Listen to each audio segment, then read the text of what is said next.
Mecha and Sword. This video is purely for entertainment and does not infringe on copyrights or laws. The rights to the novel and image belong to the original author. We do not claim ownership. Don't like waiting and want to listen to this fanfic in full now? Subscribe to our Patreon, where you'll find the best fanfics. Chapter 626 Top Secret Unlocking. 10 days have passed since Ji Xinghe's last battle. A lot of things have happened in these days, including the negotiations and transactions after capturing a Dakang alive, the return of Li Hangfen, and the success of Li Yuanbi's experiment called self-awakening. These things have also brought a lot of information, including the third civilization, which is important information that could once again refresh the human worldview. Naturally, some information is considered to be top secret by the Federation. The soldiers on the alien planet cannot know most of these messages because of their authority, let alone the people on the Azure Star. But as Ji Xinghe's body fully recovered, and he drove the most powerful mecha in the history of the Federation, tentatively named Emperor Armor, revised, to participate in the battle in the Mountain of God's war zone. As Li Yuanbi's physical condition steadily recovered and confirmed that he had demonstrated the power of Qi, some information began to be gradually decrypted. Azure Star, Longzhou, Federation Longzhou Starry Sky Military University. After Ji Xinghe awakened the gifted ability, Feng Wang, the first volunteer to receive the gift in the Federation and the second place in the same period of the Mecha Major of Longzhou Zhengkong Military University, was in a worse and worse mood these days. When he was knocked to the ground by Zhang Li again, he complained to Zhang Li, who was the first place in the same period of the Major, who was lying down beside him because of exhaustion. To be honest, I regret it a little. What do you regret? I regret accepting the gift, ha ha ha. Zhang Li laughed. I remember you were very brave at that time. The old man scratched your shoulder and broke it. The old man asked you to try to heal the injury with the power of Qi first, but you disagreed and said something, because I am not afraid of getting hurt, I am only afraid that I am not strong enough and can't catch up with you. Hearing such a bit of a middle school student, Feng Wang was a little embarrassed. At that time, he was too emotional, so he said what he wanted to say most in his heart, but he forgot that as the first volunteer to receive the gift in the Federation, everything at that time would be faithfully recorded. The pride of witnessing history, participating in history, and creating history will gradually disappear after the passage of time, and we will constantly make up for the omissions in our performance at that time. Feng Wang felt more and more embarrassed about this sentence that has become a famous saying, and the reason is very simple.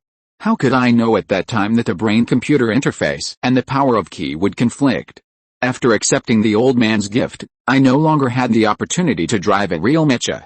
Not to mention participating in the war, I couldn't even go to an alien planet. Alice. The old man has been charging, but I couldn't even take the first step. How can I catch up? The first volunteer who received the gift couldn't go to an alien planet, and the second volunteer who received the gift would naturally be no different. Zhang Li, who has better professional grades, can theoretically have more breakthroughs, that is, go faster and farther on the road to catching up with the old man. But as Feng Wang said, if you can't even take the first step, what else can you say? Don't worry. 3 months have passed. The research progress of the second-generation brain-computer interface of the Academy of Sciences should be very good. We are still young and have plenty of time, Zhang Li comforted Feng Wang while comforting himself. When Ji Xinghe landed on the alien planet for the second time, he already had 3,000 disciples. After landing on the alien planet, the gift did not stop. More and more people in the Federation possessed the power of Qi. If it was just to study the power of Qi, it would not be much if they were 2 more, and it would not be much if they were 2 less. As the first and second place in the Mecha Major of Longzhou Zhengkong Military University, which cultivated Han Li, a sub-galaxy level mecha warrior, their real value is undoubtedly to become a mecha warrior. But the problem is that they can't drive the mecha now, or they can't use the latest generation of mecha operating system. When the Federation has determined and started to implement a comprehensive replacement of the mecha operating system, among the 50,000 active mechas in the Federation on the alien battlefield, although more than 20,000 still use the previous generation of operating systems, they are all conventional standard mechas. And they all have more than one user. My application has been rejected again. Feng Wang's tone continued to hold a hint of resentment, as if a bride is on her wedding night, looking at her groom who is sleeping like a dead pig because he drank too much. It's not just this one night that matters, but if even this one night matters, then what about the days to come? I said, I can handle conventional standard mechas. Even if it's the backward 16th generation standard mechas, I can be like the old man and fight 1 against 3 in the first battle. But they said, Zhang Li was a little curious. What did they say? They said that the most fiercely fought over right now are the 16th generation standard mechas, because those are the mechas that the old man has driven and used to create miracles. Ha, that makes sense. What about other models? None of them. Feng Wang sighed again. It's always said that we have 300,000 active mecha warriors. I always thought that there couldn't be that many, but it wasn't until this time that I realized that we really have them. 1/3 of the mecha warriors have combat experience, and their synchronization test scores are average, and they are unwilling to step down. And compared to their combat experience, our academic performance and test scores are nothing. Zhang Li nodded in approval. Indeed, no matter how good your grades are, you can't compare to a veteran soldier on the battlefield. When we go to the battlefield in the future, we must never take it lightly. If I die because of blind self-confidence, I will really let the old man down. Feng Wang said firmly, I won't let the old man down, I just want to catch up with the old man. Say something like that again. What's the point if you can't even go to an alien planet? It's meaningless if you don't even dare to say it. When do you think we can catch up with the old man? Well, Zhang Li pondered. 10 years. It won't take that long, Feng Wang said confidently. It's only 3 years since the old man got the power of Qi. Our starting point is much higher than the old man back then. The performance of our mechas is also much stronger than before. I think, 5 years, haha, do you think the old man is really old? Don't dare to say that. If Ji Xinghe hears it, he will beat me up. Feng Wang, who was lying on the ground, looked around like a turtle. He breathed a sigh of relief when he didn't see Ji Xinghe and said, Look, Ji Xinghe can beat the two of us now, which shows that the benefits of having a high starting point are really great. Even if we can't compare to Ji Xinghe, the old man. Hearing Feng Wang say this, Zhang Li was also somewhat tempted. After all, they are young people.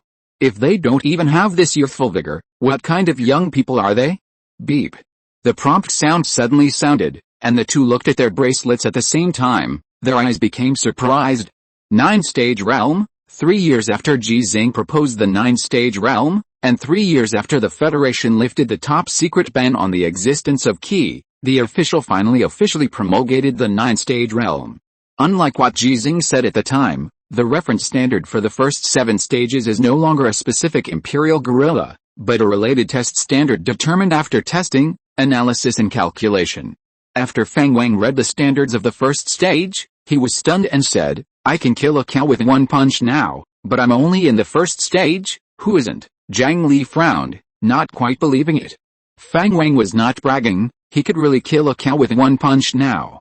Of course, the attack position and angle, as well as his own state and other factors, still needed to be carefully considered. It's not that a random punch can kill a random cow. But this is really exaggerated, and what Feng Wang can do, Zhang Li can naturally do as well. The assessment standards for the second realm? Feng Wang looked at it and suddenly sat up in astonishment. Isn't this talking about Ji Xinghe? Zhang Li had also finished reading the standards for the second realm. He sat up after Feng Wang with a serious expression. Yes, this is talking about Ji Xinghe, and, as far as I know, only Ji Xinghe meets the standard. 11-year-old in the second realm? And the only one, Feng Wang exclaimed. I have lived 10 years longer than her. Have I lived in vain? You can't say that. Zhang Li shook his head and said, although we are 11 or 12 years older than her, we both accepted the old man's gift at the same time, but there is a difference of 1 realm. Isn't it even more of a waste of life? Zhang Li was speechless and began to look at the standards for the subsequent realms. He became more and more surprised, excited and expectant. For the third stage, under the standard environment of Azure Star, 10 kilometers can be covered in 10 minutes? Is that true? It's fine if it's 6 seconds for 100 meters, but it can still last for 10 minutes. For the fourth stage, can you break through 200 millimeters thick ordinary armor with your fist? 200 millimeters? How many centimeters is that? Are you stupid? 20 centimeters is much longer than you. It's the thickness, not the length. Wait, how do you know? Feng Wang looked at the screen of the bracelet and said without blinking, let's look at the standard of the 5th stage. This standard is that under the standard environment of Azure Star, 100 meters can be broken through in 3 seconds. This is too exaggerated, faster than a dog. What do you mean faster than a dog? This has exceeded the theoretical limit of the human body. Theoretical limit of the human body? Theoretically, can a person break through 200 mm thick conventional armor with one punch? It's not a 200 mm thick taekwondo board, it's metal. It's a defense level equivalent to 200 mm thick conventional armor. It doesn't really allow you to break 200 mm thick metal. What's the difference? Feng Wang and Zhang Li looked at each other, moved their buttocks together, and continued to watch and discuss. The sixth stage, leaving a 3 cm deep fist mark on the tungsten steel alloy. I know about tungsten steel alloy, but why only leave a fist mark? Shouldn't it be more appropriate to describe it as being able to break through a certain number of millimeters of armor? Moreover, tungsten steel alloy is so rare, how can it be tested? That's right, using tungsten steel alloy for testing is too wasteful of resources. Is there something wrong with the brain of the person who set the standard for the 9th stage? The two people complained at the same time. The fact that the Federation has obtained the formula of tungsten steel alloy is still top secret information, and even if there is a formula, because tungsten steel alloy requires special substances in the meteorite iron, and this special substance must be one of the manufacturing materials of tungsten steel gold in theory, it will definitely be a very precious metal resource in the future. But this has nothing to do with the amount of resources or whether it is wasted. It's just because the relevant departments have determined that for a long time, except for Ji Xinghe and Li Yuanba, it will be difficult for anyone else to reach the 6th stage. Moreover, the scene where Ada Kang used his fist to leave a fist mark on the tungsten steel alloy refreshed many people's worldview and left a deep impression. Leaving a fist mark on the tungsten steel alloy is fine, but surviving in an alien environment without any auxiliary equipment. Feng Wang looked at Zhang Li. Zhang Li looked at Feng Wang. When the two looked at each other, they could feel the doubt in each other's eyes. It was not doubt about the official standards of the 9th-stage realm, but doubt about the worldview they had established since their lives. Do you still believe in science? The old man often said that we should believe in science. Yes, the two continued to watch. The standards of the 7th stage were more exaggerated, and they could no longer arouse their doubts about the scientific worldview. But when the standards of the 8th stage appeared, the two looked at each other again and could see the shock in each other's eyes. There is no specific standard, there is only one Emperor Wu I. What does this mean? Emperor Wu I. Is the 8th stage? Nonsense. What do I mean? Just what I said just now. The standard of the 6th stage made the two chosen ones who had already reached the 1st stage begin to doubt the scientific worldview, let alone the 8th stage? The powerful and unmatched, but the imperial chimp that humans most want to kill? This. Zhang Li suddenly remembered something and hurriedly checked the bracelet screen. Sure enough. Feng Wang looked over and a smile suddenly appeared on his face. Sure enough. You are worthy of being an old man. You tell us every day to believe in science, but in the blink of an eye you become the most unscientific existence. The old man lied to me. You dare to say that the old man lied to you? Haha, I'll tell Ji Xinghe, shameless, but I remember that you seemed to say that it would only take you 10 years to catch up with the old man. Haha, you also said that you can catch up in 5 years. You are much braver and more ignorant than me, you are all bragging. A journey of 100 steps begins with a single step. Why are you laughing at me for taking 50 steps when you take 90 steps? You haven't taken a single step. What the hell are you talking about 50 steps and 90 steps? When the two were excitedly arguing with each other, a pleasant voice sounded beside them. Do you want to take the first step? The two chosen ones turned their heads at the same time and saw Ji Xinghe with a calm expression. What do you mean? Don't worry, keep watching. Prince Ada Kang, who ranks second in the Empire's combat power, was beaten half to death by my grandfather. The two continued to look at the bracelet screen. As the top secret information of the 9th stage was made public, the battle video of Lieutenant General Ji Xinghe of the Federation versus Prince Ada Kang of the Empire was also made public. When people saw from the video that Ji Xinghe and Ada Kang were fighting in the alien surface environment without any protective equipment, they all had the same idea: believe in science. The old man lied. No one knew that Ada Kang was actually only the 6th stage, and the Federation did not speak on this issue, but based on the intelligence brought by Li Zhangfen, it made public the information that Ada Kang ranked second in the Empire's combat power. From the difficulties of Ji Xinghe's battle and the injuries that could be seen directly, people naturally would not doubt anything. because the shock brought to people by Ji Xinghe's ability to survive in the alien environment in this battle has exceeded the fact that he defeated Ji Xinghe. The two chosen ones finished watching the video, resisting the urge to watch it a billion times, and looked at Ji Xinghe at the same time. What do you mean? No problem. October 2093 of the Federation calendar, the Federation's top secret is released. The 9th stage, the top secret is released. Ji Xinghe vs. Ji Xinghe. Intelligence summary, the 8th stage, the reference standard, Emperor Wu III. The 9th stage, the reference standard, Ji Xinghe. P.S. This chapter is on the 16th. Adjust your work and rest schedule, and try to update during the day in the future. I always stay up late to update in the early morning, and my body can't bear it, but the subscription has dropped to just over 100, crying. Chapter 627. They don't want to be audiences. Azure Star, the youth training base of the independent regiment. Fang Wang and Zhang Li, who often come here, did not attract any special attention when they came here with Ji Xinghe. They both have a position, trainers of the youth training team of the independent regiment. The two prides of heaven would be more than qualified to be instructors in other places, but in the youth training team of the independent regiment, to be frank, they are really not qualified to be instructors. So they are mainly responsible for sparring. As college graduates, they are sparring for a group of teenagers, and they are the first and second in the Mecha major of Longzhou Kong Military University. They don't feel ashamed at all, and others envy them.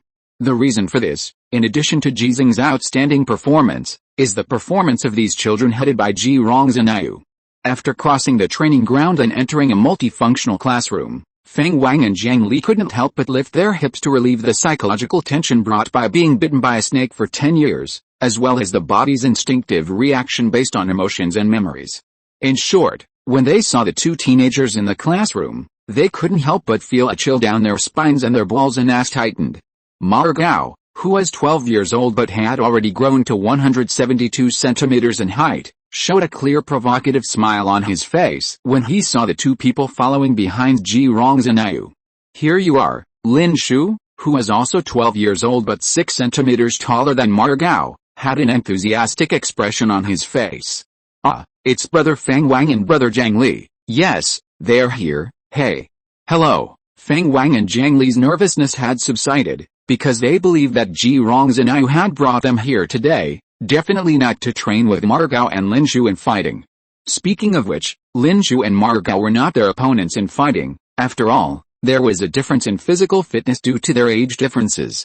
Lin Shu and Ma Gao's heights were already about the same as the standard height of adults in this era, but they were still in the development stage, so they were not strong enough. Fang Wang and Zhang Li, on the other hand, had grown up physically. But other than that, there is no obvious gap between the four people.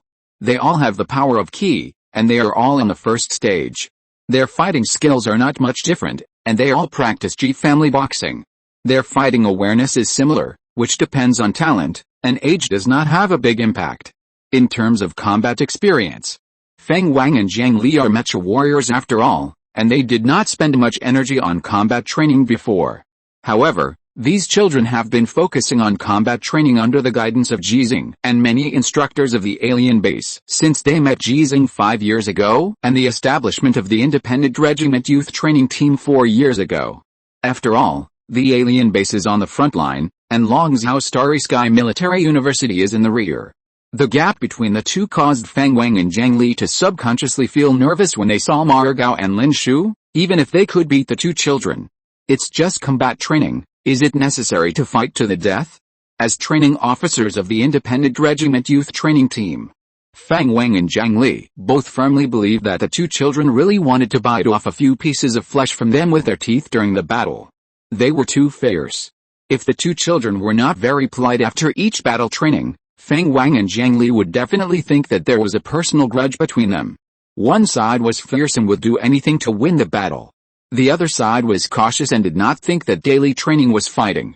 So, sit down, let's watch a few videos first. Ji Xinghe stood on the podium, and after a few operations, the huge holographic projection screen appeared. Fang Wang, Zhang Li, Ma Gao, and Lin Shu also sat in the first row, but there were 2 seats between 2 people. The picture that appeared on the screen was the main perspective of the mecha battle. The content was not unfamiliar to the 4 people. They had seen it many times, and many people in the Federation had seen it many times. In Ji Xinghe's first battle, he drove the Federation's 16th generation standard mecha and destroyed 3 imperial mechas in the Sanliu Grand Canyon. The 4 of them did not show any doubts and quietly watched this short combat video. The second video continued to play, and the 4 of them had also seen it. It was Ji Xinghe driving the same type of mecha, fighting in a dust storm, and it was also Ji Xinghe's second battle. He destroyed 9 mechas in this battle. But at the end of this video, Feng Wang and Zhang Li felt very surprised. It was the scene of Ji Xinghe sweating profusely after the battle. The perspective came from the surveillance of base number 6. They had seen this scene before, in the documentary The Old Man and the Sea of Stars. But Ji Xinghe released it at this time. The picture on the screen continued, and it had switched to the third video, which was also Ji Xinghe's combat video, but this time, the mecha he drove was no longer the Federation's 16th generation standard mecha, but the 16th generation standard mecha, modified, and the performance level had reached the standard of the Wangshan class mecha. The 4th and 5th paragraphs. It was not Ji Xinghe's 4th and 5th battles, but his first battle after each change of mecha. Feng Wang and Zhang Li had seen these scenes before. Until now, the Federation had not officially released a battle video that Feng Wang and Zhang Li had never seen. Ji Xinghe's introduction sounded. This is the battle video of my grandfather this morning. The mecha he drove was the previous generation of Emperor armor seized from Anakin, tentatively named Emperor armor modified. Feng Wang exclaimed in surprise. Has the old man fully recovered? Yes, Ji Xinghe responded and then fell silent. He stood on the edge of the podium, looking up at the battle scene on the big screen, his eyes full of longing. The 4 people in the audience also watched it seriously. This was something they had never seen before today. Through the combat perspective of the mecha, it is actually not possible to directly see the mecha's maneuvers. For ordinary people, this battle video actually looks a bit boring. Because the speed of the Emperor armor is too fast, many objects in sight look a bit blurry, like the close-up scenery outside the high-speed rail window. Only the imperial positions that looked extremely strict and had a large number of troops in the distance could give people a feeling of tension or passion. But this tension and passion were difficult to sustain, because all the imperial mechas that appeared in the field of vision quickly disappeared after approaching, as if they had never existed. With a 360-degree view, it was impossible to see the fate of those imperial mechas, because it was too fast, everything was too fast. However, the 4 people sitting in the audience at this time were all second-level mecha warriors of the Federation. Margao and Lin Shu had also passed a qualification certificate, and they were genuine. Moreover, although they had no real combat experience, their theoretical knowledge and operational ability of driving mechas were not inferior to those of the special-grade mecha warriors of the Federation with rich combat experience. Therefore, they could see more information and imagine as many real scenes as possible through such a combat perspective. Ji Xinghe's first battle after his recovery was already worthy of attention, not to mention that the mecha he drove was the most powerful mecha in the history of the Federation. Even if the Federal Academy of Sciences spent $3.2 billion to build him a national-level mecha, due to the manufacturing materials, it cannot be compared with this Emperor armor, modified, in terms of real combat power. Moreover, when the Federation has already gained an absolute advantage in the Battle Scar Canyon War Zone, the Mountain of the Gods War Zone has become the most intense war zone in the Alien War. There are hundreds of battlefields with official numbers, and both sides have invested more than 1 million troops, and various war weapons are countless. The value of the ammunition consumed by the Federation per minute alone is enough for an ordinary person on the Azure Star to achieve financial freedom. In such a war zone, what can the mountain with the highest personal force in the Federation do, driving the most powerful mecha of the Federation? Z98 Battlefield. 3 years ago, the battlefield where Ji Xinghe arrived at the Mountain of the Gods War Zone to participate in the war is still in a scorched state today, 3 years later. The earth is already completely charred, and the hematite in the dust is melted and formed by the residual power of various weapons, making the ground of this battlefield look extremely hard, as if it were paved with the floor. It's just that the laying technology is too poor, with pieces in the east and west, and pieces in the south and north. Various debris that have no recycling value at all make this battlefield look like a garbage dump. It is no exaggeration to say that there are trenches everywhere. Various new or remaining bunkers are fought over by the troops of both sides. The role of conventional troops is still extremely important in the battle zone of the God's Mountain. Lord, how about I do it? Xinghe was still a little worried about Ji Xinghe's body, so she made a very reasonable suggestion. It is indeed very reasonable. Because of the different manual operation mechanism, Ji Xinghe's body structure makes it difficult for him to exert the true power of the Emperor armor, modified. No matter how well he practices Kung Fu, he can't use it as a hand like an orangutan. But after replacing the intelligent core, the difference in the operation mechanism is not a problem for Xinghe. Not to mention that the orangutan's body structure is 4 hands, even the operation mechanism of 18 hands is a piece of cake for Xinghe. Let me try it first. Ji Xinghe's tone was a little cautious because he had never tried to use the control armor with key operation method for a long time before. But this is very necessary. The intelligence brought back by Li Hangfen mentioned that Emperor Wu Yi could directly use the power of Qi to directly intervene in the neural connection operating system without implanting a brain-computer interface. This ability is not available to Ji Xinghe now, but he must have it. Through this method, Emperor Wu Yi mastered the inheritance of giving up the gift and regained the ability of the gift. This is very meaningful for the Federation's research on Qi, for the combination of Qi and brain-computer interface, for the improvement of the combat power of the Federation's mecha warriors, etc. It is also very meaningful for Ji Xinghe himself. Although he does not need to give up his own power, or God's blood, he will definitely pass on his God's blood to Ji Xinghe in the future. What if his God's blood is also poisonous to Ji Xinghe? Just like Emperor Wu Yi and Emperor Wu Yi, they could not perfectly inherit the God's blood obtained by Emperor Wu Yi, therefore, he had to find a way for Ji Xinghe. Okay, Lord, your BGM is here. When Xinghe played Ji Xinghe's exclusive BGM during combat, Ji Xinghe had already used brainwave sensing and manual operation to control the Emperor armor, modified, to start charging. The power of Qi spread out from his body and acted on those operating mechanisms that he could not operate manually. In a trance, it was like having 2 more hands, and compared to real manual operation, it was more delicate and efficient. In just a few steps, the Emperor armor, modified, had entered full speed, ignoring the deployment of the Empire's troops on the Z-98 battlefield. It did not avoid the heavy and did not meet the difficulties. Only by determining the target and then charging towards the target. Ji Xinghe had only one goal at this time, or only one kind, the Empire mecha. 173 Imperial mechas were still wondering why the Federation mechas and conventional troops had all retreated when they saw a very familiar mecha. The only difference from their memory was that the paint of this mecha had changed from pure black to pure gold, with 70 red stars sprayed on it that looked extremely scarlet. Emperor armor. Ji Xinghe.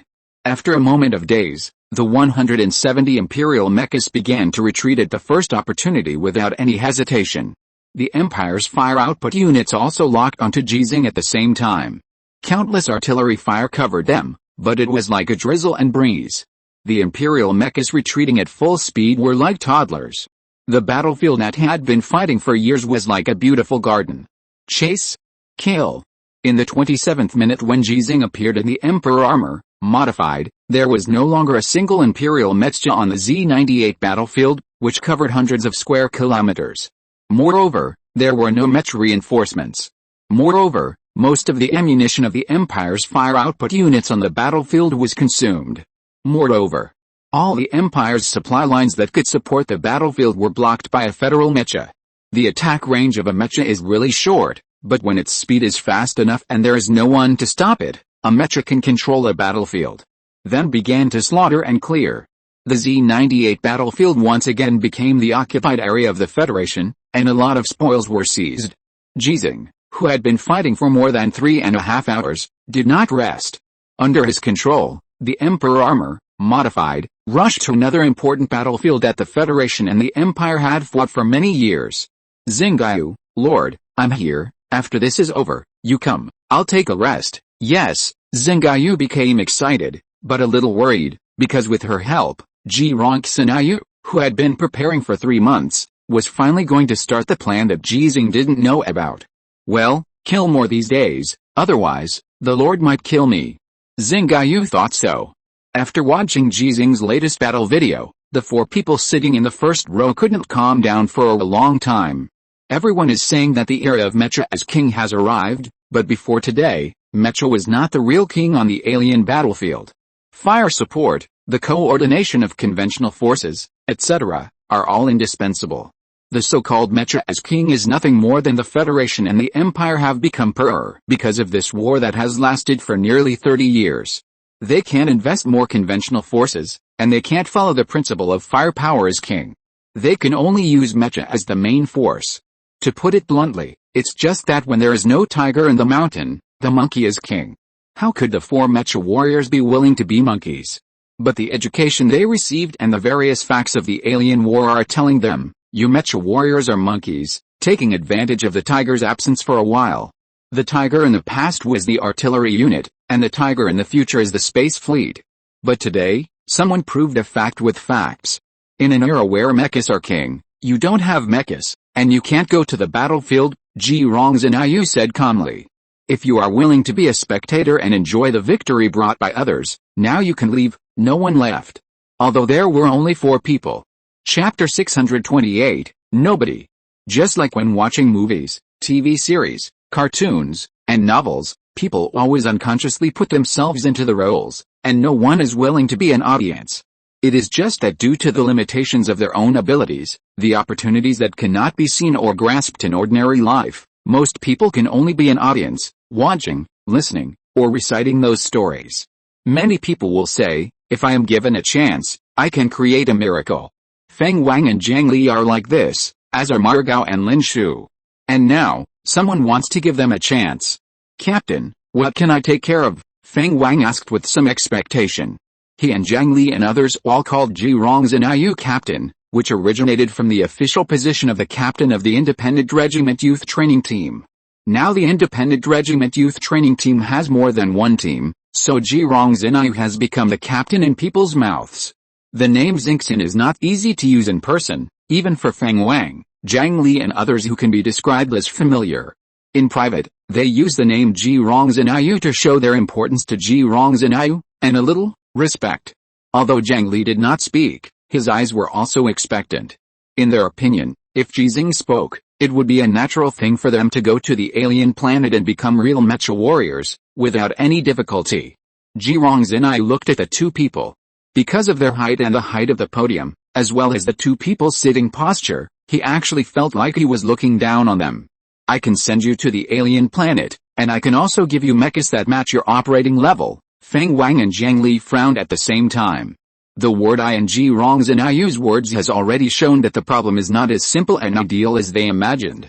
Zhang Li asked, you? Yes, I. After Ji Xinghe confirmed, he did not explain directly, but talked about another thing. Under normal circumstances, if you go to the alien battlefield and become a Mecha warrior, it is very likely that you will need a 2-3 month adaptation period before you can wait for the Mecha that you can drive. This Mecha not only has a very low performance level, but also does not belong to you, and you cannot get the corresponding resources for transformation. The current situation is that you must wait until the 2nd generation brain-computer interface is successfully developed before you can go to the alien planet to start normal adaptation and waiting. As for the development progress of the 2nd generation brain-computer interface, I can tell you very clearly that it may be successful at any time, but it may also take years to succeed.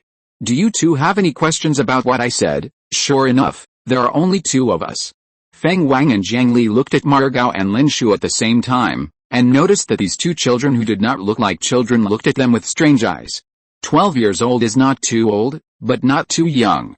In the past 100 years, the age of criminal responsibility in the Federation and the states has been reduced from 18 to 16, and from 16 to 14. Now some members of Congress have proposed to lower the age again, although it was not passed. Although there is still a clear gap between the criminal responsibility that 16 and 14-year-olds need to bear and those over 16 in the same criminal case. Although Ma Gao and Lin Shu are only 12 years old. But the children of this era are really too precocious, not to mention the children who were born and raised on alien planets. Feng Wang and Zhang Li did not regard this group of children headed by Ji Xinghe as ordinary children, but today they still have a feeling of looking at them with new eyes. I have a small question. Feng Wang actually raised his hand, and after getting a signal from Ji Xinghe's eyes, he spoke. After all, Zhang Li and I are different. We have received the old man's gift and the power of Qi. So, if we can go to the alien planet to participate in the war, It shouldn't take too long to wait for the mecha. The performance of the mecha that can be driven should also be good, right? Ji Xinghe nodded slightly, and then said, 3 days ago, the problem you mentioned did exist. But 3 days ago, General Li Yuanba had successfully obtained the power of Qi by himself in some way. In theory, he can also have the ability of the gift, which means that the gift you received is not as rare as before. From a certain perspective, this is not good news, but Feng Wang and Zhang Li both stood up at the same time, with extremely pleasant expressions. Really, great. General Li Yuanba is mighty. The excitement of the two people is understandable. After receiving the gift, their strength has been comprehensively and significantly improved. The increase in physical performance data by about 30% makes them very clear about the improvement that the gift brings to humans. So, this is undoubtedly good news. After the excitement, the two understood what Ji Xinghe meant. When the gift was no longer so rare, under the premise that there were 300,000 active mecha warriors on the alien planet, even if both of them had very good grades, they would have to wait for a long time to get the mecha, and then constantly improve their experience in battle to prove that their strength was worthy of a better mecha. Feng Wang wanted to ask something, but was interrupted by Zhang Li. Zhang Li looked at Ji Xinghe and asked directly, conditions? Ji Xinghe's eyes flashed with relief, as if the ages of both parties had been swapped, and then she looked like she had grown a dozen years. Try to destroy the Empire's mecha as much as possible. Feng Wang raised his eyebrows. That's it. But, while Feng Wang was organizing his words, Zhang Li had already asked again, what's the difference? Ji Xinghe said after a slight pause, more pure? Feng Wang and Zhang Li frowned, and they both thought of a picture at the same time. 3 months ago, the transport plane that exploded into a ball of fire in the blue sky. And in that transport plane, there was a national-level exclusive mecha built by the Federal Academy of Sciences for Ji Xinghe. It was called the strongest mecha in the history of the Federation before it was released, but its fate was like a giant ship in the last century. So there was silence. Ji Xinghe didn't say anything at this time. She believed that these two people could figure it out. It's not that she knows these two people very well.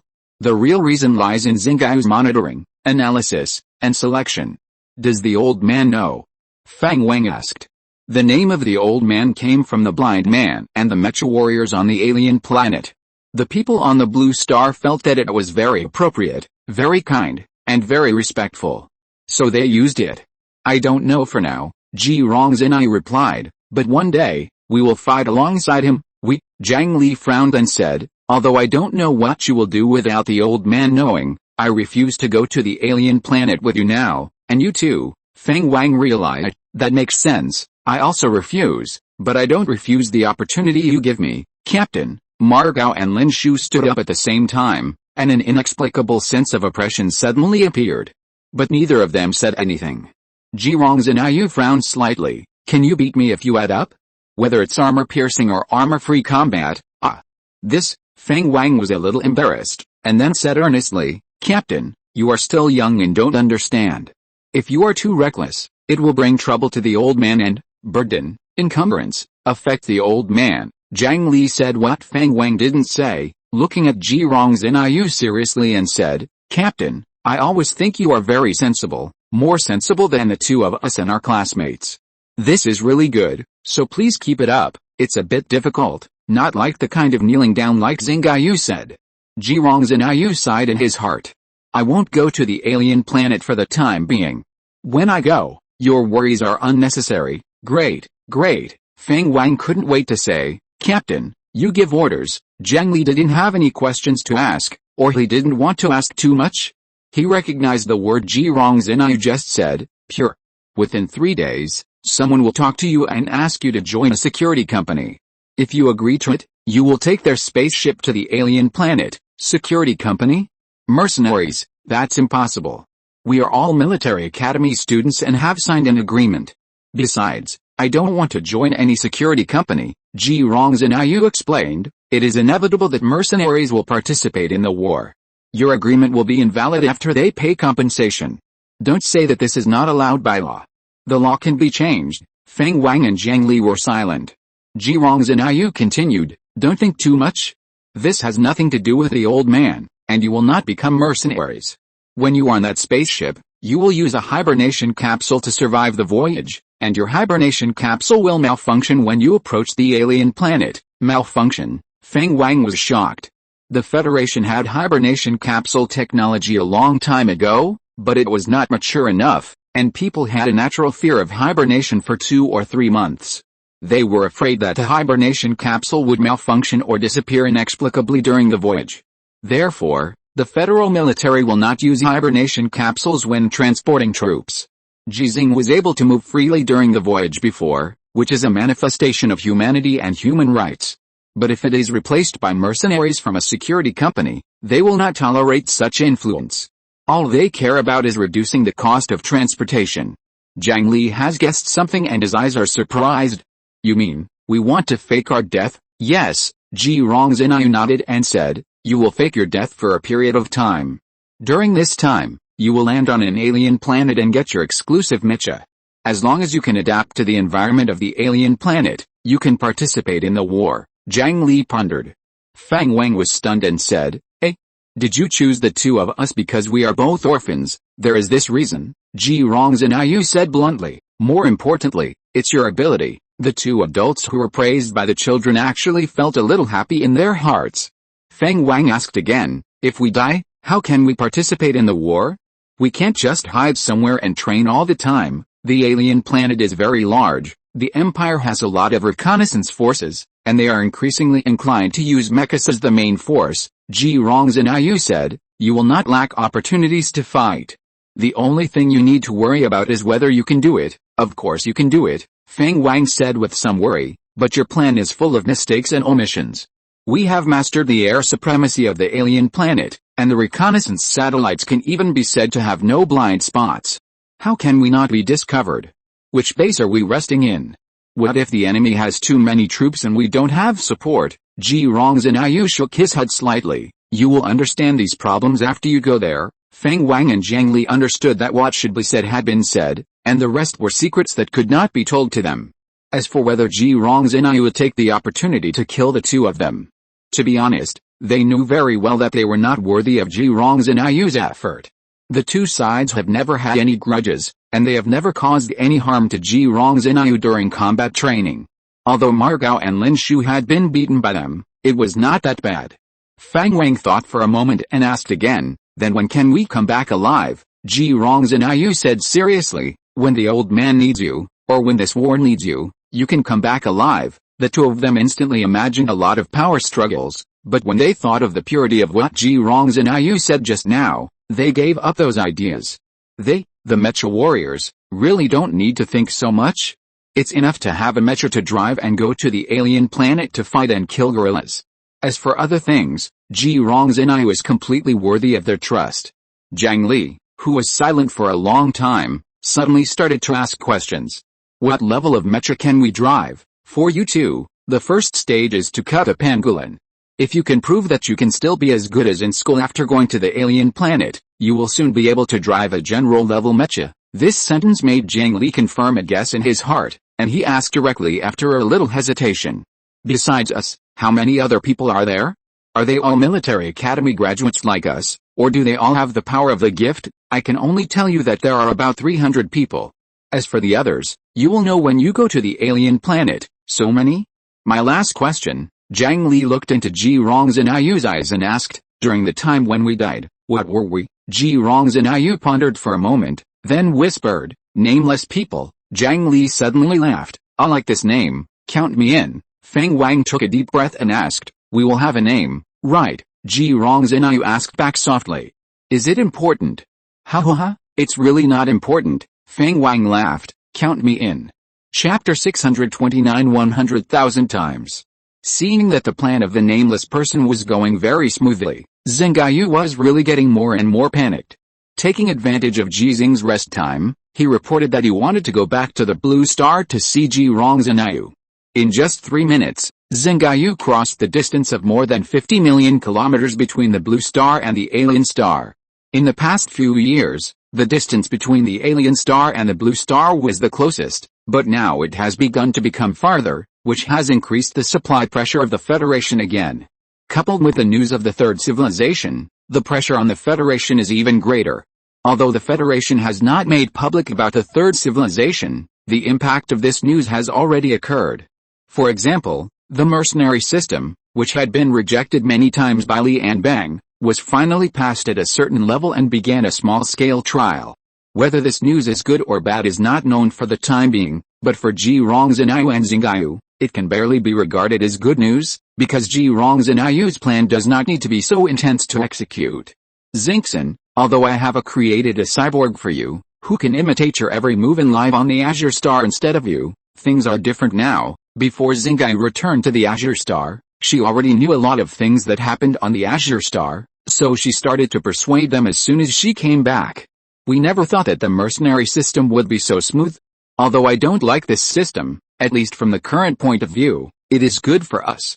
We can use their spaceships to quietly send our people to the alien planet, and then arrange them to enter Shanyang City, and start training them in continuous actual combat, so that they can really grow up, or restore their previous level. And now I am almost always on the alien planet, and I can see their every move. If there's any problem, it can be solved in the first time. If there is no problem, it would be even better. There is really no need for you to take charge. Taking charge is of course a better way of saying it. In the original plan, Xinghe relied on her own abilities, with the help of the power of the Heroic Council, and part of the power of the top organization obtained from Li Anbang and Tu Yuan, to monitor, analyze, and select a group of people. Then, Ji Xinghe came forward and used the identity of Ji Xinghe's granddaughter to dispel the doubts of those people. This is very necessary. Although Xinghe can pretend to be many identities, and she is also King Solomon of the Heroic Council, her credibility is not a little bit lacking. If you want to form the Nameless People, it is definitely not possible to rely on the 72 pillars of demons under Xinghe.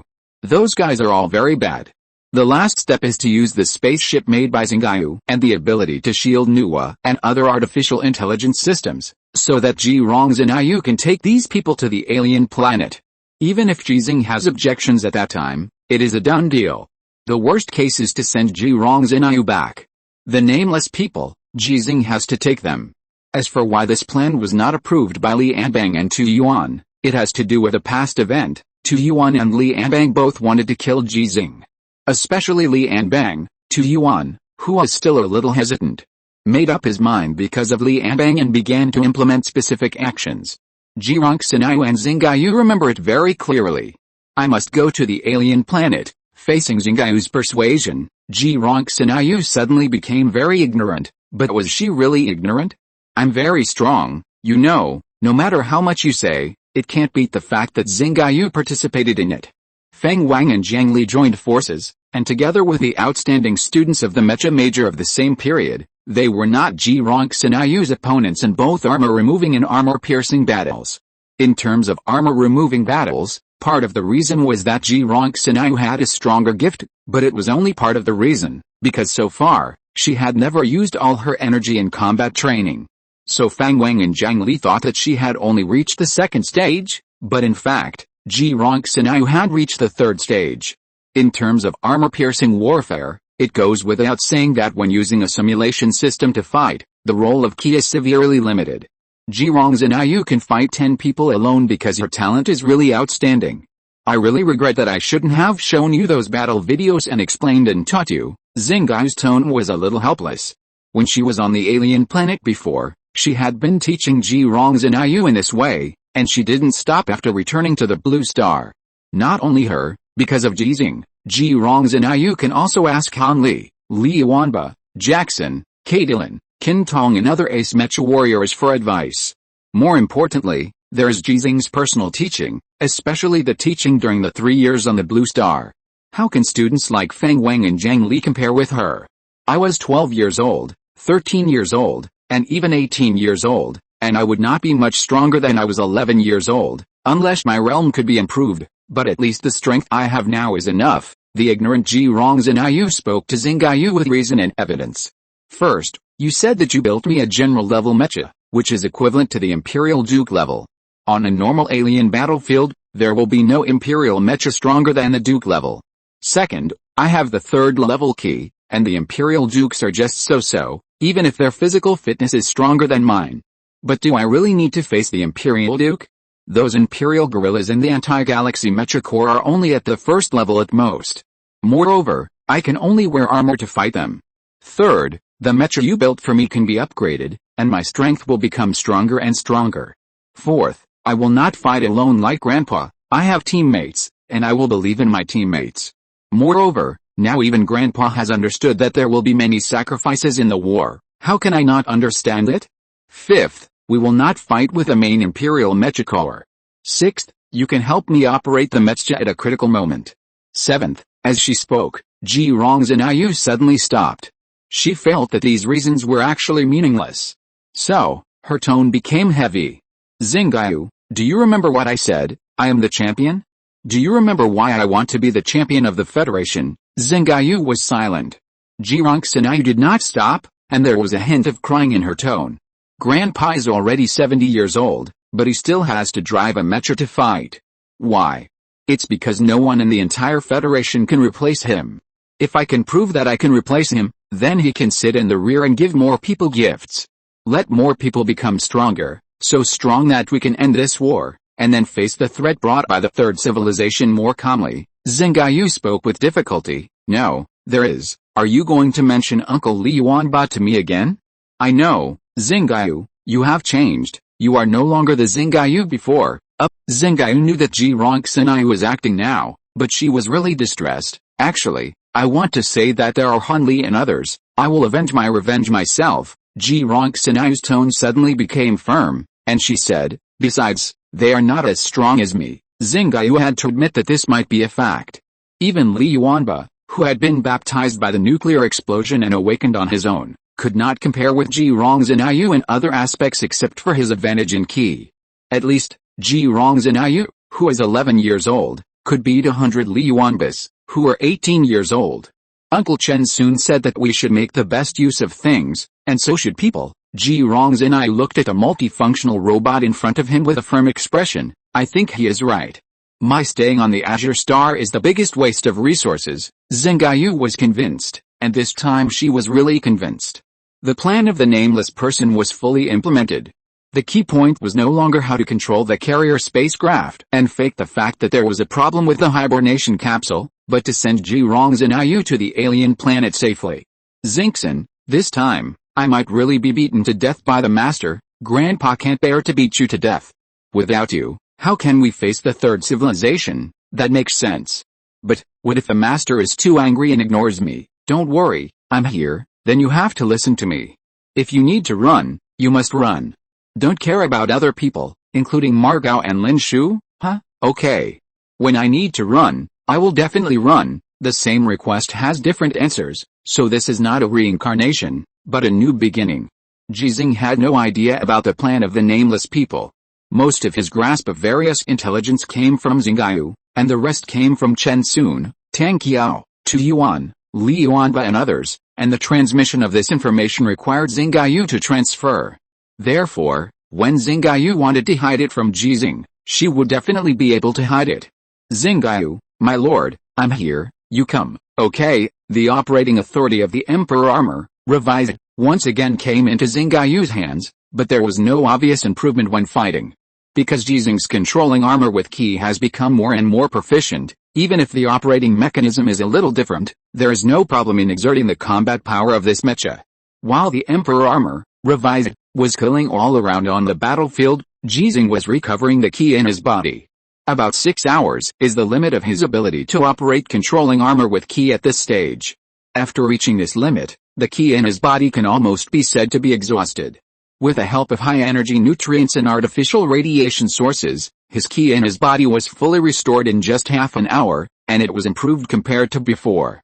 After entering the baptism of the fourth nuclear explosion, his ki entered the sixth stage and continued to improve, but the speed of improvement was not as fast as before.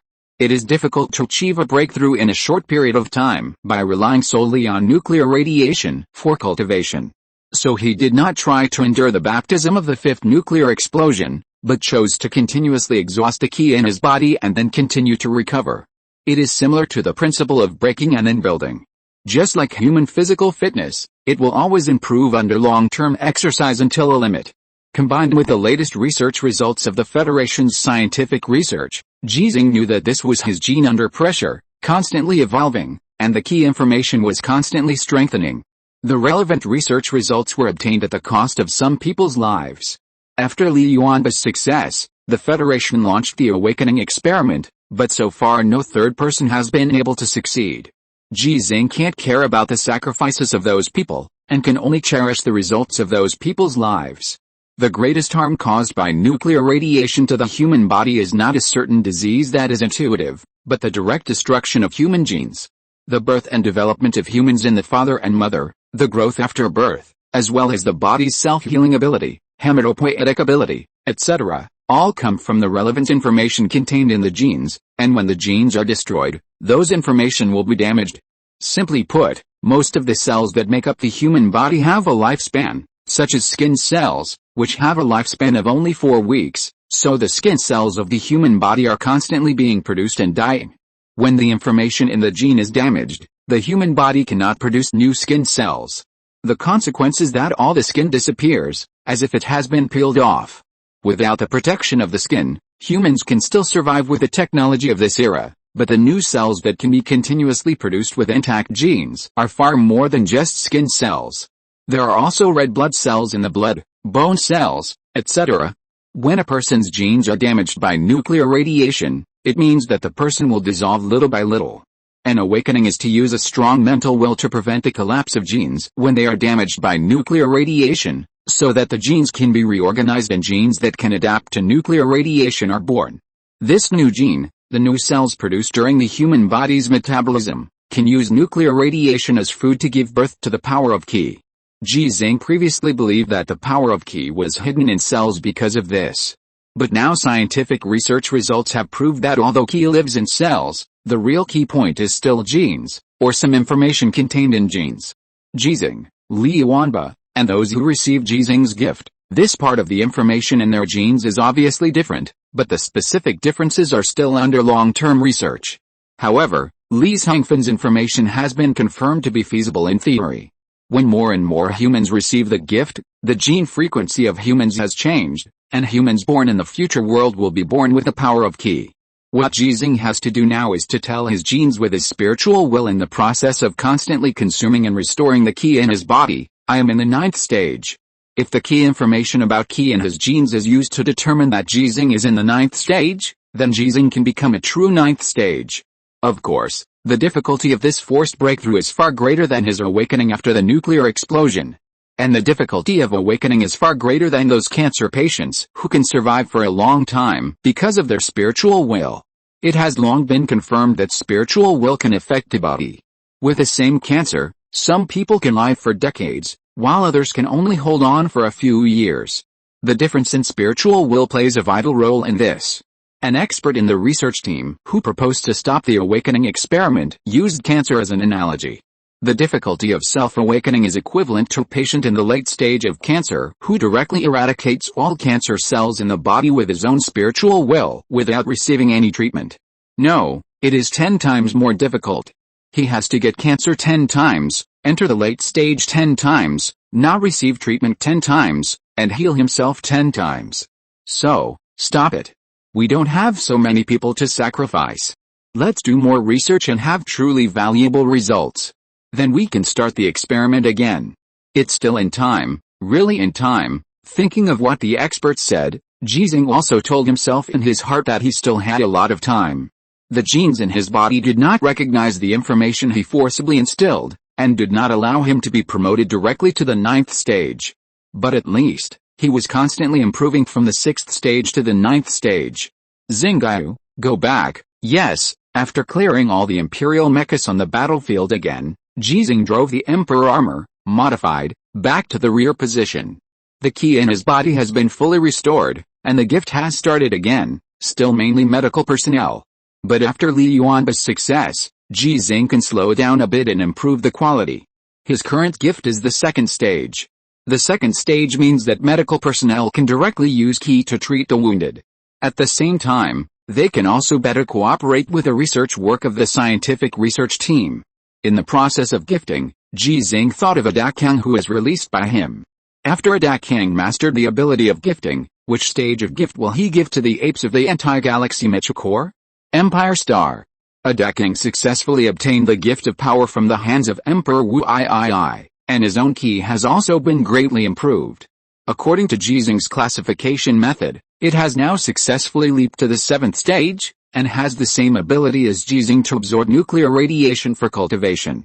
Want revenge? Yes, 100,000 times of grace.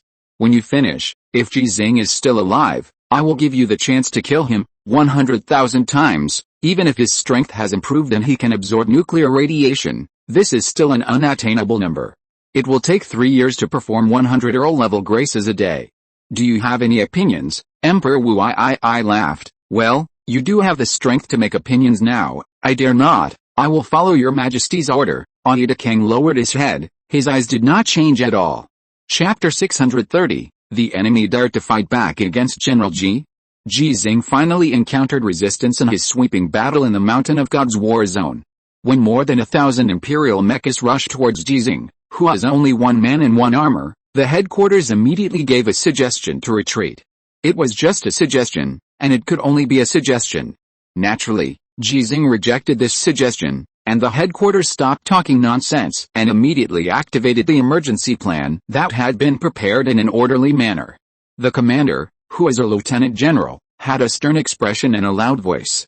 The enemy not only refused to surrender, but also dared to fight back against General Ji. Fight as soon as he said it. A round of rain of bullets composed of various artillery shells and missiles, driven by artillery and missile soldiers, covered the Imperial Mecha Corps that were charging in groups. The killing effect was very general, but no one felt sorry, because the goal of this round of rain of bullets was just to disrupt the formation of the Imperial Mecha Corps so that Ji Xinghe could complete the partial annihilation more calmly. There were only 135 Imperial mechas on the battlefield. When Ji Xinghe appeared, they began to retreat without hesitation. Just like in the previous pursuit, Ji Xinghe relied on the speed and defense advantages of the Emperor armor to defeat 42 of them. There were still 7 Imperial mechas within his pursuit distance, and the rest of the Imperial mechas had already escaped from his pursuit distance because of their scattered route. When he successfully defeated these 7 Imperial mechas, he had already reached a position deep in the enemy's belly. If he continued to pursue, he would inevitably face an Imperial Mecha Corps composed of thousands of Imperial mechas. Although they were all conventional Imperial mechas, the number of noble mechas was extremely rare, but the principle that a hero could not stand up to the crowd was more applicable in the Mecha War. Like Sichuan before, driving a national-level mecha such as the God Punishment armor, when facing many conventional Imperial mechas, after his physical energy consumption reached the extreme, he was used as a cage by the Imperial mecha, completely bound and unable to move at all. The Emperor armor, modified, that Ji Xinghe was driving at this time, in terms of comprehensive performance parameters, also belongs to the national-level mecha, rather than the higher-level Washuang level, because it is temporarily unable to transform a system that can carry an energy shield device for mecha. High-tech weapon systems for mechas such as the 6 Paths of Reincarnation and the 8 Armed Shiro are also unable to be transformed and equipped because their bodies are almost all made of tungsten steel gold. Including the Andreil electromagnetic rifle, the Emperor armor, modified, cannot use it. Unless this Emperor armor is directly recycled according to Shenmue's proposal, although it will lose some of its defense power, the various configurations that can be added later can make the comprehensive performance of the Emperor armor even better, reaching the true Washuang level. Otherwise, Ji Xinghe really can't do it in a head-on battle with 1 against 1,000. But prepare the light of divine punishment. Yes, Captain Zirui excitedly spoke in the Pinyin space battleship. And then ordered to start warming up the light of divine punishment weapon system. Not only him and the Peace space battleship, but also the Ape space battleship, which is also equipped with the light of divine punishment weapons system, is now in the airspace above the battlefield where Ji Xinghe is.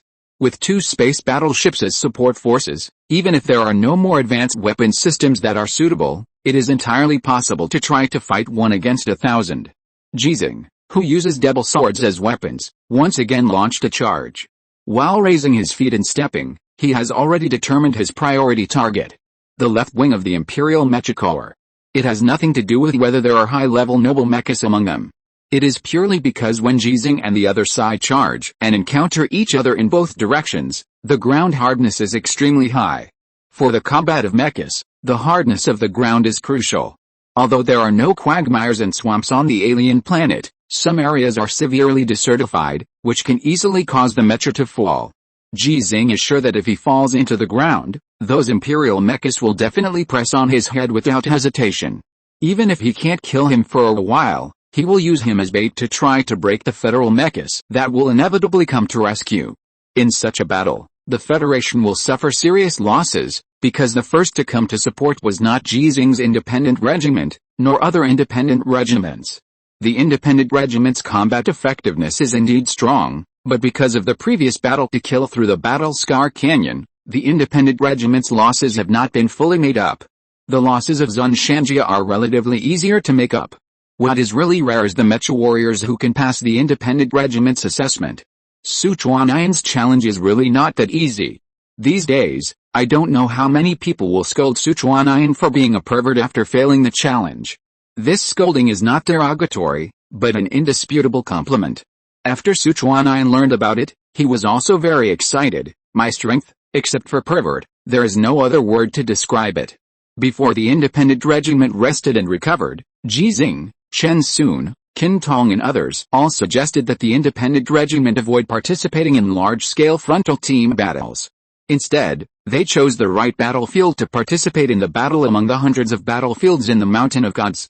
Different levels of combat difficulty can make the veterans and recruits of the independent regiment familiar with each other, and improve together in the way of old and new, until the independent regiment restores its original overall combat effectiveness level, or even goes further.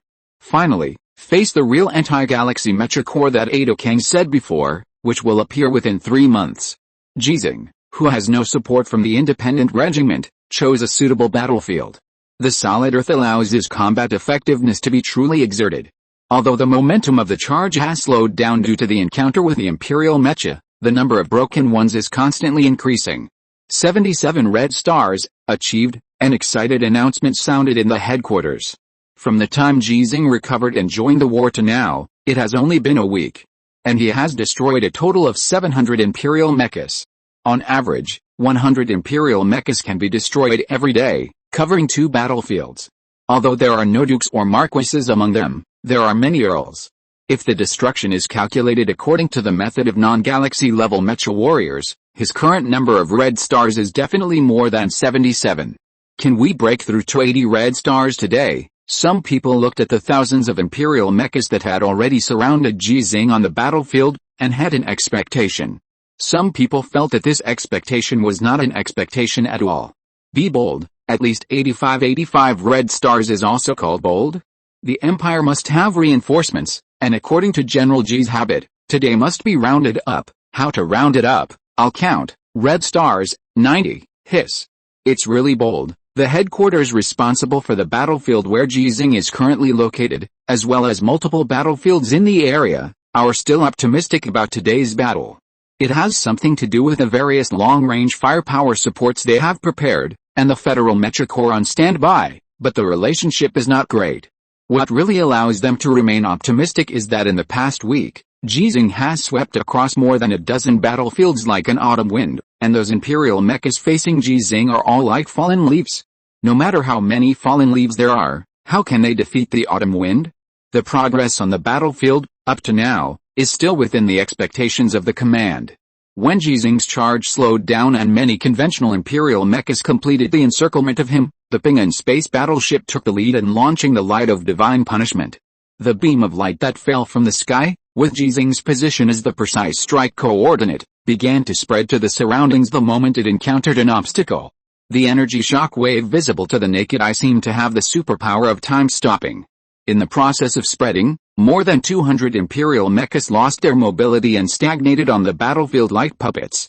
If Ji Xinghe took advantage of the situation to break these stagnant imperial mechas, he would easily have 2 more red stars formed by the superposition of 200 gold stars. But for him now, whether it is gold stars or red stars, the number is no longer meaningful. In the past, it was for better mechas, higher authority logistics supplies and firepower support. But now he doesn't need it. Just like this Emperor armor, no one has proposed other ideas, and everyone has tacitly agreed that he must be the one to drive it.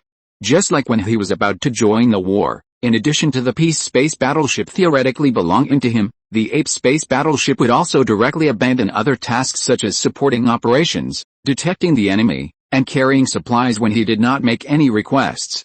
In the past week, and for a longer time in the future, it has always been in the airspace above his location to escort him. It's like the Federation is always ready to launch tactical nuclear weapons to ensure his safety. All this is because he is strong enough, so strong that he has the ability to end this war that has lasted for nearly 30 years. Therefore, what Ji Xinghe is doing is no longer to win a certain battle and save some people. It's to end this war so that more people don't have to sacrifice. After 5 years in the army, from auto mechanic to mechanic, from mechanic to mecha warrior, from private to lieutenant general, when Ji Xinghe finally had the ability to end this war, how could he covet just 2 red stars? More than 200 imperial mechas that had lost their mobility were directly ignored by Ji Xinghe. The emperor armor, modified, passed through their stagnant bodies flexibly, and the speed was so fast that the outer imperial mechas could hardly see clearly. In a flash, they had arrived in front of those imperial mechas that were still able to fight, and the battle began again. And this time, Ji Xinghe seemed to have no tactical choice at all, just rushing forward like a reckless man. If this goes on, he will soon be surrounded by the imperial mechas again. What is he going to do? The Federal Command knows what Ji Xinghe is going to do, and the Imperial Command also knows what Ji Xinghe is going to do. It's just to let himself be surrounded again, and then use the light of divine punishment to bombard. In terms of the configuration of the frontline Imperial Mecha Corps, the second light of divine punishment can also cause about 200 Imperial mechas to lose their mobility. Counting the destruction of Ji Xinghe in this process, it has exceeded 100, and will soon be close to 200. 200 plus 200 plus 200. The Mecha Corps composed of thousands of Imperial mechas. After 2 rounds of divine punishment light, can the number of remaining mechas still cause damage to Ji Xinghe? Retreat. Tao Wucha gave the order helplessly, and explained, I knew that the Federation could not equip him with only one space battleship with the light of divine punishment weapons system. A voice came from a metal body standing beside it, asking, why don't you try to use that weapon? Tao Wucha turned around and said humbly, Your Highness, although that weapon is very powerful, it cannot guarantee to kill Ji Xinghe. The defense of the mecha he is using now is too strong. Another Imperial Prince came to the alien planet. Compared with the previous one, it was much more cautious. Even in the headquarters of the Mountain of Guts, it was wearing a customized single soldier exoskeleton armor.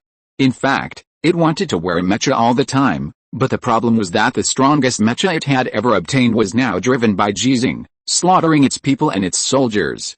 If we can't kill him, then capture him alive. After the Imperial Crown Prince put forward his idea, he asked, if we use the ground-shaking bomb combined with the anti-final fortress, we still have a chance to bring him back along with my Emperor armor, and then we can deal with him at will. Why not use it? Anti-final fortress. Hearing this name, Tao Wucha felt a little helpless. From the anti-galaxy core, to the anti-god punishment light system, and then to the anti-final fortress.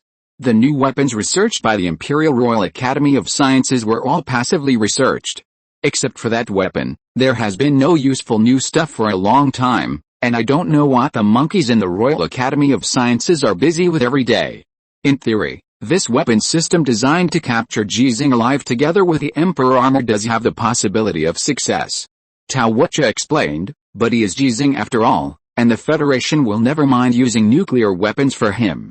Nuclear war is generally disadvantageous to us because we don't have air superiority. Without air superiority, it means that the attack is not accurate enough. Although accuracy is not that important in terms of the lethality of nuclear weapons, both the Federation and the Empire aim to prevent nuclear strikes when building bases and important bunkers on alien planets. Just like the Empire's jump base in the Battle Scar Canyon, if the attack is not accurate enough, even nuclear weapons cannot destroy it directly. The Imperial Crown Prince thought for a while and agreed with Tao Wucha's analysis, and then said, okay, I understand, you can go back. Yes. Tao Wucha lowered his head, bowed, and then bowed slightly to the other gorilla standing next to the Imperial Crown Prince, and then turned and left. Today's command is its last command on the alien planet. Because of the previous major mistakes, its position as the Imperial Expedition General has been stripped. If it can succeed today, it can still stay, but the problem is that a good cook cannot cook without rice. The elite troops brought by the new Imperial Expedition General, that is, the current Imperial Crown Prince, are not given to it, and some of the elite troops it can mobilize are also restricted because of the Imperial Crown Prince. Therefore, it can only return to the Empire Star, and then pledge allegiance to Dakang based on the previous transaction with the Dakang. If it was just a transaction before, Tao Wucha now really wants to pledge allegiance to Dakang. Because it has received news that Dakang has mastered the gift ability that was originally only possessed by the Emperor of the Empire. Can the sky of the Empire change? The Crown Prince of the Empire did not look at Tao Wucha, who was leaving. His eyes were focused on the big screen in front of him, watching Ji Xinghe, who unscrupulously activated the pursuit mode when the Imperial Mecha army began to retreat. And its Emperor armor. Anger grew. The Crown Prince of the Empire turned his head and looked at a gorilla next to him, which was also the one that Tao Wucha had just saluted. Northern King, do you want to try? The Imperial gorilla known as the Northern King is one of the 4 kings of the Empire. He is the son of Emperor Wu after he obtained the gift ability. The oldest of the 4 kings, the Western King, is over 200 years old. The Northern King was younger, but he was already 193 years old. He only looked a little old. He stood there with his back straight, not like a nearly 200-year-old gorilla. He heard the prince's question, but his expression did not change. What to try? Are you playing dumb with me? The prince sneered in his heart and said directly, try and see if you can kill Ji Xinghe. The Northern King refused without hesitation. No, the somewhat immature prince held back the change in his expression and laughed. What about Wu Liashang? Are you willing to let him try? As far as I know, he always thinks he is stronger than Ada Kang. Wu is the imperial surname of the empire. For the Federation, it was originally the transliteration of Wu. Later, after knowing that the imperial family was the family with the strongest individual combat power in the empire, it became the literal translation of Wu. Wu Liashang is the most powerful son of the Northern King. He is of the same generation as Ada Kang. Like Ada Kang, he is also in the top 10 of the empire's combat power. The Northern King really wanted to reject the Crown Prince's proposal. Thinking about the rebels on the Empire Star and the Western King who had clearly expressed his intention to join the rebels, he knew very well why Emperor Wu asked him to come to the alien star. From the way the Crown Prince addressed them, it could be seen that a grandson, even if he was the Crown Prince, should not call his uncles by their names. But he couldn't refuse. Then let him try, but not Ji Xinghe, of course. We'll take our time, there's no rush. Chapter 631, Killed in Action. That's 80 red stars. Upon hearing the announcement, Catalan made no secret of his envy. If I also had the Emperor armor, what about that? Jackson asked. If you also had the Emperor armor, you would be able to get 10 red stars in a week. Catalan hesitated and said, no, it's impossible. Okay, I'll contact the old man now. Jackson did what he said. Connect me to Lieutenant General Ji Xinghe. If Lieutenant General Ji Xinghe is busy and can't be reached, then send a message directly saying that Colonel Catalan, the commander of the Bald Eagle Independent Regiment, has applied to borrow the Emperor armor for a week and guarantee. Don't let him connect. Catalan used the authority of the Corps commander to interrupt Jackson's communication application, and immediately said, I was wrong, I was really wrong. Jackson was relentless. Where did you go wrong? My mistake was that I forgot that you were going to beat up your superior Tang Qiao for the old man. Huh? Communicator, my mistake was that I thought too highly of myself. Let alone a week, even if you give me an Emperor armor and a month, I may not be able to get 10 red stars, unless 10 Duke armors take turns to challenge me in front of the battlefield. Yeah, Jackson was satisfied, so the communicator breathed a sigh of relief. The argument between the Corps commander and the Deputy Corps commander was very stressful for anyone in the regiment. But generally speaking, it was not much of an argument. At least the Mecha warriors of the Bald Eagle Independent Regiment were accustomed to this situation. A Mecha warrior who had just joined the Bald Eagle Independent Regiment could not help but ask in the conference room. Corps commander, why can't you do it? Of course, I am not denying General Ji's meaning, I am just purely curious. This question aroused the curiosity of many people. I'm curious too. Why? Yes, the performance of the Emperor armor is too powerful, especially its defense. It's just like having a tank during World War I. No, it's like driving the most advanced field tank today to World War I. It would be a completely crushing battle. Why can't we do it? What World War I are you talking about? The World War I on Azure Star in the last century? Then you used the wrong analogy. It's not the most advanced tank going to World War I. I think it's driving the most advanced fighter jet to participate in World War I. You're exaggerating a bit. General Ji's Emperor armor can't fly, but under the operation of General Ji, the Emperor armor has super leaping ability and is difficult to be surrounded by the imperial mecha. It also has the help of the light of divine punishment. What's the difference between it and being able to fly? That makes sense. When you put it that way, I feel like I can do it too, although I think the two corps commanders may be able to do it. If it were you, I don't think you would be able to make the Emperor armor perform normal maneuvers. Don't forget, the Emperor armor does not have a neural link operating system. Listening to the voices of the team members, Jackson did not mean to explain. He looked at Caitlin, who was sitting next to him, with a half smile. Caitlin sighed, stretched out his hand to signal the mecha warriors participating in the combat meeting to quiet down, and then began to explain. Jackson and I really can't do it, and you are even less likely to do it. There are many reasons. First, physical fitness. None of us can maintain peak physical fitness for a long time under high-intensity combat. And if you want to achieve more destruction in a short period of time and get more gold stars and red stars, you need to fight like the old man. Chief of Staff, call up the old man's combat time data for this week. Yes, the Chief of Staff of the Bald Eagle Independent Regiment immediately began to mobilize relevant information and soon put the data on the big screen in the conference room. Caitlin looked at the data information, and the envy in his eyes became more obvious. In 1 week of Federal Standard Time, the old man conducted 17 operations, and the average duration of each operation was more than 3 hours. There was almost no rest time during the operation, and almost all of them were high-intensity pursuits with fewer enemies. Yes, the Emperor armor driven by the old man is really strong. Facing the various weapons used by the conventional Imperial mecha, there is no need to worry about the problem of breaking the defense. You just need to seize every opportunity to achieve high-efficiency destruction. But please see, in order to maintain this high-efficiency destruction, the difficulty level of the maneuvers made by the old man, and the overload load data that needs to be borne, everyone has no problem looking at the data, but before today, not many people really look at these recorded data seriously. For people, Ji Xinghe is the strongest in the Federation, and he is driving the most powerful mecha in the Federation. What's so strange about sweeping the battlefield? But today, the mecha warriors of the Bald Eagle Independent Regiment, reminded by Caitlin, noticed these unusual data. I can barely do what the old man can do. If I drive the Emperor armor, of course, it must be the Emperor armor with the modified neural link operating system, Caitlin said seriously. However, under this intensity of combat, I can only last for half an hour, and it will take at least half a day to fully recover. This means that I can only fight for 1 hour a day, and there are breaks. The average combat time of the old man is more than 7 hours a day. The reason for the break is not because the old man's physical fitness is not good. It is because the Imperial mechas on the battlefield, as well as the fortress bunkers, etc., were all broken by him. Why am I so sure? Because the old man has not only been fighting in the past week, but also given the second stage of the medical staff every day, and each time he gave 10 people. This shows that his physical fitness can at least allow him to last at least 24 hours in such a high-intensity combat. Now, do you understand the gap between us and the old man? I really understand.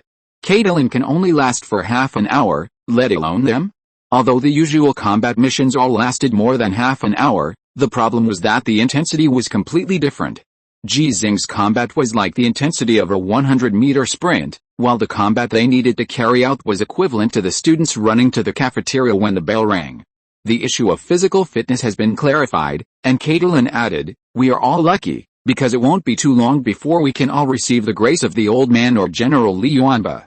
By then, we will all become stronger, someone asked excitedly. Then if General Li Yuanba fully recovers, will he be able to have almost unlimited physical fitness like the old man? In theory, it is, Caitlin said with envy. General Li Yuanba joined the army much earlier than the old man, and became an ace mecha warrior earlier. He has the former ace exclusive mecha and the current general level mecha. The reason why he is always surpassed by the old man in terms of the number of kills is because he, like us, has physical limitations. But soon, there will be no more, someone asked. This time the old man has surpassed General Li Yuanba again. Now that General Li Yuanba has come out, can he surpass him again? What do you mean by General Li Yuanba coming out? That's what you mean. It's possible. After all, General Li Yuanba is much younger. Yes, if you are young, your physical fitness is stronger than the old man, and if the power of Qi is similar, but the problem is that the old man is at the 9th stage. General Li Yuanba should not be able to reach this level in a short time. Fighting in a mecha is not a battle without armor. Is there really a difference between the 9th stage and the 6th stage? Look at the old man fighting now, he kills and then he's done. There is no chance for him to fight for more than 4 hours. That's right, then it is indeed possible to surpass him again. Listening to the discussion, Jackson suddenly spoke. It is impossible to surpass him. The record broken by the federal mecha warrior must be the old man. Why? Because the old man said that no one can surpass him in his lifetime. The conference room fell silent. This sentence has been spread out and everyone has heard it. Caitlin coughed dryly, the word in his lifetime. It always feels a bit strange to use it here. Jackson looked at him. Huh? Caitlin immediately changed the subject. We just talked about physical fitness. Now let's talk about the second point, mental will. This is similar to physical fitness. In high-intensity combat, our willpower will gradually weaken, and our consciousness will even become dazed. It's like an ordinary person sitting in a car for dozens of hours, and can only look at the repeated scenery outside the window, and the body and mind will be very tired. We have fought for many years, so we should all be able to understand this truth. Everyone has war weariness. An ultra-high-frequency combat will aggravate this negative emotion, so that the strength cannot be exerted during the combat. The old man is different. In my personal opinion, he treats every battle as if he is participating in the battle for the first time. He's excited and full of expectations and desires for breaking. Compared with physical fitness, the strength of mental will is the real gap between us and him. However, the old man is not unique in this regard. Like me, Jackson, Han Li, Ravik, Qin Tong. Of course, there must be General Li Yuanba. We are closer to the old man in this regard. The old man said that under the mental will, the body is the first-order machine, not the mecha. If you can have such a spiritual will and forge the power above the first sequence as the old man said, then you will have the opportunity to become an ace mecha warrior. This time, no one discussed and the meeting room fell silent. Caitlin continued, the third point is the gap in combat skills and combat awareness. I don't need to say much about this. You should watch more videos and practice more. If you can learn it, you will learn it. If you can't learn it, you won't learn it. But I want to remind you that the old man said a sentence, those who learn from me will live, and those who imitate me will die. This sentence is very profound, but for you, including me and Jackson, it can actually be simply understood as, don't take on porcelain work if you don't have the diamond drill. Otherwise, the porcelain will break. After saying the 3 points, Caitlin looked at Jackson. Jackson added knowingly, I know you have all seen the lessons that the old man taught 3 years ago, but if you have time, I suggest you watch them a few more times, which will be of great help to you, because Ji Xinghe got the 80th Red Star. The Bald Eagle Independent Regiment's combat meeting, which had gone off topic, returned to the main topic after Jackson's words. Like the Independent Regiment, the Bald Eagle Independent Regiment has also been training soldiers by fighting to support fighting recently. Thanks to the pressure reduced by Ji Xinghe's sweeping operations, part of the troops in the Mountain of God's War Zone were liberated. But Yang Ate did not order to seize more areas, and some of the combat areas that had been captured were selectively abandoned. Because Ada Kang said before that the real anti-galaxy core would appear in 3 months at the latest. Although only more than half a month has passed since then, the Empire's anti-galaxy mecha core may appear in the Mountain of God's War Zone again at any time. Yang Ante believes that the sooner the anti-galaxy core appears, the better. If it really waits until 2 months later, it must be the most powerful anti-galaxy core. That is, as Ada Kang said, the anti-galaxy core, which is composed entirely of Marcus A, has a number of at least 2,000. But the Federation has no control over when the anti-galaxy core will appear, and can only prepare for war with all its strength. Ji Xinghe's sweeping operation alone is also to put more pressure on the Empire and force the anti-galaxy core to appear in advance. At the same time, it gives his independent regiment, as well as the Bald Eagle Independent Regiment, the Trap Independent Regiment, the Sacred Independent Regiment, and the Azure Independent Regiment, more preparation time. Everyone knows that when the anti-galaxy core appears, it will be the moment of the decisive battle in the Mountain of God's War Zone. If it can be won, the victory of the Battle Scar Canyon may be replicated again. If the Second Empire's jump base can be captured or destroyed by the Federation, this war that has lasted for nearly 30 years will enter a final stage that can be described as a conclusion. If the Empire did not build a third jump base on the alien planet. But regardless of whether there is a third jump base or not, and whether the Imperial Mech Guard Battalion will come to the alien planet to participate in the war, many generals including Yang Ate and Tu Yuan believe that they must fight like this now. Under this premise, the Bald Eagle Independent Regiment, which had held a combat meeting, split into two places, led by Caitlin and Jackson, with 139 and 150 Shanjia respectively, and appeared on the two battlefields of the Mountain of God's war zone. The battle began. Caitlin, who had relatively weak troops, did not think he was weak, because in his opinion, he became an ace mech warrior earlier than Jackson, and for a long time, he was Jackson's idol. So his strength was stronger than Jackson. Although the combat effectiveness of the mech corps must be based on the principle of the wooden barrel, if the strongest in the mech corps is strong enough, he can lead the team to achieve victory over the strong with the weak and victory over the many with a few, just like Ji Xinghe. Report, one Imperial Duke armor was found. Hearing this news, Caitlin was not nervous at all. The mecha he was driving had been upgraded. According to the latest mecha classification system of the Federation, although the mecha he was driving before had a nuclear fusion reactor, its comprehensive performance could only be rated as a general level, equivalent to the Imperial Duke armor. But now it can be rated as a national level. In theory, its comprehensive performance has surpassed the Imperial Duke armor. Coupled with the improvement brought by the neural link operation mode, Caitlin, who once had a very difficult time breaking the Duke armor, now has the confidence to win. Execute the number 7 tactic, open up the distance, give it a chance, let it come to me. Yes, the mecha warriors of the Bald Eagle Mecha Corps quickly changed their formations and soon created a false impression for the Imperial Mecha Corps, Caitlin, isolated and helpless. After discovering this, the Imperial Duke armor rushed to Caitlin without hesitation. It's coming, get ready to support. Although Caitlin had the confidence to win, he was not arrogant. The lessons that Ji Xinghe taught him 3 years ago taught him a lot. With full preparation, he even had time to send a voice message to Jackson, who was on another battlefield.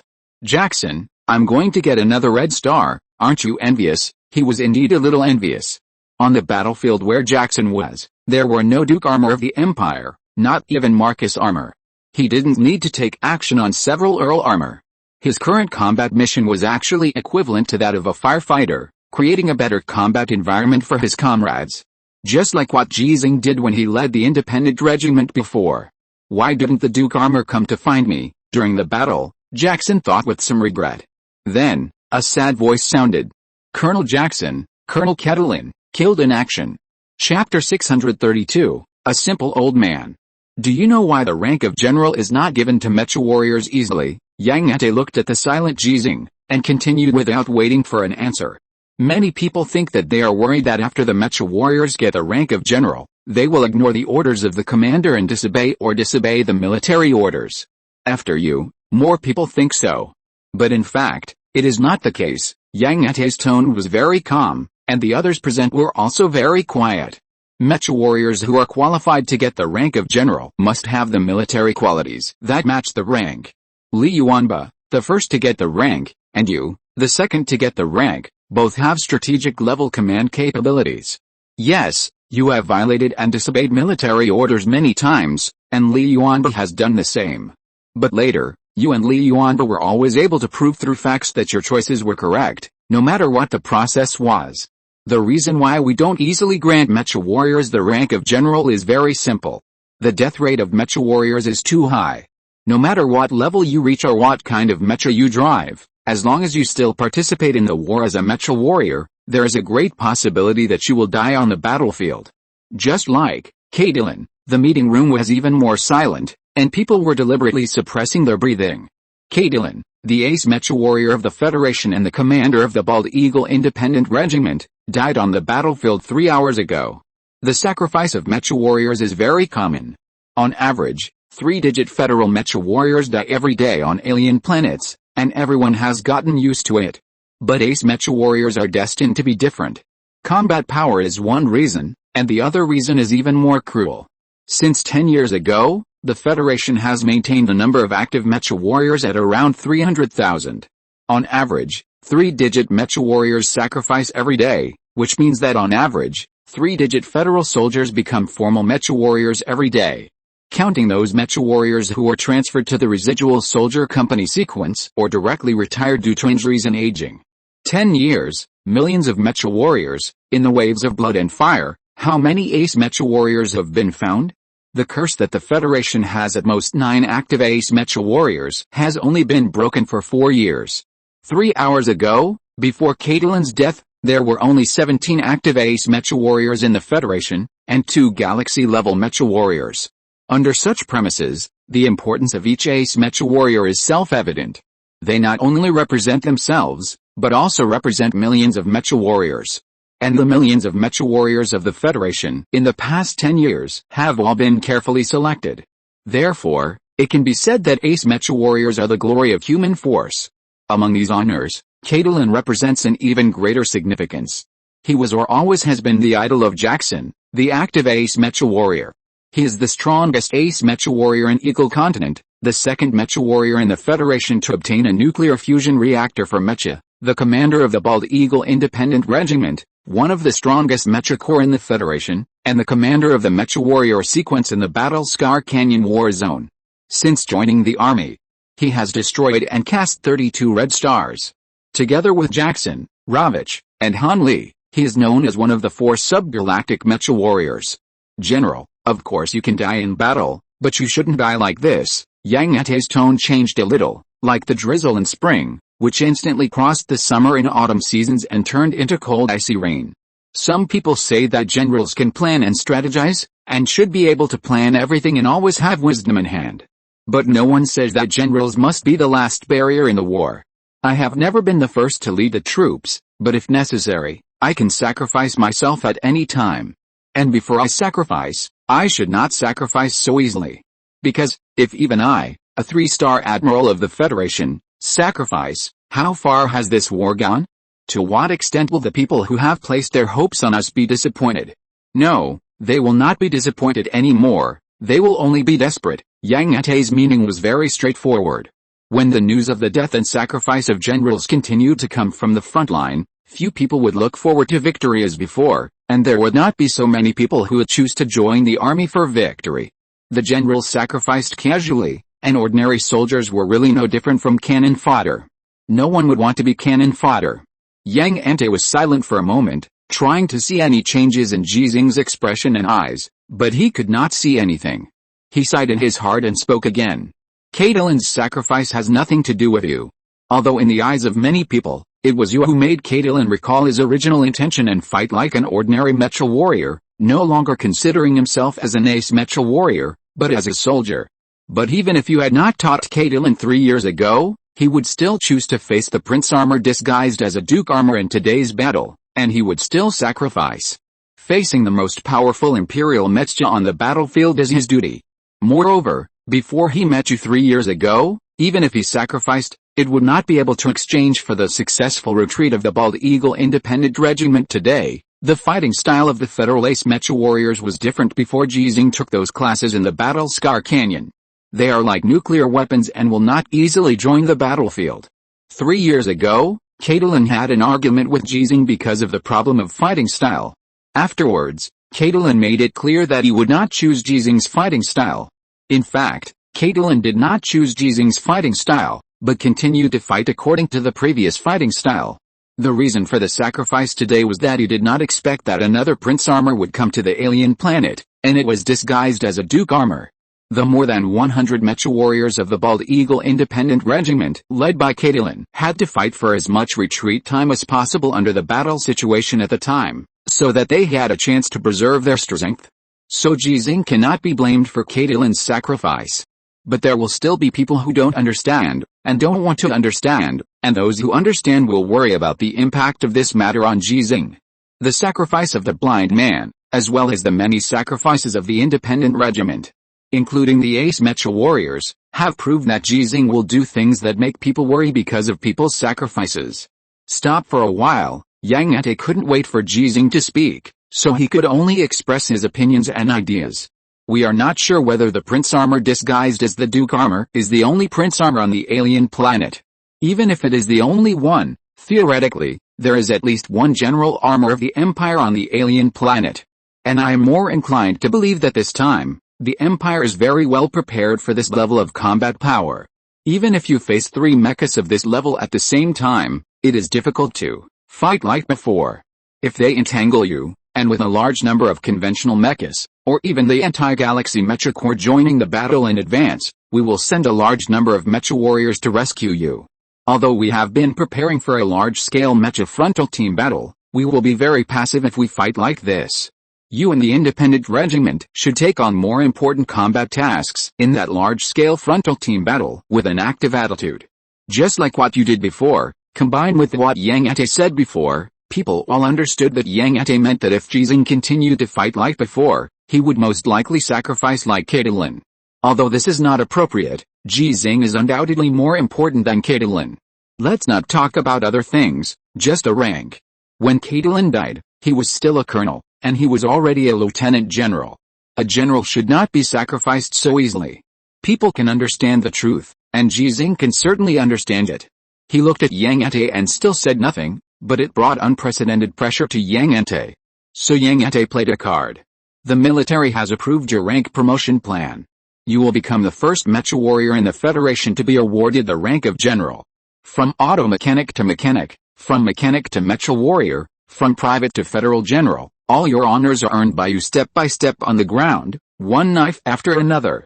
I hope that you can continue to be down to earth, and when necessary, continue to drive the mecha, holding a knife, and fight for revenge and victory. Yang Ate is a 3-star general, and even if Ji Xinghe's medal ceremony was successfully held, he has just become a general. Therefore, there is no problem with this tone itself. But Ji Xinghe felt that there was a problem, and he asked, when is the time to need it? Yang Ate sighed again. Sure enough, this card did not mean anything to Ji Xinghe. It really did not mean anything. Ji Xinghe, who had already obtained the rank of lieutenant general 3 years ago, did not waste himself in the 3 years on the Azure Star. The gifted ability he received opened a new chapter in the history of human evolution. For this reason alone, it is natural and reasonable to be promoted to general.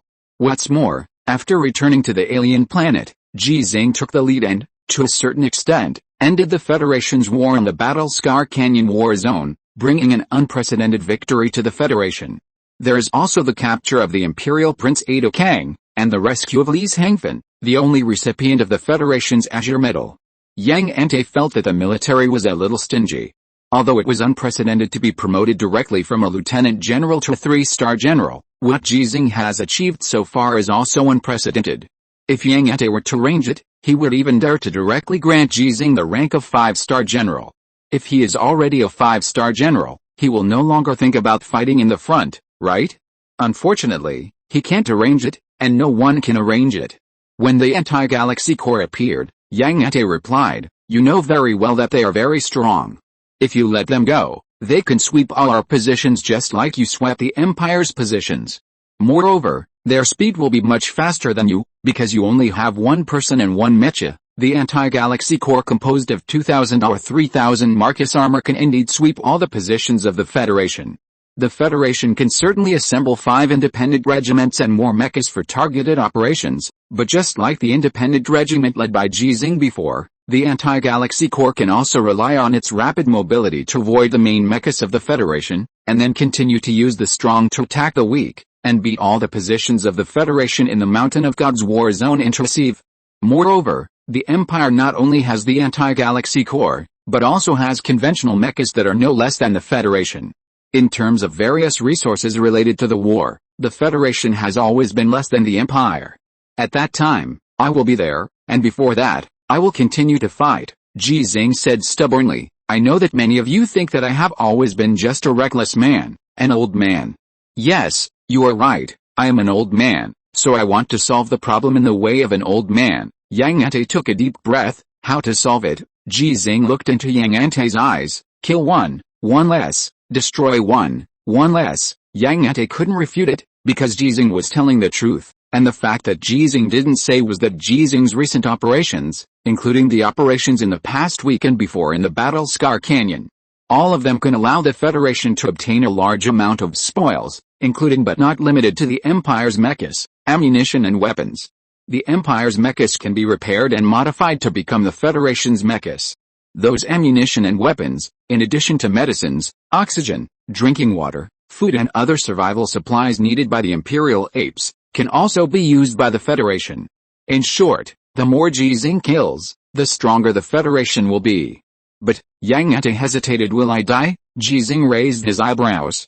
Maybe. Yang Ante took another deep breath. We just said that we are not sure how many top combat forces the Empire has brought as support this time. No matter how many come, they can't kill me, Ji Xinghe continued to say stubbornly. Emperor Wu I agreed to my challenge before the battle. I will go to the Empire Star to kill it. After that, I will live well. Ji Xinghe, you must say it. I won't die if two of you die. Yang Ante was helpless. You have already said it, and two of me. Isn't it a bit exaggerated? You can pretend you didn't hear it. Yang Ante looked at the other people who bowed their heads in the conference room, and suddenly regretted it. He knew that from today he would be on par with Tu Yuan. People used to say that Ji Xinghe could beat 100 Tu Yuan. Now people say that only 100 Tu Yuans are needed to fight Ji Xinghe. And from today on, people will say that Ji Xinghe has lived longer than the two Yang Antaeus combined. One day in the future, people will say that the two Yang Antaeus combined can compete with Ji Xinghe in terms of lifespan. Thinking of this, he unexpectedly felt a sense of honor. What's going on? Yang Ante took another deep breath and whispered, you know very well that it is not necessary to save you now, because Ji Xinghe is no longer unique. The younger and faster awakening Li Yuanba is the real future in the eyes of many people. Ji Xinghe was unmoved and looked at Yang Ante. What he wanted to say was in his eyes, and he didn't say it directly. It can be considered as giving Yang Ante a face. Yang Ante decided to accept this face, and he had to accept this face, and then he gave a serious exhortation. Old Ji, if the time comes when you need to run, you must run. Ji Xinghe was stunned for a moment. Okay. Chapter 633, no matter what I choose, I will win. When Ji Xinghe, who had the Emperor armor, modified, mobilized the Star Moon armor and the Divine Punishment armor, everyone was sure of one thing. Ji Xinghe was serious.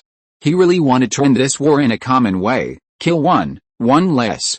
After more than half a month of repair, the Star Moon armor was intact and restored to its peak performance. The Divine Punishment armor had not been damaged much. Before, when Ji Xinghe challenged a Dakang, Han Li had driven this mecha to pretend to be Sichuanayan to deter the Imperial forces. Needless to say, the Star Moon armor was originally Ji Xinghe's mecha, and Ji Xinghe had the legendary armor clone technique. After possessing the unmatched Emperor armor, modified, it should be very normal and reasonable to mobilize these two mechas to use. But the people who got the news were still shocked. Because in people's opinion, Ji Xinghe should not appear on the battlefield now, but should go to the Nanchunman space station to attend his inauguration ceremony. The ceremony of promotion from lieutenant general to general can be very simple in wartime, but because the person to be promoted is Ji Xinghe, it should not be simple.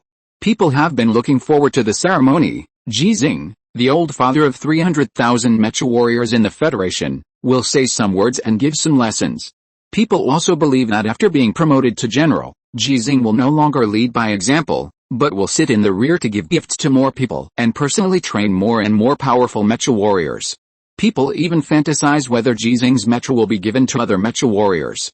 Not only the Emperor armor and the Star Moon armor, but also the God Punishment armor. Sichuanayan was restricted from driving mechas to fight because of the gift, and he would not use the God Punishment armor for a long time.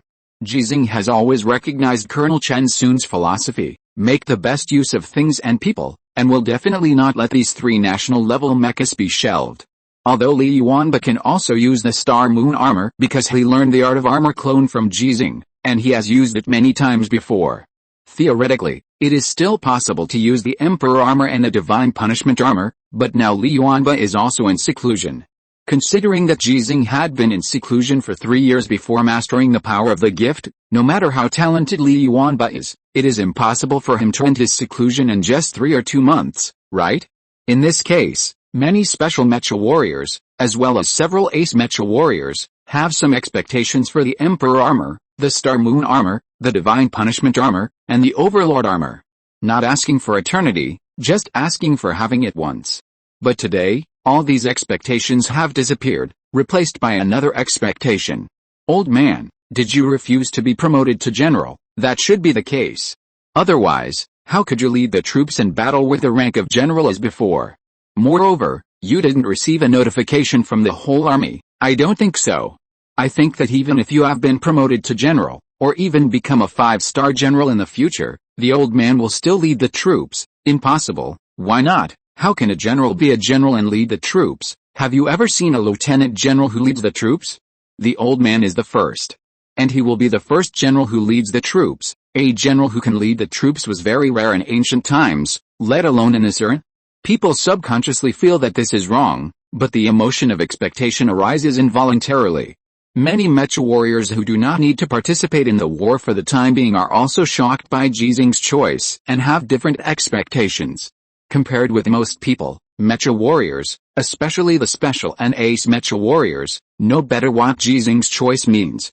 After Catalan's sacrifice, all the Federation's ace mecha warriors, as well as the special mecha warriors close to the ace level, received an order with roughly the same content. To sum it up, there are only 2 words: avoid fighting. Originally, this order was also issued to the Federation's only galaxy-level mecha warrior still active on the battlefield, but the galaxy level is stronger than the ace level, not only in combat power, but also in temper. Ji Xinghe refused the order to avoid fighting, and also refused the medal ceremony specially held for him, and appeared on the battlefield in his most powerful form. The Mountain of God's War Zone, Zoo 127 battlefield. The Federation's troops deployed here have completed the retreat, leaving only 1 person and 3 mechas, but the attack on the Empire's position has not stopped, but has become more fierce. Because the person who stayed behind is Ji Xinghe, and the 3 mechas left behind are the Emperor Armor, Modified, the Star Moon Armor, and the Divine Punishment Armor. Yang Ente, who said that the Federation did not need to rescue Ji Xinghe now, personally sat in the command center, paying attention to this battle that did not need command, and was ready to rescue Ji Xinghe by all means. When a man is angry, blood splashes 5 steps. After he finished this sentence, he asked softly, "How angry is this old man Ji Xinghe?" No one answered, because everyone present knew that Yang Ente was not asking them. No one except Ji Xinghe could answer this question, and Ji Xinghe would not answer this question now. He is fighting. The Emperor Armor, revised, is in the middle, the Star and Moon Armor is on the left, and the God Punishment Armor is on the right. The left and right are separated by a distance of 1 kilometer, and the gate is exactly the same. It rushed straight to the Empire's position. When there is only the Emperor Armor, revised, any position of the Empire in the God's Mountain War Zone will choose to retreat without hesitation, not to mention the appearance of these 3 mechas at the same time. More than 200 Empire mechas, under the cover of conventional forces and various firepower on the position, began to retreat frantically.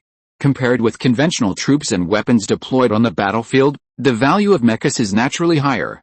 Even the Empire, which has more resources than the Federation, cannot afford the loss of a large number of mechas. This scene has happened many times in the past week. There are more than 200 Imperial mechas. If the situation is the same as before, at least 120 can be successfully evacuated. But the situation today is different. The 3 mechas that can be raided as national level ignored the conventional troops on the Imperial battlefield, and even temporarily gave up the artillery positions that continued to fire. Under the driving of Ji Xinghe and Xinghe, they have only one goal, the Imperial mechas. The 3 pure gold-painted federal mechas that have long entered the full-speed charge state are constantly narrowing the distance between them and the Imperial mechas at a speed visible to the naked eye. After getting close, they unscrupulously expanded the distance between each other, not caring about the possibility of being surrounded by the Imperial mechas, and just charging forward. The first to complete the break was the Emperor Armor charging in the center. When it passed by an Imperial mech, its speed did not slow down at all. Whether through the combat perspective of the Imperial mech or through the perspective of the spectators, they could not see the Imperial mech launching an attack. But the Imperial mech that was passed by the Imperial mech fell to the ground when the Imperial mech left, and never got up again. The second one to be destroyed was the Divine Punishment Armor. Its main weapon, the 6 Paths of Reincarnation, had been activated. It was like using a butcher knife to kill a chicken. It destroyed the cameras of 3 Imperial mechas at a distance, and then rushed up to destroy them one by one when the mobility of these 3 Imperial mechas was affected. The mech heavy sword made of tungsten steel gold gave up the more lethal slashing and instead focused on stabbing like the rapier used in fencing. While destroying these 3 Imperial mechas and killing the Imperial orangutan among them, It also ensured the integrity of these three imperial mechas to a great extent. Killing one and having one less is just the purpose of Ji Xinghe's battle, and this purpose also has an important core, which is to continuously bring spoils to the Federation during the battle. There are no guns, no cannons, the Empire makes them for us. The third one to complete the destruction was the Star Moon armor. It maintained its conventional form and was slower than the Emperor armor and the Divine Punishment armor in terms of speed, but it was more than one level stronger than any other Imperial mecha on this battlefield. The 6 arms in the conventional form each held a tungsten steel gold sword, which could easily penetrate the protective armor of the conventional Imperial mecha. And the stabbing position was almost all the waist of the Imperial mecha, which was fatal in one blow. After all 3 mechas were destroyed, the Imperial Command determined that based on the destruction efficiency and charge speed of the 3 mechas, none of the more than 200 Imperial mechas on the battlefield could escape without support. What to do? In the command center, the Imperial Crown Prince did not give an order, but looked at an orangutan beside him. The face of this gorilla looked similar to that of the Northern King, but younger, tall and burly, with cold eyes. Let them go back to fight. I want to see who is in each of the 3 mechas. Okay, the prince gave the order directly, without any intention of caring about the more than 200 mechas, let alone the Imperial mecha warriors in them. Then he said, the one in the Emperor armor must be Ji Xinghe, and the mecha warrior in the Divine Punishment armor is called Sichuan. The strongest record is that he defeated 3 Duke armors with 1 against 3. As for the Xinghe armor, it should be the nameless one we don't have information about. After you killed the Federal Ace mecha warrior Caitlin, in order to ensure the safety of Ji Xinghe, the Federation sent these 2 Ace mecha warriors to escort Ji Xinghe. It's normal. Standing next to the prince is Wu Lisheng, the son of the Northern King. Its strength has been proved by killing Caitlin. If it is willing to continue to participate in the war, it will be the most powerful Imperial mecha warrior on the alien planet, because it is unlikely that the Northern King and the prince will participate in the war. Wu Lisheng looked at the multiple images on the big screen, his eyes kept turning, sometimes looking at the spectator's perspective, and sometimes looking at the main perspective of the Empire mecha, which could directly see the 3 Federation mechas. I don't think so. Well, the prince asked curiously, what do you mean? Wu Lisheng pondered for a moment and explained. With the deployment of troops on the front line of this battlefield, Ji Xinghe doesn't need anyone to escort him at all, he can kill through it alone. And with the speed of the Star Moon armor and the Divine Punishment armor, as long as we send more mechas, or I appear on the battlefield, they can rush to support Ji Xinghe in the first time. Or, Ji Xinghe chose to retreat directly after finding that he was invincible. The prince nodded. In that case, it is indeed unnecessary for the 3 of them to be together, but it seems to have nothing to do with who their drivers are, right? Although I don't know much about humans, I know that when mechas reach this level, they must be customized to adapt to the drivers. Changing mechas at will have an impact on combat effectiveness. Wu Lisheng suddenly laughed. Ji Xinghe wants to avenge Caitlin. The prince came to his senses. I understand. Ji Xinghe's favorite thing to do is revenge. The reason why he joined the army was to avenge his son. It is said that Caitlin and Ji Xinghe have a master-disciple relationship. Now it is natural for him to avenge Caitlin. However, if he drives the Emperor armor himself, you will definitely not go to trouble him. So, he exchanges armor with Sichuan or Wu Mingxi, and then appears on the battlefield at the same time, pretending to be able to support each other. Finally, find a suitable opportunity to separate, such as killing through opposition, and the 3 of them go to 3 different positions respectively to attract you to kill one of them. Wu Lisheng nodded. That's right. Ji Xinghe is a real strong man. He is stronger than a Dakang and naturally stronger than me, so his way of thinking must be that of a real strong man, the prince said curiously again, but this is very risky, because he has no way of being sure which one of the 3 of them we are looking for. If the 3 of them are not separated far enough and can really support each other, and the troops we send out cannot guarantee to separate them, you will definitely not go. And if they are completely separated, or we can separate them, except Ji Xinghe, the other 2, Wu Lisheng looked at the battle scene on the screen. The other 2 are not my opponents. As for the fact that it is risky to do so, don't forget that Ji Xinghe is a lieutenant general of the Federation, and Sichuan, the driver of the God Punishment armor, and Wu Mingxi, the driver of the Xinghe armor, are all Ji Xinghe's apprentices and subordinates. He won't lose by betting his own men on my life. That makes sense. The prince nodded and said, the strong will not care about the lives of ants.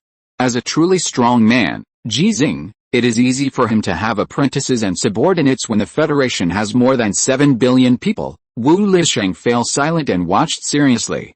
Seeing that more than 200 imperial mechas were easily slaughtered by Ji Xinghe and the other two after giving up their escape, his eyes became brighter and brighter.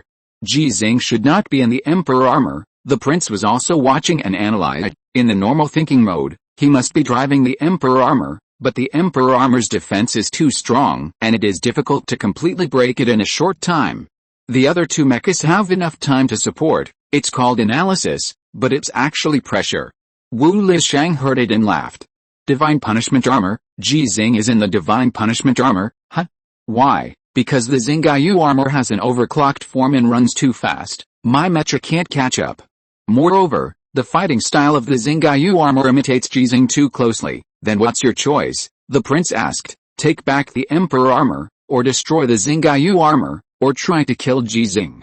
After all, the divine punishment armor is not as good as your mecha. There's a chance. Let's talk about it after the three of them separate. Wu Lisheng did not answer immediately, but said confidently, no matter what you choose, I will win. If you're listening to this novel on a channel other than Fanfic World, it means they downloaded and uploaded it without effort.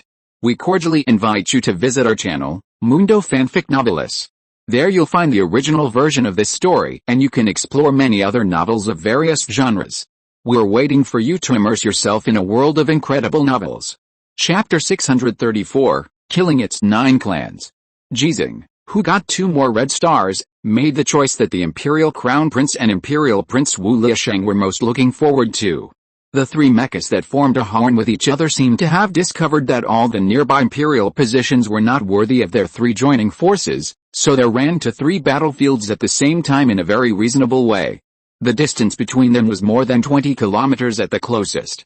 In terms of the speed of the mecha, 20 kilometers is not far, and the maximum speed of these 3 mechas is more than 300 kilometers. It only takes a few minutes to cross a distance of about 20 kilometers in theory. It doesn't look dangerous. But theory is not completely equal to reality. They are all on the battlefield. After they are separated, they are all isolated and helpless. It is difficult to quickly complete the reunion under the enemy's interception. Once the enemy is targeted, danger will follow. Yang Ente did not stop Ji Xinghe's dangerous tactical choice, because he has now seen that Ji Xinghe just wants to avenge Caitlin. It can also be said that Ji Xinghe wants to break the Imperial Prince armor so that the Federal Mecha warriors will no longer have to face the enemy they cannot defeat. Moreover, he knew very well that he could not stop it. Old man, are you acting too much? Yang Ente said in a helpless tone in the communication channel. Yes, your armor clone technique is ridiculously strong. The comprehensive performance of the Star Moon armor and the Divine Punishment armor is no worse than the Imperial Prince armor, but if that Prince armor really takes the bait, can you beat it with the armor clone technique? Imperial Prince Wu Lisheng guessed wrong. Ji Xinghe was not in the Divine Punishment armor, but in the Emperor armor. The reason is also very simple. As for Yang Ente's worry, it is also understandable. Caitlin's strength is really strong. He can become the commander of the Bald Eagle Independent Regiment not entirely because of his qualifications. In terms of Jackson's personality, Caitlin's desire to suppress him with his qualifications cannot be said to be wishful thinking, but it is absolutely no problem to say that he is looking for trouble. But when Caitlin faced the Prince armor, he only lasted 2 minutes before being broken. Of course, there was the Prince armor pretending to be the Duke armor, which caught Caitlin by surprise and caused damage to Caitlin's mecha, but the difference in combat effectiveness between the two sides can also be clearly seen. From a normal point of view, the combat effectiveness of Ji Xinghe using the armor clone technique is definitely not as good as Caitlin, a sub-galaxy level mecha warrior. From an abnormal point of view, the combat effectiveness that Ji Xinghe's armor clone technique can achieve is at most the same as Caitlin. Otherwise, wouldn't the Federation have 6 galaxy-level mecha warriors? Ji Xinghe can drive up to 4 mechas at the same time, and Li Yuanba can drive up to 2 mechas at the same time. Ji Xinghe, who was not fighting at this time, heard Yang Ente's doubts and replied softly with 3 words. I can beat it. There was no more explanation. Yang Ente did not ask any more questions. He knew Ji Xinghe's temper. If nothing else, his self-confidence was definitely the best in the Federation. Just reminding, although your tactics are not dangerous for you. If something unexpected happens, we will lose a national-level mecha. Moreover, your armor clone technique may also be exposed.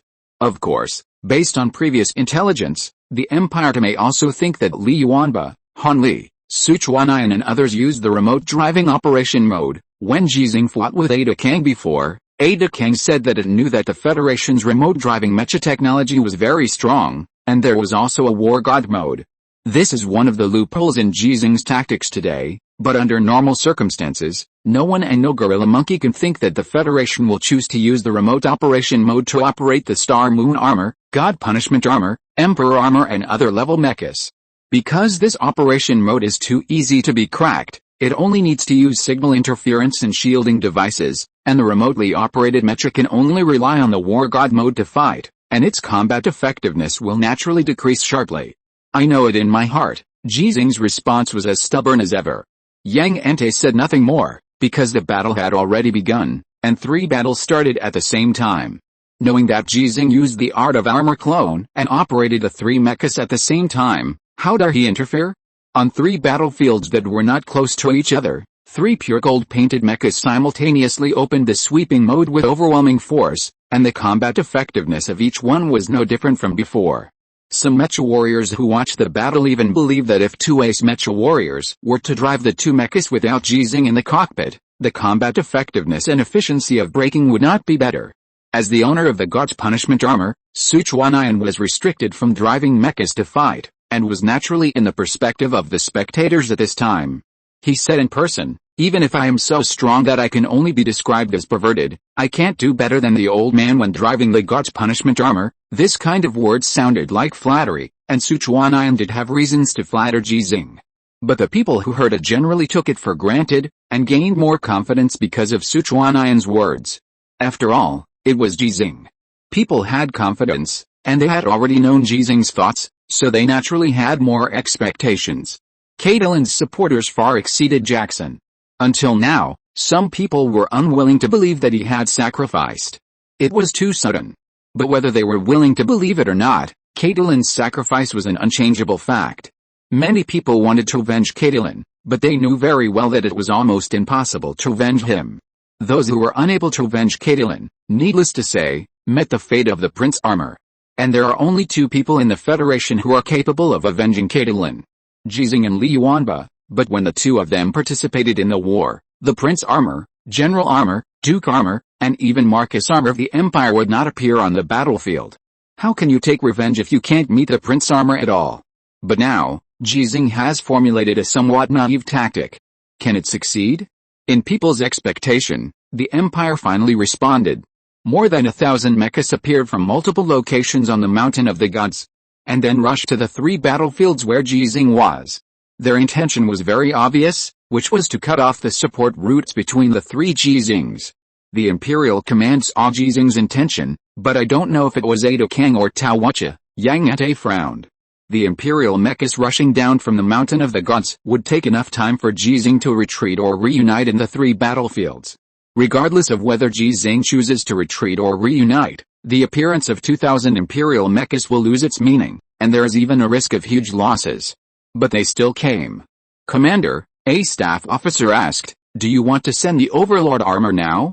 Counting the time it takes to send it, if General Ji chooses to fight them, it will be just in time. After a moment of hesitation, Yang Ente shook his head and said, "Don't move for now, wait for General Ji's order." The staff officer said with some concern, "But if General Ji is alone and goes to war with the Imperial Mecha Corps, he may not have time to give the order to transport the Overlord armor. He wants the Overlord armor to come, and he also knows that we can send it over, so if he needs it, he will definitely tell you," Yang Ente said firmly. "Don't forget, he is Ji Xinghe." "Yes," the staff officer stopped talking, but emphasized to the relevant personnel again that once Ji Xinghe's order for the Overlord armor was received, the Overlord armor should be sent to the location where Ji Xinghe needs the Overlord armor to appear as soon as possible. Yes, the Overlord armor owned by Li Yuanba, who was in seclusion, was also requisitioned by Ji Xinghe. Ji Xinghe, who can operate 4 mechas at the same time, really took out his strongest state this time, but because it was not needed temporarily, he still kept a hand. Or, Xinghe had a trick up her sleeve.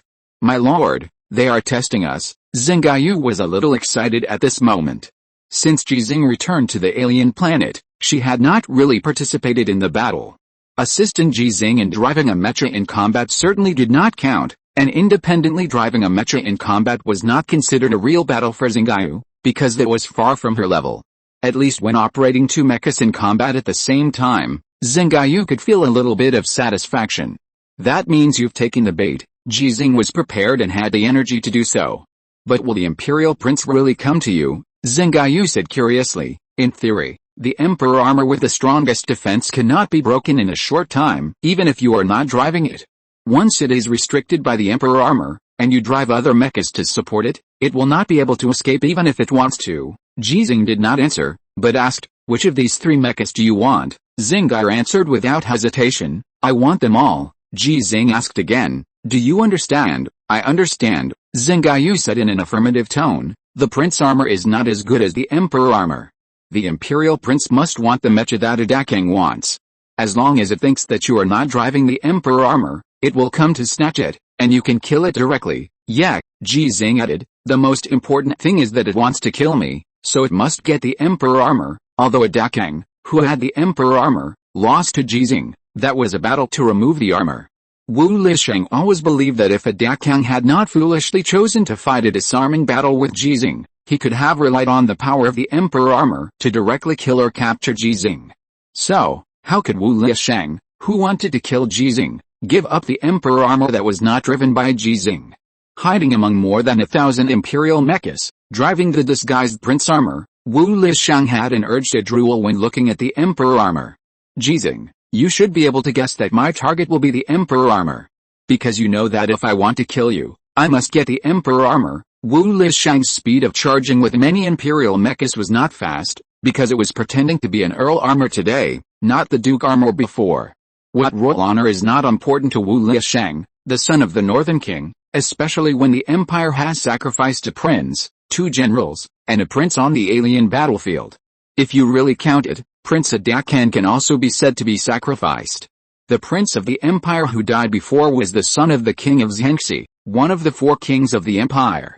Now, the king of Xiangxi has joined the rebels, which may not be due to the sacrifice of his most powerful son. Wu Lisheng does not want to sacrifice. So this time, not only did he come, but he also brought 9 Duke armor with super combat power. If it was not for the fear of scaring Ji Xinghe away, it could have transferred more Duke armor. With these 9 Duke armor and more than 1,000 Imperial mecha core including Marcus armor and Earl armor, Wu Lisheng believed that Ji Xinghe and the other 2 had no choice but to retreat. Don't retreat. If the 3 of you retreat, who should I kill? Wu Lisheng, who suppressed his own speed and charged with a team, saw that Ji Xinghe and the other 2 did not retreat, and some warning signs appeared in his heart. But because the Imperial mecha corps commanded by it did not rush directly to the 3 battlefields, but launched a charge in the posture of dividing the battlefield, Ji Xinghe and the other 3 still had plenty of time to retreat, so it ignored the warning signs in his heart. Not retreating? Then there's no need to retreat. When the Imperial mecha corps, composed of more than 1,000 Imperial mechas, rushed to the 3 battlefields in 2 places, forming a barrier like a metal jungle. 9 Duke armors completed the acceleration first and rushed to the 2 Federation mechas respectively. Star Moon armor, Divine Punishment armor. Wu Lisheng determined that Ji Xinghe was driving the Divine Punishment armor at this time, but only sent 4 Duke armors to rush to the Divine Punishment armor. Look down on Ji Xinghe? Of course not. Wu Lisheng, hiding between a Marcus armor and an Earl armor, saw that the Emperor armor really rushed to the position of the Star Moon armor to prepare for support in the battle as it expected. He smiled. This Ji Xinghe is really confident enough. Stop the Divine Punishment armor at all costs. Wu Lisheng gave the order with confidence, and his tone was full of confidence, like a nerd taking the Imperial examination. Today, I will break the Star Moon armor first, and then the Emperor armor. I want to see what Ji Xinghe is going to choose. Following its order, thousands of Imperial mechas quickly moved, and the total number of Imperial mechas that rushed to the God Punishment armor exceeded 400. In addition to the 4 Duke armors, there were also many Marcus armors and Earl armors. With their strength, even if Ji Xinghe was really in the God Punishment armor, it would be impossible to kill through in a short time. On the other side, there were more Imperial mechas that rushed to the Star Moon armor, led by 5 Duke armors, many Marcus armors, Earl armors, and the prince armor disguised as Earl armor driven by Wu Liasheng. With their strength, even if Ji Xinghe was really in the Star Moon armor, it would be impossible to kill through in a short time. But Ji Xinghe was not on the God Punishment armor, nor in the Star Moon armor. Driving the Emperor armor, he ignored the changes in the formation of the Imperial mechs and forced his way to the location of the Star Moon armor, looking like he was determined to save the Star Moon armor. The Divine Punishment armor also began to force its way forward. The three Federation mechs, all of which were fighting alone, did not choose to retreat, but tried to join forces. It gave people and Xinghe the same feeling: if we have to go, we will go together. So that's what you chose. Wu Liasheng laughed again, but it doesn't matter. I said that no matter what you choose, I will win. At this moment, it was like a top student who had completed the imperial examination and was rated as the top scholar. The 5 Duke armors that rushed towards Xinghe armor had already launched a final charge before the attack, and the other Empire mechas also took the opportunity to complete the encirclement. With the combat power of the 5 Duke armors, Xinghe armor had no chance of survival. It wasn't Ji Xinghe who was driving. When Wu Liasheng thought about this, he saw Xinghe armor start the overclocking mode that he had heard of for a long time. Haha, a dying struggle. At the same time, Xinghe also laughed. The smile was like the Empress sitting on the dragon throne, pointing at the new top scholar and whispering to the civil and military officials in the court. Punish its 9 clans. Chapter 635, Ji Xinghe is on the 3rd floor? The 5 Duke armor planes rushed towards Xinghe armor at full speed. After the two sides were close, they all slowed down significantly. This was not to let the Marcus armor and Earl armor behind them go first, but to maintain a posture of being able to attack synchronously. In a battle of this level, and with 5 planes besieging one, there was no need for the Marcus armor and Earl armor to make any tentative attacks first. Because the Xinghe armor, which had already activated the overclocking mode, could easily destroy multiple Marcus armor and Earl armor, and then use the corpses of the Marcus armor and Earl armor to form a cover to hinder the 5 Duke armor planes, and then find a time difference to get a chance to destroy them one by one. The drivers of these 5 Duke armor planes were very powerful, had rich combat experience, and were confident of winning. They were not Ji Xinghe or Li Yuanba. What was there to be afraid of when 5 fought 1? They were not afraid. Xinghe was even less afraid. She is indeed not Ji Xinghe or Li Yuanba, but she is called the Nameless by the Empire, just like Fang Wang, Zhang Li, Ma Gao, Lin Shu and others. How could she really be nameless? The overclocked form is also called the 8-armed Shura form. The 6 3-section lances that have been restored to their original state are waving behind her like 6 slender wings. The arms holding a sword each are raised in advance, ready to chop at any time. The Xinghe armor controlled by Xinghe, without any hesitation, faced the 5 Duke armors and launched a more fierce charge. The speed of the Xinghe armor was at its peak at this moment. And this was not Xinghe's full strength. At the same time, she also controlled the Divine Punishment armor to start the charge, targeting the 4 Duke armors. Not counting the Marcus armors and Earl armors behind the Duke armors on both sides, as well as the larger number of conventional Imperial mechas. Xinghe is fighting 1 against 9. She also has the confidence to win, because this is not a one-on-one duel, but a group battle with fewer against more. In this regard, neither Ji Xinghe nor Li Yuanba are as good as her. The true strongest mecha warrior of the Federation, as an unknown person, began the battle she had been looking forward to for a long time. Xinghe Jia, who was charging, suddenly retracted her raised arms, and the double swords in her hands were inserted into the scabbards on the mecha mounting points when they were very close to the 5 Duke armors. When the 5 Duke armors just felt puzzled, Xinghe Jia had raised her hands again, and in her hands, there were 2 more guns. Andre 2093 electromagnetic rifle. Protect your eyes. The 5 Duke armors reacted at the first time, and they kept charging synchronously, and almost raised their weapons at the same time, or the palms without weapons, to block their heads. Their mechas are all made of tungsten steel alloy. According to the intelligence currently held by the Empire, there is no need to worry about the electromagnetic rifles of the Federation. The only weakness is the camera that is equivalent to the eye. As long as the 2 sides are still a certain distance away, the protective pillar's own eyes can be ignored after the distance is really close. Bang bang bang. Xinghe dubbed himself, and after firing several shots, all of them hit the Duke's body or weapons. Between the splashing fire, Only one after another inconspicuous mark was left. The electromagnetic rifle is ineffective. Moreover, the distance between the two sides is getting closer and closer. Considering that the electromagnetic rifle needs a 1-second cooling time, it is obviously a wrong choice to attack with a gun. But Xinghe, who should put away the gun and pick up the knife, seemed to have forgotten that he still had two knives, and seemed to be extremely confident in the 6-3 section bayonet behind him. He continued to charge with two guns and head down. The drivers of the 5 Dukes were all happy. The assault formation of the synchronous charge changed accordingly. 2 of them had raised their tungsten steel gold weapons in front of them, and 2 of them went around to the side, holding their weapons and ready to launch an attack at any time. There was another one that fell behind, but it was the most dangerous one, because its tactical intention was just 2 words, finishing off the enemy. It seemed like Xinghe's armor was doomed to die, but it was the best offensive opportunity in Xinghe's calculations.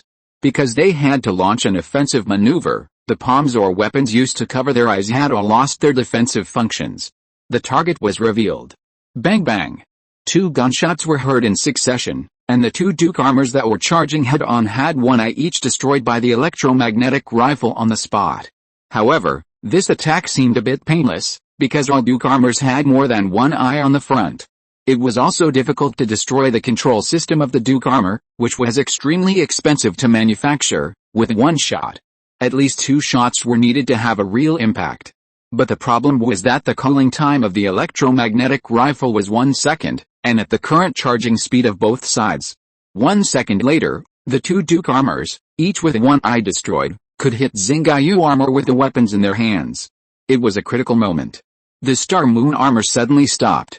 From charging at full speed to suddenly stopping, it only needed to force its feet into the ground to offset the inertia caused by charging at full speed. In this regard, humanoid mechas that use 2 feet to move have a huge advantage over tanks, armored vehicles and other weapons. However, the problem is, can the mecha warriors in it really withstand this level of overload? Even the imperial gorillas can't bear it, so how can humans bear it? Before the 5 Duke armors had time to think more, they found that the distance that originally only took 1 second to cross became 2 seconds because of the sudden stop of the Star Moon armor. No, more than 2 seconds. The Star Moon armor, which was forced to stop, actually completed the turning maneuver in an instant and started another full-speed charge. Escape? The speed of the 5 Duke armors has soared, and the Star Moon armors need to start accelerating again. When the performance of the mechas of both sides is not much different and the distance is so close, how can they escape? Naive? When the thought came to his mind, the 2 Duke armor closest to the Xinghe armor saw the Xinghe armor with its back to them, raised the electromagnetic rifle in its hand towards them, and fired at them in a state of crazy acceleration. Bang bang. There were 2 more gunshots that they could not hear, and 2 tungsten steel gold bullets completed an incredible hit. How is this possible? Both sides were moving at high speed, and the driver of the Xinghe armor must have just endured an unimaginable overload, and it was facing away. How could it be possible to hit? The 2 Duke armor that did not have time to think more did not completely lose the front view, and they had more than 2 cameras on the front. But they were hit in the eyes by 2 bullets one after another, and the tungsten steel alloy armor isolated behind the eyes could not stop the 2 bullets from penetrating into the head, and the control system integrated in it was finally affected. Fire. The 5 Duke armor reacted very quickly, and activated the firepower weapon system on the Duke armor without hesitation, and all the targets were Xinghe armor. Amid the roar and fire, the Star Moon armor, which had its back to them, had fired again, and after another extremely accurate hit, the 2 most unlucky Duke armor could almost be said to have lost their combat effectiveness. They had already begun to break, and turned around without hesitation to retreat, but their speed was already difficult to soar. It was like a strong gorilla being shot 3 times. Although it would not die on the spot, it was impossible to burst out all its physical fitness in exchange for speed. The Star Moon armor seized an opportunity and successfully created a bigger opportunity. 5 out of 5. What is there to be afraid of? The Star Moon armor suddenly broke for the second time, as if it completely ignored the life and death of the mecha warriors inside, and it was as if the mecha warriors inside had a body of steel. Under the overload that even the imperial gorillas could not bear, it completed the turning maneuver for the second time. Under the artillery fire, it was not afraid, and raised its hand to fire 2 more shots. 8 out of 10 hit, The two dukes who had circled to the side before had never expected that Xinghe would shoot at this time, because Xinghe had stopped and turned to charge, so the distance between the two sides was very close. At this distance, Xinghe not only shot, but also hit. The two dukes destroyed one eye each, and they were extremely angry. Anonymous, how dare you? The lethal attack was finally launched successfully, and the two dukes seized the opportunity for Xinghe to shoot for the fourth time. Xinghe, who had no time to put away his gun and change his knife, slid sideways and turned around, avoiding the attack of one of the dukes, and blocked the attack of the other duke with a spear behind his back. The 1-second cooldown time has passed. Xinghe raised his hand and fired 2 more shots. One shot was almost sticking to the visor of a duke, and the gun head was aimed at the eye, just like Andre in the Battle Scar Canyon 3 years ago, pulling the trigger. Bang! Xinghe's voiceover this time was unprecedentedly loud, so it was a fatal shot. The other shot was not aimed at the other Duke armor that was closer to her, but at the Duke armor that was originally at the back and ready to finish off the enemy. Want to finish off my enemy? I'll shoot you first. The arm holding the 2 guns quickly retracted after firing the 2 shots, and the Star Moon armor stepped forward and collided with the Duke armor whose control system had been destroyed with its shoulder, causing the Duke armor to pounce on another Duke armor that was very close. The collision between the 2 sides did not occur, and the other Duke armor was intact and could naturally avoid it easily. However, it could avoid its teammates, but it could not avoid the Star Moon armor that had changed from the dual gun form to the dual knife form. It was just a flash of light, and before the weapon in its hand could form a blocking force, it felt an unprecedented coldness coming from one side of its body, and then the heat in its body began to quickly lose. Finally, it could see clearly that the Star Moon armor, which it had determined to be dead 10 seconds ago, was pulling out 2 knives from its teammates. The location of the 2 knives was surprisingly the waist. Then, the vision began to blur until eternal darkness. The Xinghe armor, which had finishing off the enemy, charged forward with its 2 swords in hand. However, its target was not the 2 most unlucky Duke armors at the beginning. Their mobility was no longer as good as before, and it was impossible for them to escape. The Xinghe armor's priority target was the Duke armor, which had just been shot and lost an eye but had not lost much mobility. The Xinghe armor in its overclocked form was already the fastest in the Duke armor class, and now it was pursuing the enemy with victory, so there was naturally no problem. Destroy it. Then turn around, pursue it, and destroy it again. It was said that it was too late, and the battle between the 5 Duke armors and the Xinghe armor, including the final pursuit time, was only 30 seconds. Not to mention that the 5 Duke armor pilots who had already died were unable to react, even Wu Lishang was unable to react. It was just paying attention to the movements of the Emperor armor and the Divine Punishment armor, especially the Divine Punishment armor. Because it believed that the driver of the Divine Punishment armor was Ji Xinghe, it did not dare to let the 4 Duke armors launch an attack, but only asked the 4 Duke armors and many imperial mechas to intercept like gorillas. Looking back at the battle on the Xinghe armor side. Where are my 5 Duke armors? Where are the 5 Duke armors that just charged at the Xinghe armor with an unstoppable attitude? Ji Xinghe, the driver in the Xinghe armor is Ji Xinghe. Wu Lishang's ears rang with the voice of his father, the king of Zhanbi of the empire, but he still didn't want to believe it. Because he had watched it for a long time before, he felt that the Xinghe armor imitated Ji Xinghe too much, to the point of being deliberate. Moreover, although the Xinghe armor and the Divine Punishment armor were both Ji Xinghe's mechas before, the overclocked form of the Xinghe armor became famous because of Ji Xinghe. With Ji Xinghe's challenge in the Battle of Vulture Mountain, Wu Lishang could be said to have heard it like thunder. Compared to the 6 paths of reincarnation, the strongest weapon of the Divine Punishment armor, the overclocked form of the Star Moon armor is naturally more difficult to operate and can better bring out Ji Xinghe's strength. In theory, Ji Xinghe should be driving the Star Moon armor, but it is precisely because of this that Wu Lishang concluded that Ji Xinghe did not drive the Star Moon armor. Impossible, I am absolutely not wrong. Wu Lishang believes in its judgment and still does not believe in it at this time. But at this moment, a voice rang from its ears, coming from the speaker of the Star Moon armor, and was heard by the closer imperial mecha. And then transmitted to the Empire's headquarters in the God's Mountain, and finally transferred to it, 5 against 1, all killed by me. Can you drive a mecha? You are so weak, how can you make me stronger? This is Ji Xinghe's voice. Wu Lishang had heard the latter sentence a long time ago. At that time, It said to the gorillas beside it in a condescending tone, "Ji Xinghe, this human, is a bit interesting." Now it seems that it is indeed a bit interesting. How can he drive the Star Moon armor? Wu Lisheng finally confirmed that the driver in the Star Moon armor was Ji Xinghe, and he was a little disappointed. "I thought he was on the second floor, but he was actually on the first floor? Ji Xinghe, he's nothing special." Hearing Wu Lisheng's voice, King Zhanbi asked with a cold face, "Is it possible that he just guessed that you thought he was on the second floor, so he was actually on the third floor?" Wu Lisheng suddenly realized, and then gritted his teeth with a fierce expression. "So what if he's on the third floor?" I said, "No matter what he chooses, I win." After leaving this harsh word, Wu Lisheng gave an order directly. "Stop Ji Xinghe at all costs. As for the God Punishment armor, since it's not Ji Xinghe, then kill him with all your strength, and I'll deal with the Emperor armor." Yes, the 4 Duke armors that were carrying out guerrilla tactics also learned that they were not facing Ji Xinghe, so their confidence increased greatly. Kill. Chapter 636. It's you. Judging from the surface situation, Wu Lisheng is still sure to win. There are 3 key points. The Federation is really confident in these 3 humans. The Crown Prince of the Empire said a key point: they haven't sent reinforcements until now. The King of Zhanbi, who was standing next to him, frowned and said the second key point: Anonymous and Sichuan, 2 disciples of Ji Xinghe, should have almost exhausted their physical strength now, even if they have received the Duke-level gift from Ji Xinghe. Why don't they retreat? The battle that took place at this time was not the first battle of Ji Xinghe, Sichuan, and Anonymous today. They have been fighting at high intensity for more than 4 hours so far. Except for Ji Xinghe, a human who has mastered the gift ability, the other 2 are at best given the Duke-level gift.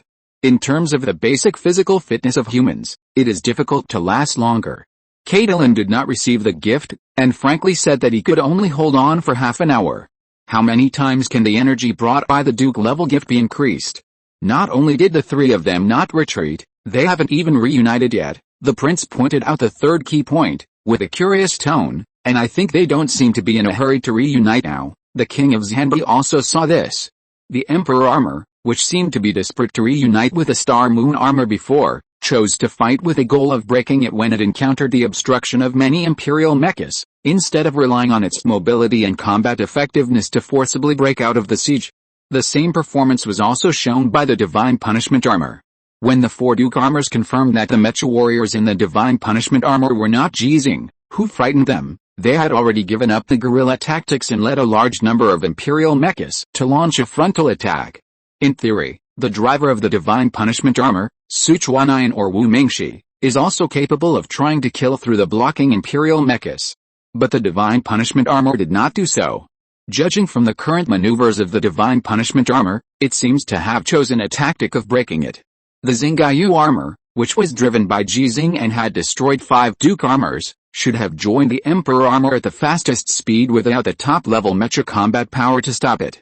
But Ji Xinghe, the Xinghe armor in the overclocked form switched to the state of holding 2 guns again, and while continuously firing, it directly crashed into the formation of many imperial mechas. Those imperial mechas below the Earl armor were destroyed by the bullets fired by the electromagnetic rifle before they could get close to the Xinghe armor. Although the bullets used by the Xinghe armor have been switched from the tungsten steel gold bullets just now to tungsten steel alloy bullets. But the destructive power is at least 1 level stronger than the tungsten steel alloy bullets used by Ji Xinghe in the Battle Scar Canyon last time. Because Shenmue spared no effort to spend a lot of energy to engrave these tungsten steel alloy bullets with patterns that look a bit complicated, so when these tungsten steel alloy bullets hit the head or chest of the conventional mecha, they can not only directly break through its protective armor, but also create a local explosion effect. 1 shot, 1 frame. 2 shots per second. Even so, it was difficult for the Star Moon armor to face more than 500 Imperial mechas. But the Star Moon armor not only had 2 electromagnetic rifles with unparalleled armor-piercing capabilities, but also 6 3-section bayonets made of tungsten steel gold, representing the highest level of mechanical technology in the Federation. Like 6 slender wings, they kept flapping behind the Star Moon armor, and as the Star Moon armor crashed into many Imperial mechas, it continued to break the Imperial mechas at a weird attack angle. Like the sickle of the God of Death, it wantonly harvested the lives of the Imperial guerrillas. The melee target of the Star Moon armor was very clear, that is, The Earl armor and Marcus armor, which had a certain degree of defense in front of the electromagnetic rifle. Some Imperial guerrillas made the correct tactical command for this battle, that is, to get close to the Star Moon armor driven by Ji Xinghe at all costs, reduce the lethality of the electromagnetic rifle, and use the body of the Imperial mecha to block the attack of the 6-3 section bayonets. Then, the Earl armor and Marcus armor, whose weapons were made of tungsten steel gold, took advantage of the situation to cause damage to the Star Moon armor. But correct tactical command does not mean that tactical goals can be achieved. Xinghe armor, which is much thinner than the Imperial mecha, has extremely strong speed and is extremely flexible. And its real driver is not Ji Xinghe, but Xinghe, who can use powerful computing power to maximize the god's perspective. A group of stinky gorillas want to get close to me? Dream on. While Xinghe kept cursing in her heart, she was as agile as a butterfly, as swift as a cheetah, and as deadly as a venomous snake among the steel jungle composed of the Imperial mecha. From the perspective of the spectators, it can only be described in one word. The Imperial Crown Prince thought about the dragon language he had learned, and sighed at the headquarters of the Empire's Mountain of Gods. This Ji Xinghe is so excited to kill. King Xinghe did not respond, and his eyes moved away from the battle screen where Xinghe armor was, and looked at the other two battles one after another. The first thing to look at is the battlefield where the Emperor armor is located. Because it is confirmed that Ji Xinghe is not on this mecha, Wu Lishang only mobilized 300 mechas to besiege it, knowing that the Emperor armor is extremely powerful. The number is obviously less than that of the Imperial mechas that are besieging the Divine Punishment armor at this time. This is because Wu Lishang is among the 300 Imperial mechas. In terms of its combat power level, it can actually fight against this Emperor armor. It is just because of cherishing life that it wants to win in a safe way. Currently, many Imperial mechas are being used to consume the physical energy of the Emperor armor driver. Wu Lishang's choice is very correct in theory. Since it is not Ji Xinghe who is driving the Emperor armor, his physical and mental energy have been consumed to the limit under such a long period of high-intensity fighting. It can also be clearly seen from the performance of the Emperor armor during the battle. It is completely relying on the defense of the Emperor armor to break it again and again. If it were not for the Imperial mechas that besieged the Emperor armor, the weapons used would all be conventional. Even though the body of the Emperor armor is made of tungsten steel and has extremely strong internal and external defense, it should be in a state of scars at this time. From this point of view, the driver of the Emperor armor must be the weakest among the three federal mecha warriors. The reason should be the same. If it is not the weakest, why drive the Emperor armor with the strongest defense? Wu Lishang is waiting for an opportunity. As long as the Star Moon armor and the Divine Punishment armor cannot kill through in a short time and come to support, the opportunity will always be in its hands, and it can attack the Emperor armor at any time. Just as the King of Xinghe was concentrating on watching, a thick beam of light suddenly fell from the sky and hit the Emperor armor directly, and then turned into a shock wave that swept in all directions. However, the King of Xinghe was not nervous at all, but relieved. It shouldn't be Ji Xinghe, otherwise, he wouldn't use the light of Divine Punishment. The prince raised his eyebrows. Ji Xinghe has spoken in the Xinghe armor. Why do you still think that Ji Xinghe is in the Emperor armor? Even if it can be spoken through recording or communication, but the combat power of that Xinghe armor, who else can it be except Ji Xinghe? Li Yuanba, the King of Xinghe, said this name. The prince shook his head and said, I said before that it can't be Li Yuanba. For a long time, Li Yuanba will not participate in the war again. The King of Xinghe frowned and looked at the prince. Huh? Don't ask, you will know when you should know. The prince did not explain, but the King of Xinghe had some guesses. It is very clear how powerful the Li family represented by Li Yuanba, Li Anbang, and Li Hengfen is in the Federation. Therefore, it is impossible that the return of Li Hengfen caused the Li family to fall into the power struggle in the Federation, and then prevented Li Yuanba from participating in the war. Then, there seems to be only one truth. Li Yuanba is the same as Ji Xinghe. This makes the King of Xinghe have more ambitions in his heart, much like Aida Kang. The prince frowned and said, why hasn't Wu Lishang made a move yet? On the front battlefield, due to the influence of the light of Divine Punishment, there are only more than 100 Imperial mechas surrounding the Emperor armor, and the encirclement has been disintegrated. It stands to reason that Wu Lishang must take action at this time, otherwise, the Emperor armor can directly break through their encirclement and rush to the location of the Star Moon armor or the Divine Punishment armor. But Wu Liashang is still waiting. King Xinghe thought about some information the prince had and explained, there is another light of divine punishment. The prince understood, Wu Liashang is afraid that its disguise will be destroyed by the light of divine punishment before it launches a real attack? Haha, it is really cautious, only by being cautious can you survive. King Xinghe looked at the battle scene on the screen and his tone became sarcastic. This human driving the Emperor armor will be killed by his confidence today. The Emperor armor, which had obtained sufficient space with the help of the light of divine punishment, did not choose the most correct tactics, but directly killed the remaining more than 100 Empire mechas. Judging from its posture, it actually wanted to kill all the Empire mechas by itself. Stupid and arrogant human, the prince made the same judgment, and then moved his sight to look at the third battlefield. The same was true for King Xinghe. They all knew that before Wu Liashang took action, the Emperor armor could continue to kill. The battle on the side of the God Punishment armor was similar to the battle on the side of the Emperor armor. The 4 Duke armors that received the order to attack with all their might did not take the lead in launching the attack like the 5 Duke armors that faced the Star Moon armors before. It has been confirmed that the Mecha warrior in the Divine Punishment armor is not Ji Xinghe, but it does not mean that they can ignore the combat effectiveness of the Divine Punishment armor. More than half a month ago, the Divine Punishment armor completed a complete victory in a very short time when facing the siege of 3 Duke armors in the Battle Scar Canyon. Although there is 1 more Duke armor today, none of the drivers of the 4 Duke armors want to die on the spot and use their lives to make wedding dresses for their teammates. They chose the same tactics as Wu Liashang, using a large number of conventional mechas, as well as the Marcus armors and Earl armors mixed in between, to consume the physical strength of Sichuan, the driver of the Divine Punishment armor, and to cause some damage to the Divine Punishment armor as much as possible.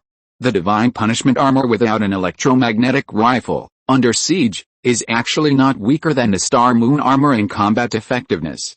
The energy weapon named 6 Paths of Reincarnation by Shen Mu makes the Divine Punishment armor feel at home in a one-on-many battle. The Mecha heavy sword made of tungsten steel in his hand is no longer mainly used for stabbing, but fully utilizes the weight of the weapon itself and its armor-breaking ability, showing its domineering nature between swings. Sichuan is no longer good, yes, otherwise, it would not choose this more destructive way of fighting. The Federation needs to seize our mechas. His damage to our mechas will increase their maintenance costs. Are we going to take action? While the 4 Duke armors were talking, they were getting closer and closer to the Divine Punishment armor. It was also because the 400 Imperial mechas that besieged the Divine Punishment armor had been destroyed by nearly 200 of them.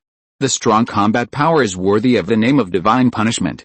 His energy weapon is damaged, an Imperial guerrilla driving the Duke armor exclaimed in surprise. The 6 Paths of Reincarnation weapon system on the Divine Punishment armor, after helping the Divine Punishment armor to destroy nearly 200 Imperial mechas, had been completely destroyed due to the manufacturing materials, and could no longer release energy beams that could damage the eyes of Imperial mechas.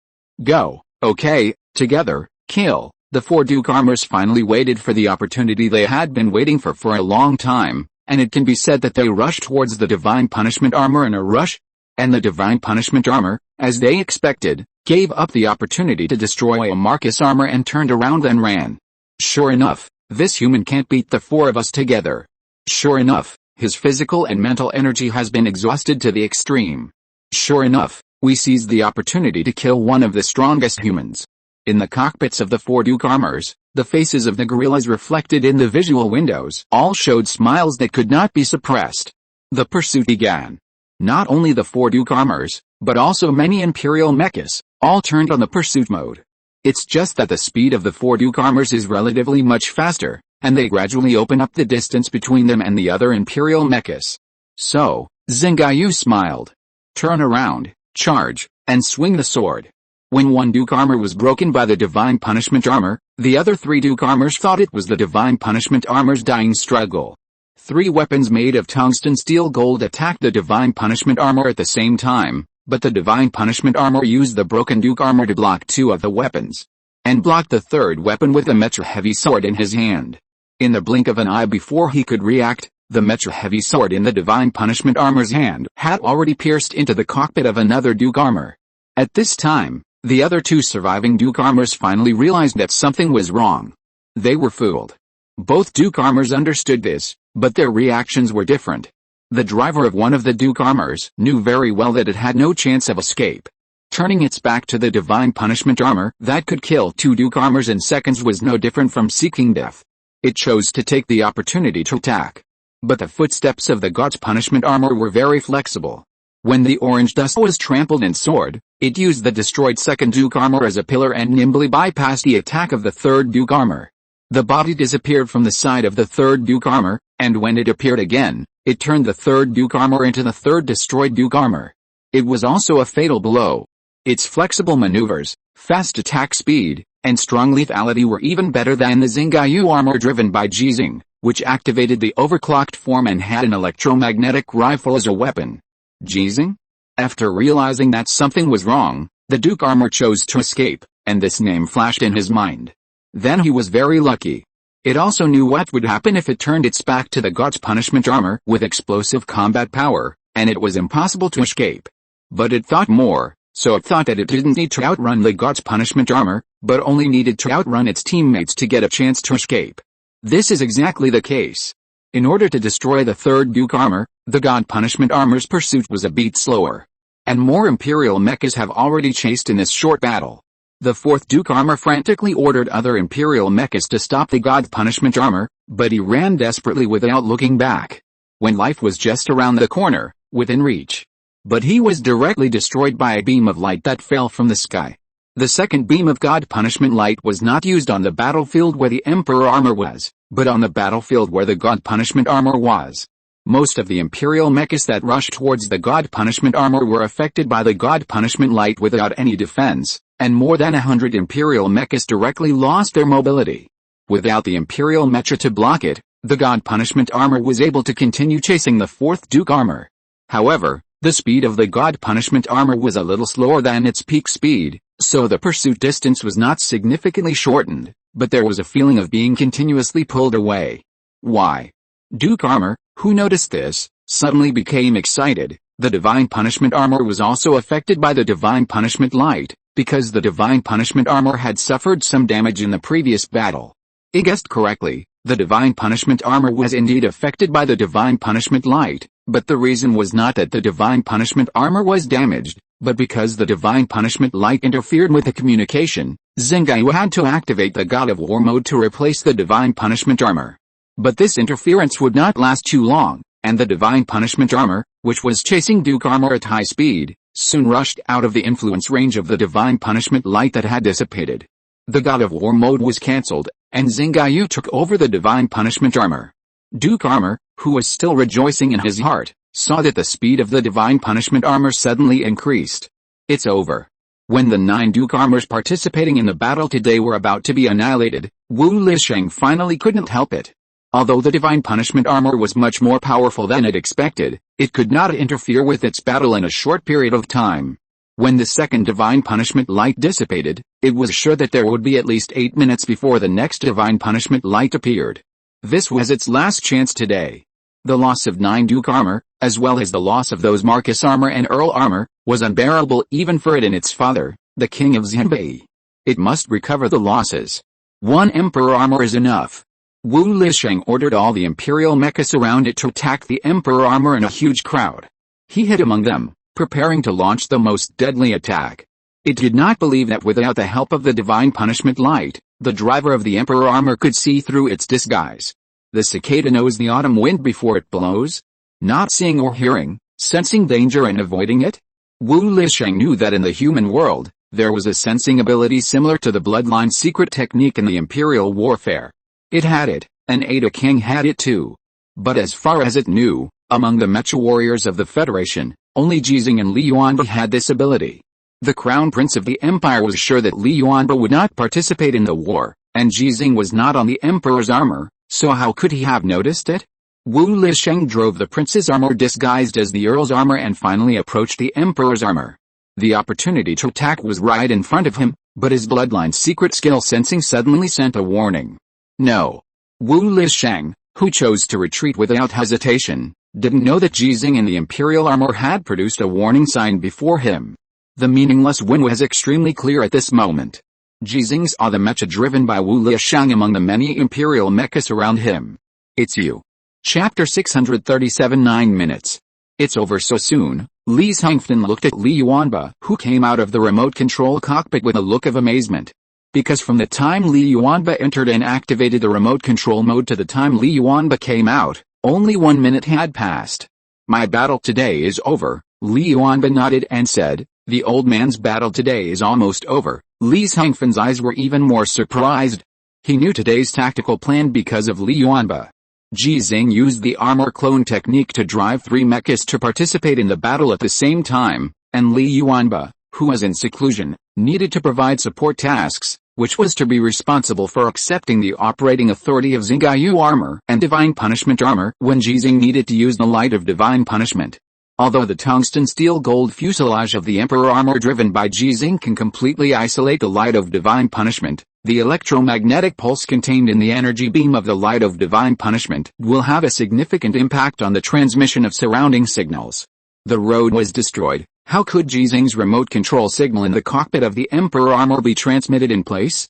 But Li Yuanba's remote operation will not be affected, because when the Emperor armor is in the bombardment range of the light of divine punishment, the Star Moon armor and the divine punishment armor are not within the bombardment range of the light of divine punishment. What's the matter with the divine punishment armor? Li Xinghe pointed to the battle screen displayed on the screen and asked, is the God of War mode so powerful? This means that when the divine punishment armor also uses the light of divine punishment, neither Ji Xinghe nor Li Yuanba can remotely operate the driving. But it seems that when the divine punishment armor chased the last Duke armor, it was extremely fierce. It has nothing to do with the strength of the God of War mode, it's just because that Duke armor and other imperial mechas dare not fight. Li Yuanba looked at the picture on the screen with fiery eyes. He also wanted to join the war. But as of now, his genes that were destroyed by the nuclear explosion have not been completely repaired in the true sense. And according to the plan, after he is completely healed, he still needs to try to master the gifted ability as soon as possible. So what the Imperial Prince said is right. Li Yuanba will not participate in the war for a long time unless there are special circumstances. The probability of special situations in alien wars is very high, but it seems that these special situations can be solved by someone. You are really brave, Li Xinghe said in an admiring tone. What if the Duke armor thinks it can't escape and turns around to fight the God punishment armor in the God of War mode? Won't it be exposed? No, Li Yuanba said. If the Duke armor really dares to fight, the God punishment armor will choose to avoid fighting and wait for the communication signal to be restored. This explanation made Li Xinghe even more puzzled. But the problem is that the current battle is different from before. The Star Moon armor and the God punishment armor all need to face a one-on-many battle, and the battle situation is much more complicated than before. And the old man driving the Emperor armor also has to face a more complicated battle. Li Xinghe looked at Li Yuanba and asked, are you really not going to help? Li Yuanba hesitated, but he didn't tell the truth after all, even though Li Xinghe was his biological brother. As of now, only 4 people in the Federation know the secret of Xinghe's existence: Ji Xinghe, Ji Xinghe, Li Yuanba, and Tu Yuan. Li Anbang is Li Yuanba's biological father, but he didn't say it because Xinghe is too important, and if Xinghe is exposed, it will inevitably trigger a chain reaction that will affect the entire Federation. The old man is much better than me in this regard, don't worry. Li Yuanba's explanation was a bit perfunctory, which made Li Xinghe frown, but he didn't continue to ask, and his tone became relaxed. Then, do you have a share in these destructions today? After all, in the 1 minute you participated in the battle, the divine punishment armor destroyed the Duke armor. No, Li Yuanba said, it's a small gift to the old man. He doesn't need 1 or 2 stars. Yes, he really doesn't need 1 or 2 stars. Li Xinghe nodded in agreement and asked, how many red stars does he have now? Although Li Xinghe now has a certain degree of freedom and can communicate with some old friends, his military rank has not been officially restored, and there is no direct access to the command sequence of the federal military. A lot of intelligence and information can only be obtained through Li Yuanba. If Li Yuanba is not with him today, he can't even see the combat scenes on the front line. Speaking of which, there is a small controversy. Li Xinghe was a lieutenant general before his death, and was posthumously awarded the rank of general after his death, but he did not die, so which rank does he need to restore? However, whether it is Li Xinghe or Li Yuanba, including Ivanovich and others, they don't care about this controversy. Li Xinghe, do you need the so-called military rank to prove yourself? There were 80 red stars before the battle today, 82 before the Imperial Mech Corps appeared, and 84 when the Imperial Mech Corps arrived at the battlefield. 9 Duke armor, 9, 457 Imperial mechs below the Duke armor, plus the previous fractions, it is exactly 5. While Li Yuanba made a simple calculation, he also gave Li Xinghe a detailed explanation. While listening, Li Xinghe took a deep breath. That's it, 98 red stars? Today's battle, across 4 battlefields, I have already got 18 red stars. Yes, Li Xinghe suddenly fell into memories. When he died, the Federation's mech warriors had already got the gold star system. But at that time, the Federation did not completely gain air superiority over the alien planet, and the mech warriors had a much harder time participating in the battle than after his death. For most of the Federation's mech warriors, getting 1 gold star is enough, and getting 1 more is a profit. Special fighters who can get 20 gold stars are very rare, not to mention ace mecha fighters who can get 100 gold stars, which are really rare. But 13 years later, someone was able to get 18 red stars in a battle, which is equivalent to 1,800 gold stars. If the latest red star calculation rules are followed, the Marcus armor and Earl armor that Ji Xinghe defeated today can be counted as more gold stars, which would exceed 2,000 gold stars. Li Xinghe didn't know how many mechas the Empire had. But he knew that the number of active mechas in the Federation was still only about 50,000. The manufacture of mechas has never stopped, and the captured Imperial mechas can be transformed into Federal mechas, but the sacrifice of Federal mecha fighters has never stopped either. Back then, if a Duke armor appeared on the battlefield, our space fleet would rush over to support it. Li Xinghe's tone was a little sad, but now, the Empire's Duke armor has become a piece of shit. The Empire's mecha under the Duke armor is really like an ant. Li Yuanba also thought of the time when he just joined the army and became a mecha warrior. We have become stronger, Li Xinghe asked. Is it you two who have become stronger, or the entire Federation that has become stronger? This is a very complicated question. Li Yuanba answered without any hesitation. All of us have become stronger, and we will become stronger. Li Xinghe thought of the gift ability that Ji Xinghe has mastered, and the gift ability that Li Yuanba is about to master.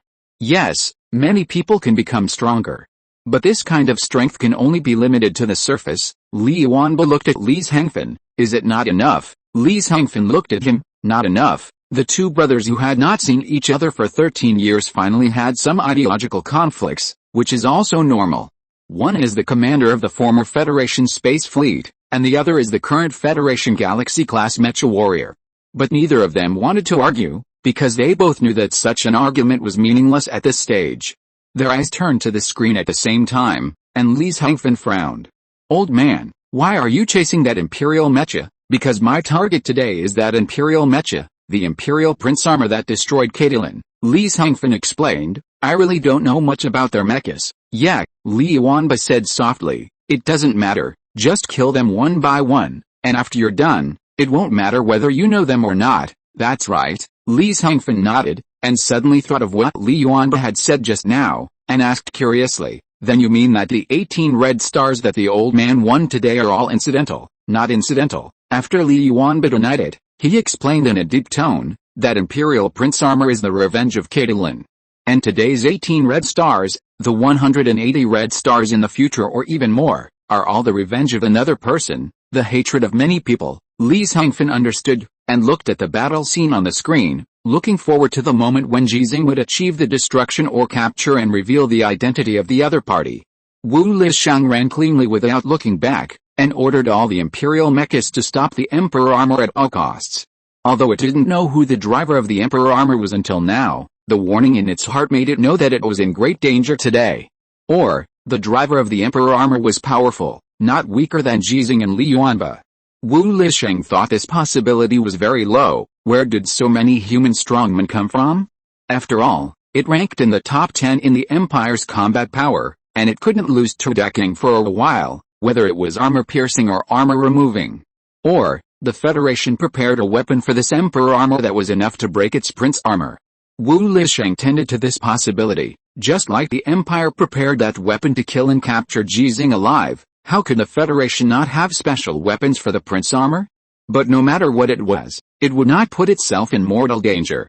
But what it didn't know was that when Ji Xinghe identified the mecha it was driving, it would be impossible for it to escape. Although until now, Ji Xinghe didn't know who was driving this prince armor disguised as an earl armor.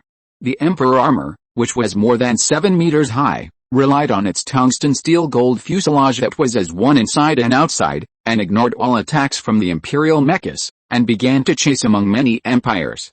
The speed of the two mechas was very fast, so they quickly jumped over the other imperial mechas, forming a one-on-one pursuit. At this time, everyone could see it.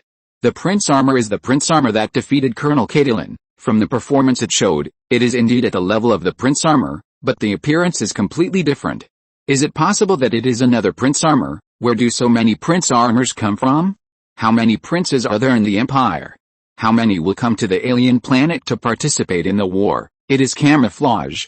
The technical department confirmed that the prince armor that General Ji is chasing used a similar camouflage method as the prince armor that defeated Colonel Caitlin before. Then it should be the same one. How did General Ji find out? That's not important. What's important is that General Ji is avenging Colonel Caitlin. The word revenge caused the command center to fall into a brief silence, which was then broken by the voices of various commanders analyzing intelligence. Yang Ente did not intervene in Ji Xinghe's battle command, but watched with expectation. Caitlin's sacrifice was too sudden, so sudden that many people could not accept it, and it even caused the general command to order all ace mecha warriors and special mecha warriors close to the ace level to avoid fighting as much as possible during the battle. This order has a great impact on the war on the front line, because the current form of war relies more and more on mechas. But there is nothing we can do about it. A mecha warrior that can disguise itself, who else can the Federation be confident of defeating, except Ji Xinghe and Li Yuanba? Han Li, who has the allure armor, can only guarantee his own survival at most. The mecha performance of Ravich, Jackson and others is relatively weaker, and their operating level is similar to that of Han Li. The outcome of facing the prince armor will not be different from that of Caitlin. As for other Federal Ace Mecha warriors, their real combat power is actually only equivalent to that of the Imperial Duke armor. They cannot guarantee a steady victory against the Duke armor, let alone against a Prince armor. Many people believe that the Federation's offensive against the Empire's jump base in the God's Mountain will slow down or even stagnate as a result. Just like when Ji Xinghe appears on the battlefield, the Imperial Mecha will flee. But now, Yang Ente suddenly asked, how long has it been since Colonel Caitlin died? Someone answered, 23 hours and 51 minutes, it's almost 24 hours. Yang Ente, who was not going to intervene in Ji Xinghe's battle, suddenly gritted his teeth and gave an order. General Ji Xinghe, please be sure to defeat the Imperial Prince armor you are chasing within 9 minutes. Ji Xinghe's response was quick and simple. Okay, what kind of support do you need? No. Chapter 638 Like a Dead Dog. Ji Xinghe, who received the order, did not burst out his speed again because of the time limit, because the Emperor armor he was driving had already burst out the speed of the limit. Similarly, the speed of the Prince armor driven by Wu Liashang had already reached the extreme. But no matter how advanced the Prince armor is, it is only the Prince armor. The Emperor armor of the previous generation is still the Emperor armor.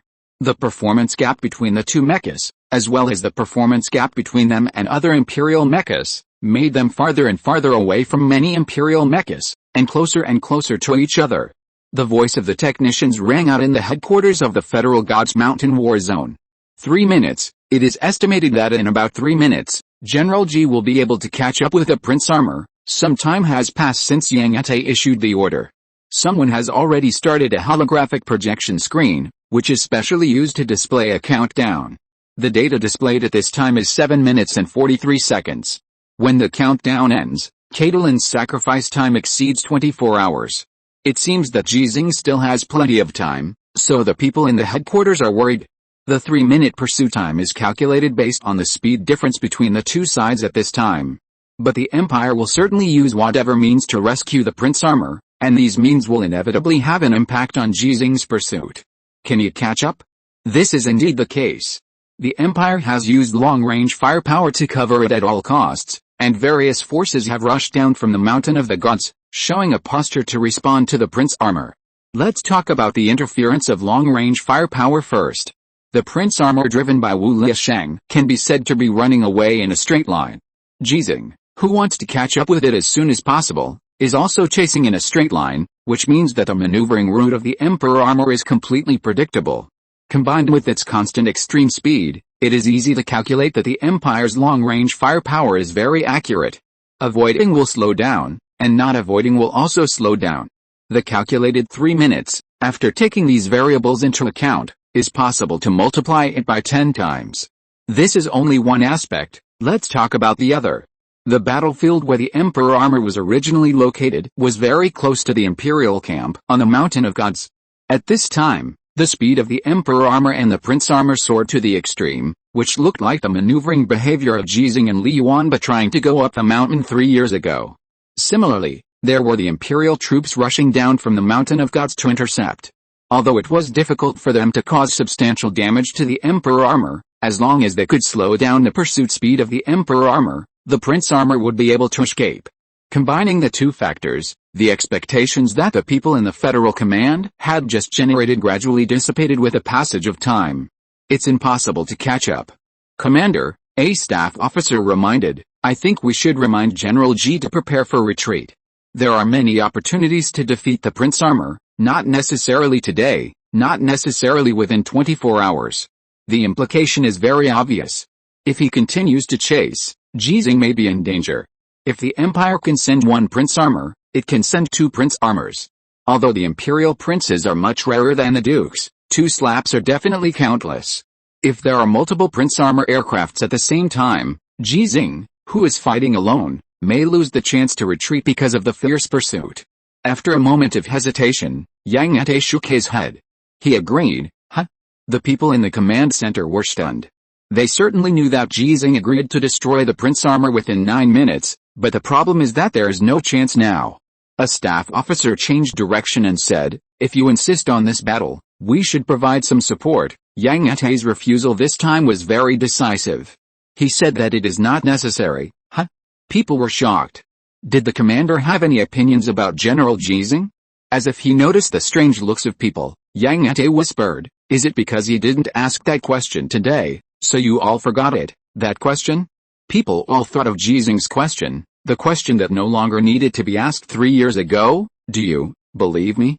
Even at this moment, if Ji Xinghe asked this question, people would still answer without hesitation that they believed it.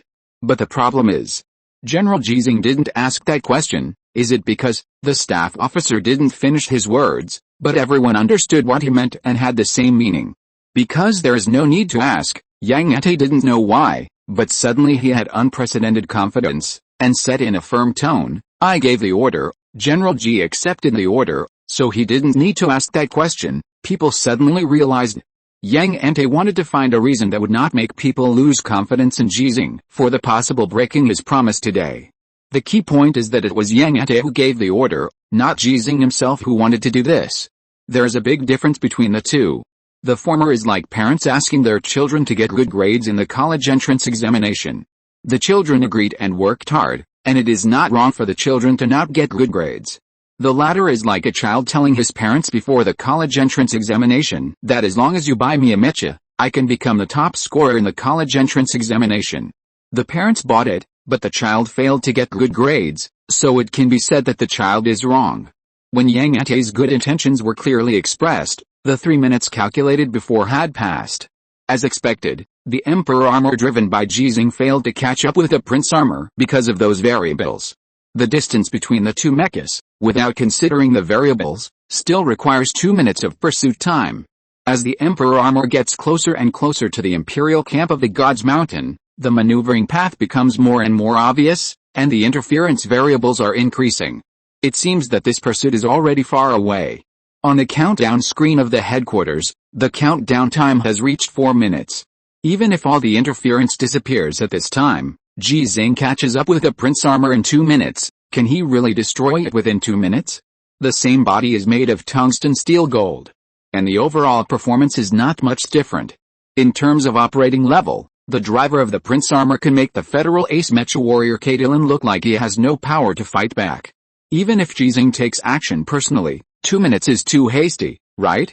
People's expectations disappeared, and their mood was a little low. How many days and nights will it take to avenge Caitlin after the first day and night? Countdown, 3 minutes. Yang Ante looked at the Emperor armor who was still chasing on the screen, sighed in his heart, and prepared to issue an order for Ji Xinghe to retreat. The act of scapegoating just now was just a prelude, and the current order was the real part he had to take. Although he had forced the pot on Ji Xinghe, as the federal commander of the Mountain of God's war zone, his order really had nothing to do with the scapegoating. The act of scapegoating at this time was just because of a very simple cognition: people should not lose confidence in Ji Xinghe. But just when the order to retreat was about to come out, the pursuit battle displayed on the big screen suddenly changed. A missile flew from the Mountain of Guts, and the Emperor armor connected to the intelligent core of the federal database and gave an evasion warning at the first time, explaining the uniqueness of this missile and its powerful power. But Ji Xinghe, who could hear the warning, did not choose to evade. Before the headquarters could give further warnings, the Imperial missile had already hit the target. Before the exclamation sounded, a shocking scene appeared in the combat perspective of the Emperor armor displayed on the large screen of the headquarters. The size of the Prince armor was getting bigger. Why? Because the distance between the Emperor armor and the Prince armor was rapidly shortening. Why? Because the Emperor armor flew up. Why? Because the Emperor armor, which did not avoid the Imperial missile, suddenly accelerated slightly when it was about to be hit, so that the missile that should have exploded in front of the Emperor armor was already behind the Emperor armor when it exploded. The shockwave released by the powerful warhead explosion gave the Emperor armor, which suddenly leaped up, a propulsion force comparable to that of a rocket engine. After the technical soldiers analyzed the answers to multiple questions in a very short time, they did not have time to make a report. People's exclamations had already sounded from the headquarters. On the big screen, the Emperor armor actually relied on this leap to fly over the head of the Prince armor, and then landed smoothly without any injury. Caught up? No, it was stopped. The surprise came too suddenly, so that people could only make meaningless exclamations, but people could imagine how desperate the driver of the Prince armor must be at this moment. But in fact, Wu Lisheng did not feel desperate. The reason why he ran away without looking back was just because of his naturally cautious character. Seeing that the Emperor armor was chasing him non-stop and appeared in front of him in an incredible way, as if he had fallen from the sky, he was only excited. The signs brought by the blood secret technique sensing were stimulated to the extreme by him. The perception of danger does not mean that it will definitely die. In the previous fights with Ada Kang, it had such a perception, but isn't it still alive and well? Fighting itself is risky. And the battlefield is even more dangerous. If you give up completely when you feel something, how can you become a real strong man? Only by constantly experiencing crisis after crisis can you sharpen yourself. If you only think about living a life of luxury, what is the difference between you and your useless brothers? Wu Lisheng, who has changed his mindset, drove the Prince armor at an unreduced speed and launched a fatal attack when the Emperor armor needed to control the center of gravity and balance when it landed. The dust that was splashed because the Emperor armor fell from the sky could only interfere with its sight, but not its attack. The speaker was turned on. When the physical attack was launched, Wu Lisheng also launched a spiritual attack on Ji Xinghe that he thought was bound to be fatal. Do you really think you are Ji Xinghe? Wu Lisheng roared in dragon language, with clear pronunciation, sounding like he had learned it from Li Hangfen himself. But it still sounds a bit funny, because I don't have to think that I am Ji Xinghe. Ji Xinghe did not respond out loud. As for the armor clone technique, he naturally had to keep it as secret as possible when the Tower Top organization had not revealed it to the Empire for some reason. But under his operation, the Emperor armor made a more powerful response. The two swords were raised in the dust, easily blocking the tungsten steel gold double swords that stabbed over. When he raised his hands and exerted force, the core engine of the Emperor armor roared, and Wu Lisheng, who had just launched what he thought was a fatal attack, found that it could no longer control its mecha. He was forced to raise his arms, as if in a gesture of surrender. In terms of pure mechanical power, the previous generation of Emperor armor can completely suppress this generation of Prince armor. He raised his foot and kicked hard. Wu Lisheng's reaction speed was not slow, and he made the same maneuver as Ji Xinghe. But its speed was obviously slower, and its maneuver seemed to be completely within Ji Xinghe's expectations. The giant metal foot raised by the Emperor armor trampled on the Prince armor's foot standing on the ground, and the upper limbs of the Prince armor's arms burst out with more powerful force. When Wu Lisheng controlled the kick of the Prince armor and hit Ji Xinghe's Emperor armor, he felt that his vision suddenly began to turn. It was knocked to the ground at the moment when the two sides met. Wu Lisheng was a little panicked, but not too panicked. His prince armor was made of tungsten steel gold. The difference between the body material and the emperor armor was only in the interior. The outer protective armor was made of the same material. The weapons used by the emperor armor were made of tungsten steel gold, just like its weapons. Tungsten steel gold against tungsten steel gold is like chopping iron ingots with an iron knife. How can it be so easy? Even if it fell, it was expected that the emperor armor would not be able to break its defense for a while. The only thing Wu Lisheng needed to protect was the eyes of its mecha, but it knew that the best defense was offense, so when it fell to the ground, it tried to use the mecha to use ground tactics. The prince armor, which was nearly 7 meters tall, was extremely flexible at this moment. It actually locked the emperor armor and pulled the emperor armor to the ground with the kinetic energy of falling to the ground and the power brought by the core engine. That's all. Wu Lisheng was extremely excited. He felt that the explosion of the federal mecha warrior just now was just luck, guessing its attack intention, and relying on the performance advantage of the emperor armor. When fighting in close combat, the lack of operation level was exposed. But the excitement lasted less than half a second, and Wu Lisheng noticed something wrong again. It fell to the ground with the emperor armor, and was about to try to launch an attack, but found that the operation on the prince armor's arms had no effect. The two arms made of tungsten steel gold seemed to be stuck by rust, and no matter how it operated, it could not move. Turning its sight back, it found that the emperor armor, who was brought to the ground by it, had actually locked its arms with its legs. Ground skills, a complete defeat. But so what? Wu Lisheng in the cockpit of the emperor armor could clearly see that its reinforcements were very close, and the weapons made of tungsten steel gold by the emperor armor could not break its cockpit before the reinforcements arrived. Breaking it violently by force would only damage its weapons. Tell me your name, I will spare you, Wu Lisheng spoke again while struggling. It didn't seem like he was completely locked by the emperor armor, but it seemed that it locked the emperor armor. But he couldn't finish his words because the emperor armor made a maneuver that shocked him. The two mecha swords made of tungsten steel gold were actually released by the emperor armor. Even weapons made of tungsten steel gold can't break my mecha's defense. What can you do if you throw away the weapons? The answer appeared when Wu Lisheng's question arose. Ji Xinghe, who threw away the two swords, kept the posture of locking the prince armor, raised his fists high, and then smashed them down suddenly. With a loud bang, a violent vibration was transmitted into the cockpit of the emperor armor. Wu Lisheng was stunned. Are you crazy? There's no way this will kill me. When Wu Lisheng said this, the emperor armor had already punched 4 more times regardless. Because he clenched his fists, these 4 punches were actually 8 punches. The 2 fists, as big as wheels, only need 1 punch to smash the armor of a main battle tank. What effect will it have when they hit the chest of the prince armor, made of tungsten steel gold? It seems that there is no effect. It's like using a brand new hammer to hide another brand new hammer. It takes many full swings to determine the winner, which means it takes a long time. Wu Lisheng has plenty of time, but Ji Xinghe doesn't. Wu Lisheng, who has mobilized all the energy in his body to resist the vibration, is exponentially angry. He knows that he can't die today, because this human can't destroy his prince armor before his reinforcements arrive. Those vibrations are not painful to him with his majestic energy. But today's humiliating scene will inevitably be recorded by the crown prince who is watching the battle, and spread throughout the empire because of his bad taste. Shouldn't the crown prince treat an imperial prince like this? When he knew that he might be the crown prince for his whole life, he would not care so much.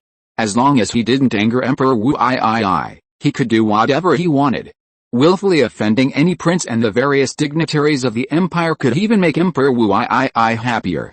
Tell me your name. Wu Lisheng's anger had reached its peak, and he roared angrily, believe me, I will definitely make you and your family. Before he could finish his threatening words, Wu Lisheng's face showed an extremely terrified expression.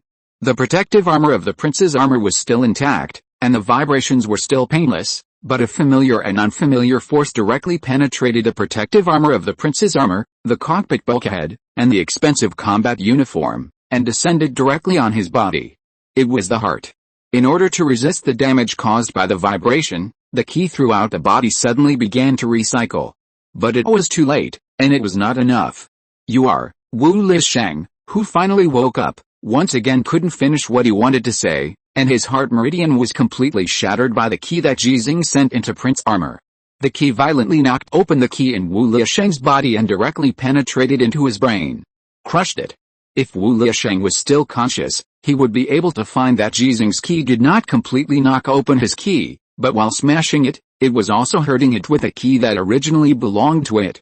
This is one of the characteristics brought by the gift ability, and it is also one of the reasons why Ada Kang couldn't stop Ji Xinghe when he had a more powerful key than Ji Xinghe. Feeling Wu Liasheng's consciousness disappear, Ji Xinghe raised his hand and grasped his double swords again. He stood up. One foot stepped on the chest of Emperor armor. Such pressure is not worth mentioning for Prince armor, and he can break free with just a little effort.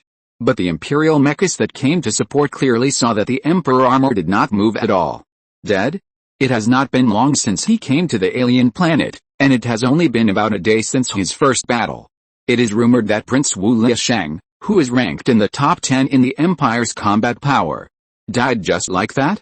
All the imperial mechs began to slow down until they stopped completely. They stopped very quickly, faster than Wu Liasheng's death. Because they all didn't want to die. Ji Xinghe looked at them, sheathed his sword with one hand, bent down, and grabbed one of Prince Armor's feet with the other hand. Turned and left. There were no pursuers behind him, no obstacles in front of him, and Ji Xinghe was alone in the enemy's belly. No one dared to stop him. In the Federal Command headquarters of the Mountain of God's War Zone, the countdown finally returned to 0. Ha ha ha, Yang Ate laughed out loud, pointing at Prince Armor who was dragged on the ground by Ji Xinghe on the screen, and asked loudly. Look, does that Imperial Prince look like a dead dog? Chapter 639 Emperor Engine. Old Liu, do you know what is the fastest man-made object in history? Shen Mu's eyes became extremely bright when he saw Ji Xinghe flying in the Emperor armor, like a wolf that had not eaten meat for 3 years. Old Liu looked at the screen in front of him nervously and answered casually, the Sun Shooting Probe. The Sun Shooting Probe is a probe launched by the Federation to the outer solar system last year.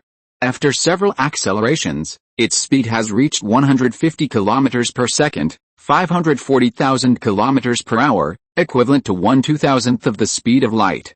The Federation's current carrier spacecraft that travels between the Azure Star and the Alien Star has a maximum speed of only 36,000 kilometers per hour, and it takes 2 months to cross a distance of 50 million kilometers. The gap is not small. As early as more than 100 years ago, the Apollo 2 probe launched by Eagle Continent could reach a flight speed of 240,000 kilometers per hour.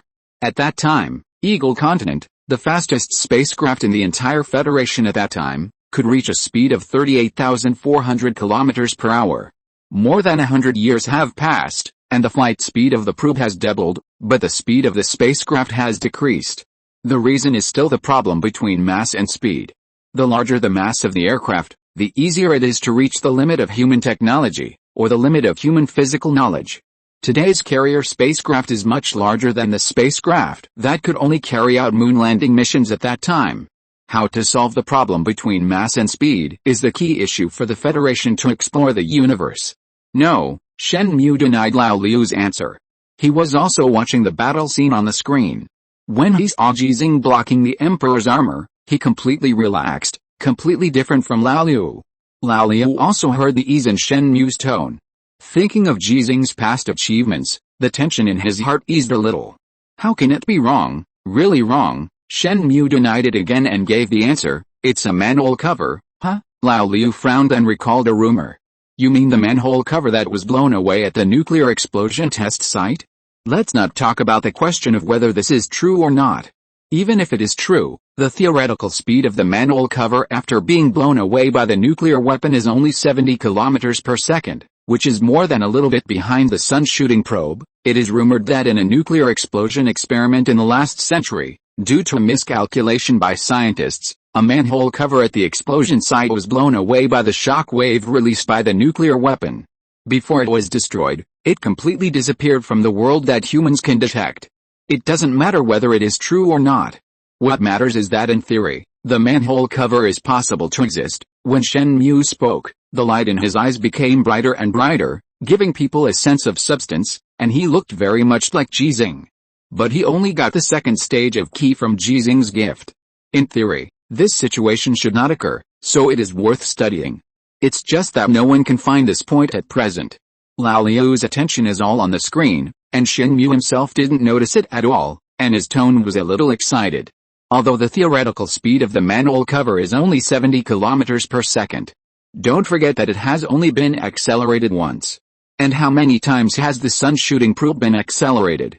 And our spacecraft and individual starships, how many times do they need to accelerate to reach their maximum speed? So, if multiple nuclear weapons can be used to accelerate the manual cover, its theoretical speed can continue to increase, and 700 kilometers per second is possible. Awesome, Lao Liu suddenly shouted loudly.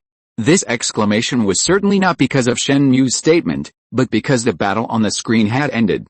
This battle, which had been pursued for some time and finally started, was so fast that many people could not react. They could only see that after Ji Xinghe locked the prince armor, he punched it more than a dozen times, and the prince armor could no longer move, even if it was stepped on by Ji Xinghe. Shenmue's eyes were also amazed, but not as much as Lao Liu's reaction. From the time Ji Xinghe successfully stopped the prince armor, he had foreseen such a scene. However, because the battle was not over, Shenmue fell silent for a while.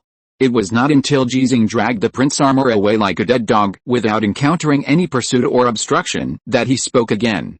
I want to study a propulsion engine that can produce an effect similar to a nuclear explosion. Old Liu was stunned for a moment, turned his eyes to Shenmue, and then carefully recalled what he had just heard.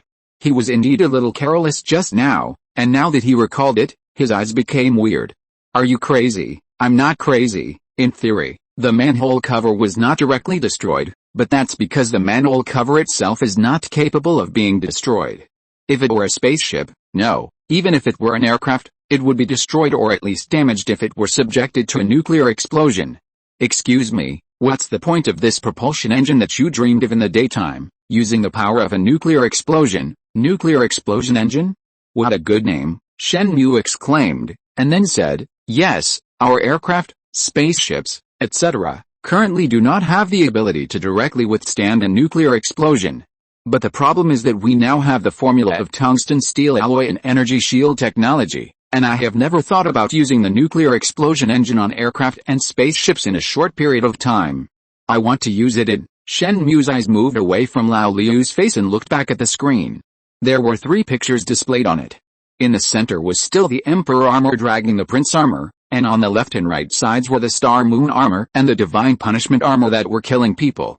Old Liu was stunned for a moment, turned his gaze back to the screen, then was stunned again, and finally turned his gaze back to Shenmue's face. Noticing Shenmue's crazy and serious look, he was stunned again before speaking. You mean, the Emperor armor? To be more precise, it is a mecha made of tungsten steel gold, including the Emperor armor, and it must be driven by an old man because he is not afraid of the radiation produced by a nuclear explosion. Well, Li Yuanba seems to be able to do it. The scene he just saw emerged in old Liu's mind. The Emperor armor driven by Ji Xinghe used the shock wave brought by the Imperial missile to obtain an acceleration that could determine the outcome. The power of that Imperial missile is definitely not comparable to a nuclear explosion. If it is equipped with a tactical nuclear warhead. Shenmue's excited voice continued to sound while old Liu was thinking. Nuclear explosion engines can be used not only on the battlefield on the surface of alien planets, but also in space. There is no resistance in space, and nuclear explosion engines can theoretically accelerate the Emperor armor countless times until the Emperor armor or the old man in the Emperor armor can no longer bear it. The size and weight of the mecha are much smaller than those of the exploration aircraft. Even if a mecha kit equipped with a propulsion engine is used, it can theoretically achieve a speed that is not inferior to that of the exploration aircraft. I know that the Academy of Sciences is conducting relevance experiments to find a faster way to send the mecha from the Azure Star to the alien planet. But conventional propulsion engines really don't work. Although the maximum speed of the sun-shooting probe can reach 150 kilometers per second, theoretically, it only takes 100 hours to reach the alien planet from the Azure Star.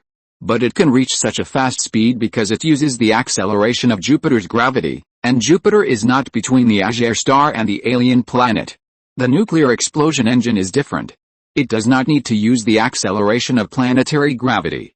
It only needs to perform nuclear explosions again and again to generate unprecedented propulsion. Even if it can only reach the maximum speed of the sun-shooting probe, Shen Mu paused for a few seconds, looked at Lao Liu's stunned expression, and said, "The old man driving the Emperor armor only needs 200 hours to travel back and forth between the Azure Star and the Alien Star. Note that it is round trip." "Do you know what this means?" Lao Liu asked blankly. "What does it mean?" Shen Mu took a deep breath. "It means that if the Empire's space battleships break through the blockade of our space fleet and go to the Azure Star, the old man can catch up with them, stop them, and kill them like today." Lao Liu finally understood and exclaimed, "Do you really want the old man to drive the mecha to chop up the Empire's space battleships?" "I don't want to." When Shen Mu answered, he looked at the Emperor armor driven by Ji Xinghe on the screen again. "But if there really comes such a day, the old man will definitely want to catch up. Whether he can chop up the Empire's space battleships is his business. Whether he can catch up with the Empire's space battleships is our business." Lao Liu was silent, and spoke after a while. "How to do it? You can't do it." Shen Mu suddenly laughed. "Although I know more than you, I can't do it alone. I have to ask the Academy of Sciences." Old Liu, who was in a state of excitement, was suddenly poured with a basin of cold water by Shen Mu. He was really offended and angry. "Then what the hell did you tell me? I have such a genius idea. Of course I have to tell others about it. It's a pity that you are the only one around me and you don't even know how to play the supporting role." "Hey, don't look at me like that. You are the first person to hear my genius idea. You will be written into history in the future. You should thank me. I thank your 8 generations of ancestors." Shen Mu, who was scolded, was not angry. He opened the bracelet and began to formulate a more detailed design idea. The title of this design idea was not the nuclear explosion engine he had just mentioned to old Liu, but the Emperor engine. This is normal. Among all the mechas currently in the Federation, except for the Emperor armor currently used by Ji Xinghe, there is really no one that can theoretically withstand the side effects of the nuclear explosion engine. Moreover, Shen Mu felt that the name of the Emperor engine really suited Ji Xinghe. Mountain of Guts, Empire Headquarters. The expression of the King of Zhanbai and the Empire did not change significantly from beginning to end, as if Wu Liesheng, who died on the battlefield, was not his son. But the Crown Prince of the Empire knew very well that the King of Zhanbai's emotions were not as calm as he showed. The changes in the surrounding air pressure revealed that the King of Zhanbai could no longer control the ki in his body. This was very unusual. According to the 9 realms divided by Ji Xinghe, the King of Zhanbai has reached the 7th realm, and it is a very top-notch one. Because of the power of inheritance, Aida Kang, who was promoted to the 7th realm, could not compete with the King of Zhanbai in terms of ki at this stage. Although it is not appropriate to say this, but, the Crown Prince hesitated. "Wu Liesheng's death has nothing to do with my command." The King of Zhanbai did not react at all. His eyes looked straight at the picture on the screen, focusing on the Prince armor dragged by the Emperor armor, as if waiting for a miracle to come. However, until the Emperor armor, the Star Moon armor, and the Divine Punishment armor, to some extent, completed the convergence, that is, there was no imperial force that could stop the 3 mechas. The Prince armor, which was driven by its most powerful son, did not struggle or resist. He was really dead. In fact, the life support system in the Prince armor had already sent back a report of Wu Liesheng's death. The King of Zhanbai's waiting was really redundant. There was a little silence in the command center, and the officers and staff who kept passing on orders all lowered their voices. The prince, who was not afraid of offending the King of Zhanbai, and was even willing to offend the King of Zhanbai, was still a little flustered. It asked, "How about throwing a nuclear weapon?" The King of Zhanbai did not respond. The prince continued, "Although Ji Xinghe is definitely not afraid of nuclear weapons, the Xingaiyu armor can also provide him with good protection, not to mention the Emperor armor. But if our target is the God Punishment armor, it is very likely to kill the human mecha warrior. Or, throw it directly to the federal position. We will find a suitable opportunity, and it should not be a problem to kill tens of thousands of people. It can be regarded as buried with Wu Liesheng." The King of Zhanbai finally reacted, and he turned his head to look at the prince. "Is this what you and your father want?" The prince frowned. "I said, this has nothing to do with my command, but you said that Li Yuanba could not participate in the war." "Yes, Li Yuanba would never participate in the war, and there is definitely no Li Yuanba in the Emperor armor. Then how did he kill my son?" The King of Zhanbai responded tit for tat, and even stepped forward to approach the prince, making all the gorillas and monkeys in the command center nervous. "Do you think it's anger?" The prince stared at the eyes of the King of Zhanbai without any fear. Although in theory, the driver of the Emperor armor was able to kill Wu Liasheng so quickly, the biggest possibility is to use the power of Qi to penetrate the defense of the Mecha. But even Ji Xinghe doesn't have such a strong Qi. If he had it, he wouldn't have been beaten so badly by a Dakang before. A Dakang lost, but in the prince's mouth, it sounded like a Dakang won. But to be honest, Ji Xinghe was indeed beaten badly at that time. King Xinghe was silent. Wu Liasheng only said 2 words in the NGR. At that time, it subconsciously thought that Wu Liasheng was talking about Ji Xinghe, because only Ji Xinghe in the entire Federation had Qi that was not weaker than Wu Liasheng. But the driver in Xingaiyu armor is most likely Ji Xinghe. Thinking of the prince saying that Li Yuanba is unlikely to participate in the war in the near future, it thinks that Li Yuanba should have been blessed with the same ability as Ji Xinghe, that is, Li Yuanba's Qi may not be weaker than Ji Xinghe. But after the anger subsided a little, it felt that the possibility of Li Yuanba in the Emperor armor was too small. Moreover, even Ji Xinghe is unlikely to do this.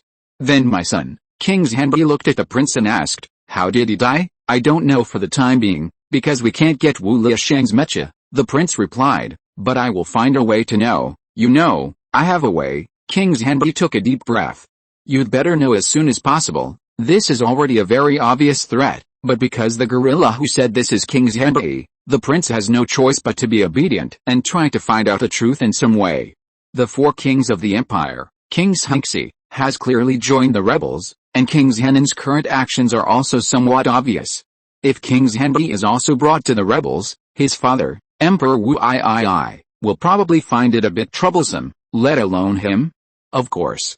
But, the prince pondered for a moment and said, "I think we should still talk about how to avenge Wu Liasheng." King Xinghe's oppressive gaze finally moved away from the prince and looked at the big screen again. Its son, Wu Liasheng, had been dragged by Ji Xinghe to a very far place, so far that he could never be brought back. But this revenge can be avenged. "I know you have 12 Duke armors under your command, let them join the war, and also the Anti-Galaxy Corps." King Xinghe made another request. "Okay," the prince agreed and asked, "What about you?" King Xinghe was silent for a moment. When it received the order to come to the alien battlefield, it already knew what its nephew, the Emperor, meant. It was also prepared to lose some of its own strength for this war, but before today, it could never have imagined that its losses would be so great. Wu Liasheng is its most powerful son and the most talented son, and in the royal family of the empire, this talent means a certain possibility. But now, it is gone. It said, "As long as you tell me who killed my son, I will take revenge." Chapter 640, 300 Nuclear Weapons.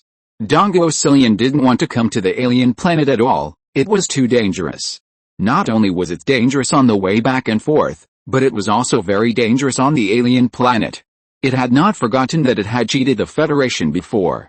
But it had to come because it didn't trust other apes. "I am Dongo Cillian. I have important information. I want to see Ji Xinghe." Dongo Cillian, who had just arrived at the Empire jump base in the Battle Scar Canyon, used the Federation mecha seized in the base to send a message to the outside world and kept broadcasting it repeatedly. In the past, it would not dare to do this. Using this unencrypted public channel communication would inevitably be discovered by the Empire's technical department. But now it is the nominal leader of the Empire's resistance army, and this jump base in the Battle Scar Canyon is temporarily under its control, so naturally there is no need to worry. The Federation received this message at the first time and used it to calculate the more accurate location of the Empire jump base. However, the Empire's defense is still tight. Under the command of Tang Qiao, the main task of the Battle Scar Canyon War Zone is to annihilate all the Empire's troops in the canyon and seize all the weapons. The exact location is not as important as before. "How do you prove that you are Dongo Cillian?" Tang Qiao pretended to be a technical department of the Federation. He could not analyze Dongo Cillian's voice print, connected the communication and said, "I am Lieutenant General Tang Qiao, the commander of the Federation's Battle Scar Canyon War Zone. You must prove that you are Dongo Cillian before we can continue this conversation. Want to trick me? Dream on." Dongo Cillian heard what Tang Qiao meant, sneered in his heart, but did not dare to show it. "I can prove myself with the content of my previous conversation with Ji Xinghe. That won't work. You know very well that the confidentiality level of your conversation with Ji Xinghe is not high. If I leave this jump base, I will lose control of it." "Lieutenant General Tang Qiao, You don't want to see Emperor Wu I regain control of this base, right? We have already mastered the precise coordinates of this base and can capture it at any time. Whether Emperor Wu I can regain control of it makes no difference to us, really? What if I say that I can hand over this jump base to you? Compared with the large number of casualties that will inevitably occur when you forcibly capture it, and the damage to the space when you use nuclear weapons to capture it, I think my proposal is better. I think it would be better for us to meet in person. Don't you want to see Ji Xinghe? If you meet me, you can see Ji Xinghe. It's over. The Federation wants to kill me. No, it should be said that Ji Xinghe wants to kill me. Dong Osilian thought of the intelligence it had received recently. Knowing that Ji Xinghe, who had returned to the alien planet, must have a deep hatred for it. If it had told the Federation the exact coordinates of the jump base as agreed, the battles that had taken place in the Battle Scar Canyon over the past 3 years would not have happened in theory. Ji Xinghe's independent regiment would not have suffered so many casualties that it had lost everything.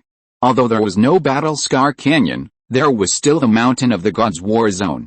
Ji Xinghe's independent regiment would definitely participate in the war and there would definitely be casualties, but no one and no guerrilla could take the blame for the casualties in the Mountain of the Gods war zone. Dong Osilian's mind raced, and he became more certain that he could not meet anyone from the Federation. He had personally verified Ji Xinghe's power in the Federation, especially after Ada King was also defeated by Ji Xinghe. To show my sincerity, let me tell you a piece of news first. Dong Osilian's tone became serious, as if he was telling a horror story. There is an extremely powerful prince in our empire. He has already arrived at the alien battlefield. He may drive his prince armor to join the battle at any time.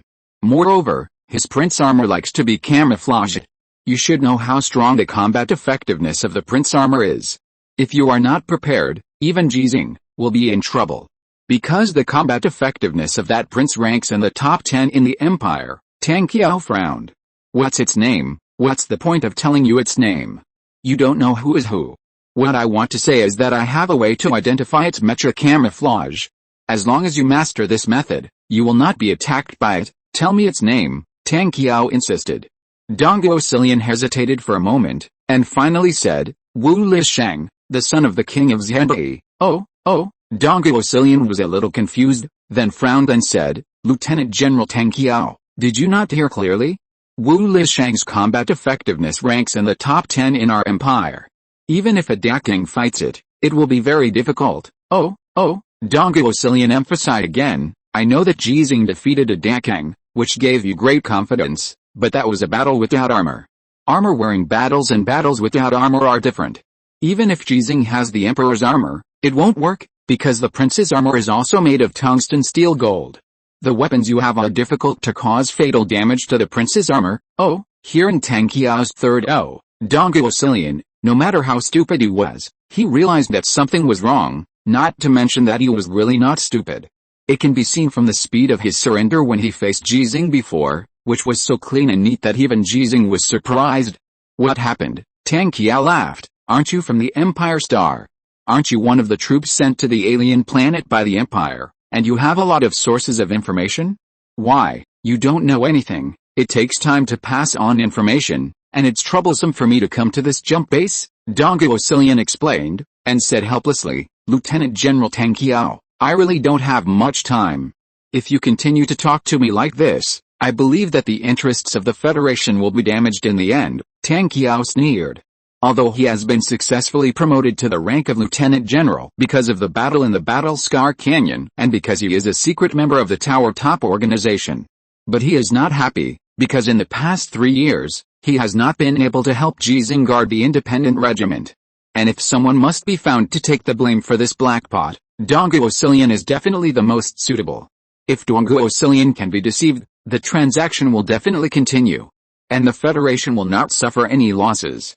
But now it is obvious that he can't be deceived, so he can only be formal. Wu Lisheng is dead. Dong Osilian was shocked. This is not right, he can't be stupid enough to go to Ji Xinghe for trouble. Besides Ji Xinghe, who else in the Federation can kill him? Li Yuanba? It's impossible. Wu Lisheng doesn't dare to go to Li Yuanba for trouble. He cherishes his life the most. Tang Qiao certainly won't tell the truth. But a voice that sounded in his ear made him start to explain Dong Osilian without hesitation. It's Sichuan Iron, a sub-galaxy level mecha warrior of our Federation, who is known as the Great General of Cattle and Horses. He is the driver of the God Punishment Armor. Before, he defeated 3 Duke Armors in the Battle Scar Canyon. He is also the captain of the Independent Regiment. The precise coordinates of the entrance and exit of the jump base where you are discovered by him. He is also the chief disciple of Ji Xinghe, Sichuanian. Dongo Osilian has of course heard of this name. Being able to defeat 3 Duke Armors in such a short time means being able to kill him at least 3 times in such a short time. Such a strong man, it can only look up to, but he turned out to be a captain of the Independent Regiment? However, considering that the commander of the Independent Regiment is Ji Xinghe, everything seems to make sense. What does a subgalactic mecha warrior mean? It means a mecha warrior that can defeat the mecha warriors driving the General Armor and the Prince Armor. How many are there now? Who are they? Why should I tell you? The King of Xinghe has also arrived at the alien planet. The general of the Imperial Expeditionary Force on the alien planet is the current Imperial Prince, Hanli, Jackson, Ravich, Sichuanian, and Anonymous, 5 subgalactic mecha warriors. Anonymous, Dongo Osilian has also heard of Anonymous. In the past 3 years, he has destroyed many Imperial mechas in the battle zone of the God's Mountain. Ji Xinghe's disciple, you can also call him Ji Wuming. After a little thought, Dongo Osilian talked about the intelligence again. The King of Xinghe should have seen with his own eyes that you killed his most powerful son, so he will definitely retaliate, and will put pressure on the prince to let the prince mobilize more elite troops. As far as I know, the prince, like a Dakang, has 12 Duke Armors under his command, and the same goes for Wu Liashang and the King of Xinghe. When Sichuanian killed Wu Liashang, how many Duke Armors participated in the battle? 9. All were destroyed. Dongo Osilian didn't ask who it was because there was no need. That means at least 27 Duke Armor, equivalent to 27 Ace Mecha Warriors. You shouldn't have that many Ace Mecha Warriors, right? We have Galaxy Class and Sub-Galaxy Class. 27 Duke Armor is not enough for them to kill? What about the Anti-Galaxy Mecha Corps? Dongo Osilian said, 1,000 Marcus Armor, 3,000 Earl Armor. Although I don't know how many the King of Xinghe can ask the Crown Prince to transfer, this is the current mecha configuration of the Anti-Galaxy Mecha Corps. Even though Tang Qiao was well prepared, he was still shocked by Dongo Osilian's news. The resources of the Empire are really rich. Not to mention 1,000 Marcus Armor, just 3,000 Earl Armor, the Federation is currently difficult to stop. The previous Anti-Galaxy Corps used Earl Armor, which was able to form a situation of equal strength with the Independent Regiment using this Hanshin Armor, which is equivalent to the Empire's Marcus Armor. Now, no wonder Emperor Wu Yi doesn't seem to worry about this jump base in the Battle Scar Canyon at all. If he had such a strong mecha force, it would be just a matter of time before he could flatten the God's Mountain jump base. Facing the pressure from Dongo Osilian, Tang Qiao was not panicked at all when he responded. We have Ji Xinghe. Ji Xinghe is just one person and can only drive one mecha to fight. Then you are looking down on Ji Xinghe too much? Tang Qiao recalled the scene of Ji Xinghe driving 3 mechas to fight at the same time today, and thought about the Overlord armor that had been requisitioned by Ji Xinghe but had not been able to participate in the battle. He began to look forward to Ji Xinghe's strongest form appearing on the battlefield and bringing a surprise to the Empire. Even if there is only one person and one mecha, he is still Ji Xinghe. Dongo Osilian was speechless. Let's talk business. I want to use this jump base to exchange for 300 nuclear weapons, as well as the corresponding intercontinental missile launchers, and more of your high tech. Why do you want so many nuclear weapons? And the missiles, we give them to you, can you transport them back? That's none of your business. Dongo Osilian asked for a sky-high price and said directly, if you can't make the decision, then change someone who can make the decision. I think Ji Xinghe should be able to do it. Tang Qiao really couldn't make the decision, but his conversation with Dongo Osilian had been shared to the Nanshanmen space station. So he was able to confirm it quickly. 30 nuclear weapons and no missile launchers, too few, and without missile launchers, what use do I have for nuclear weapons? We have successfully occupied the jump base where you are, and we have made sure that there are no nuclear weapons buried inside. We will give you some more, time is running out. Do you know how big this jump base is? If you want to thoroughly check whether there are any nuclear weapons buried, you will need more than a year, unless you can dismantle the base within a year. That's the problem you need to solve. The negotiation between Tang Qiao and Dongo Osilian lasted for more than an hour. and Ji Xinghe left the communication channel established by the Nanshanmen space station without even listening to the end. In addition to asking Tang Qiao to tell Dongguo Silian that the person who killed Wu Liasheng was Sichuan, he didn't say anything. He didn't need to worry about such things. Yang Ante didn't need to worry about it. He just listened and then said to Ji Xinghe, "You are too confident. The Empire won't believe it. After all, Catilin's strength is similar to Han Li, Jackson, and Ravich in the eyes of the Empire, but Catilin was defeated by Wu Liasheng. The smoke bomb that Ji Xinghe just released was intended to prevent the Prince Armor, including some powerful Duke Armor drivers, who might participate in the war because of the King of Zhanbi and the Crown Prince, from facing Han Li and others easily. In this way, Han Li and others can continue to kill and weaken the Empire's Mecha troops as much as possible before the large-scale and very important battle of the Mecha Corps." Ji Xinghe replied. "Han Li has the Allure Armor, which can do it. Ravich can also do it after he has this Prince Armor. The Allure Armor was originally the Prince Armor of the Dakang, so it naturally enables Han Li to have the ability to deal with the Imperial Prince Armor. To be honest, Han Li and others have no problem with their operating level, but because the Prince Armor is almost all made of tungsten steel gold as the outer protective armor of the body, it is difficult to cause effective damage using tungsten steel gold weapons. On the contrary, the mechas driven by Catilin, Jackson, Ravich and others were mostly made of tungsten steel alloy, and only a very small part used tungsten steel gold, similar to the Imperial General Armor that Han Li seized with the help of Xingyu. When facing the Prince Armor, it is relatively easier to break the defense. When Yang Ante heard Ji Xinghe say that he would give the Prince Armor to Ravich, he frowned slightly, but didn't say anything. As the strongest Mecha warrior in Xiongzhou, Ravich's combat power is indeed very strong, half a chip higher than Qin Tong and others, and can better play the combat effectiveness of the Prince Armor. For this kind of thing, there is no need to pay attention to the people of Longzhou, Yingzhou, and Xiongzhou. If we really talk about awareness, Yang Ante is much higher than Ji Xinghe. What about Jackson? Give him the Emperor Armor, huh? Yang Ante couldn't help it this time. Then what mecha do you drive? If you're listening to this novel on a channel other than Fanfic World, it means they downloaded and uploaded it without effort. We cordially invite you to visit our channel, Mundo Fanfic Novelis. There you'll find the original version of this story and you can explore many other novels of various genres. We're waiting for you to immerse yourself in a world of incredible novels. Chapter 641 Overlord Armor, Attack.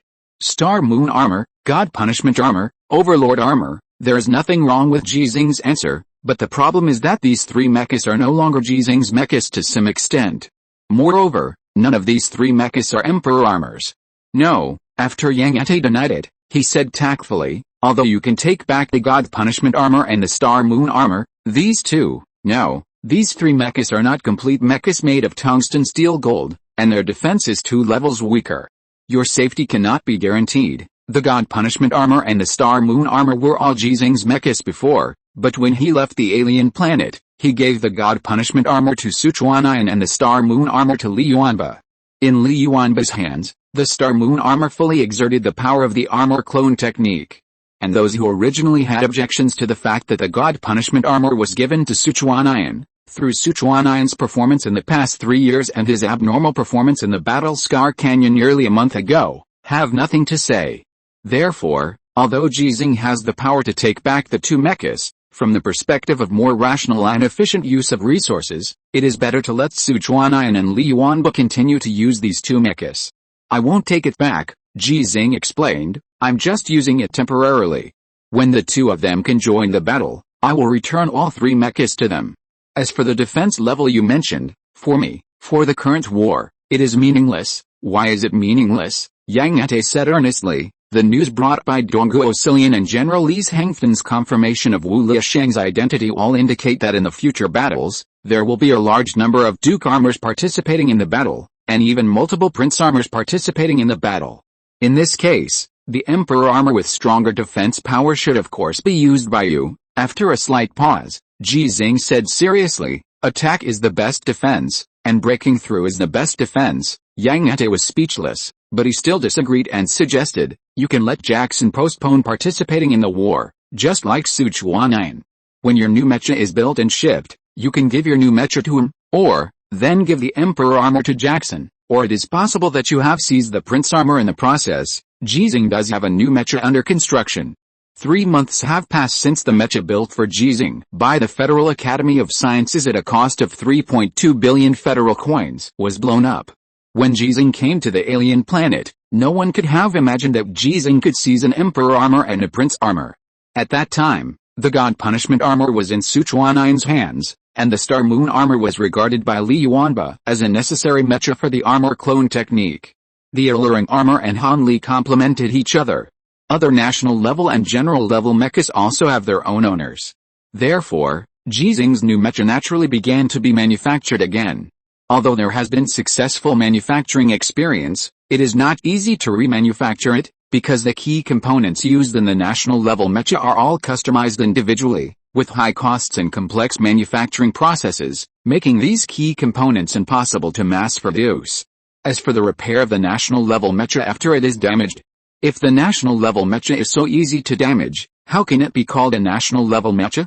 If there is damage to key parts, the battle will be extremely fierce.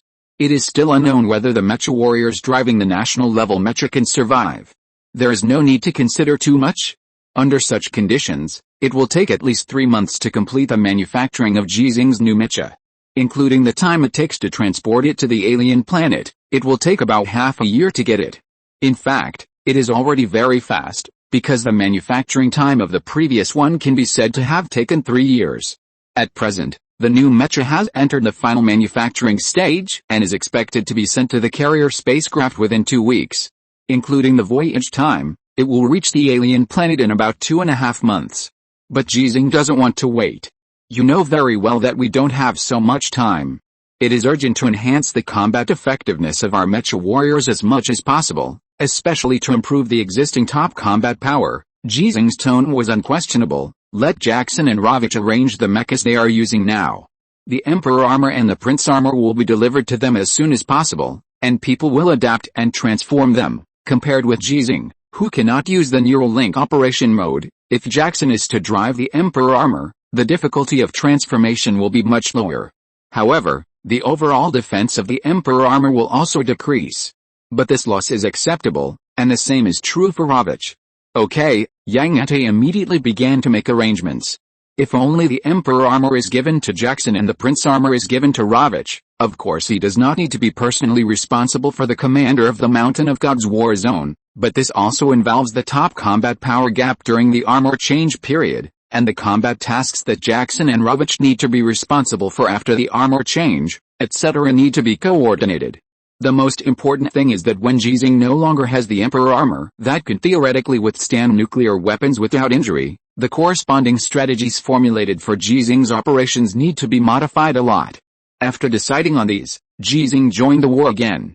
But unlike what he said before, he did not join forces with Xinghe, and drove the 3 mechas of Xinghe armor, God's punishment armor, and Overlord armor to participate in the war at the same time.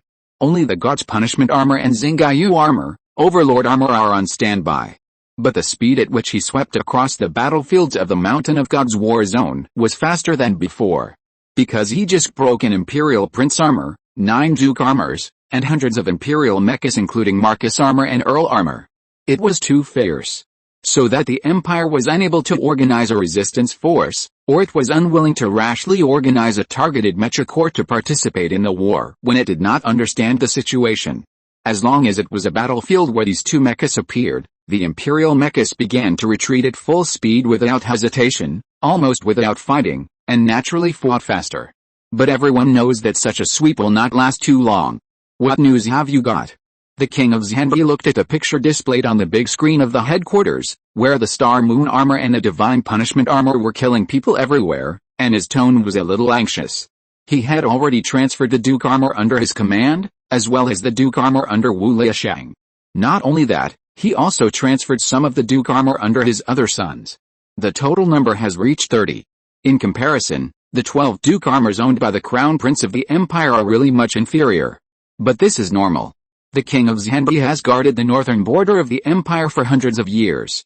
Just his fiefdom alone has as many as 1.5 Ada Kangs, not to mention that his sons are almost all princes, and they all have fiefdoms of considerable size.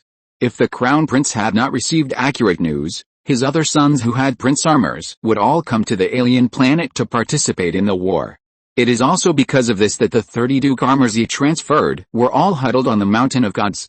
The one who drove the Emperor armor before was Sichuan, the one who drove the Divine Punishment armor was Wu Ming, and the one who drove the Star Moon armor was Ji Xinghe. The Crown Prince of the Empire told the news he had received, and the source was very obvious.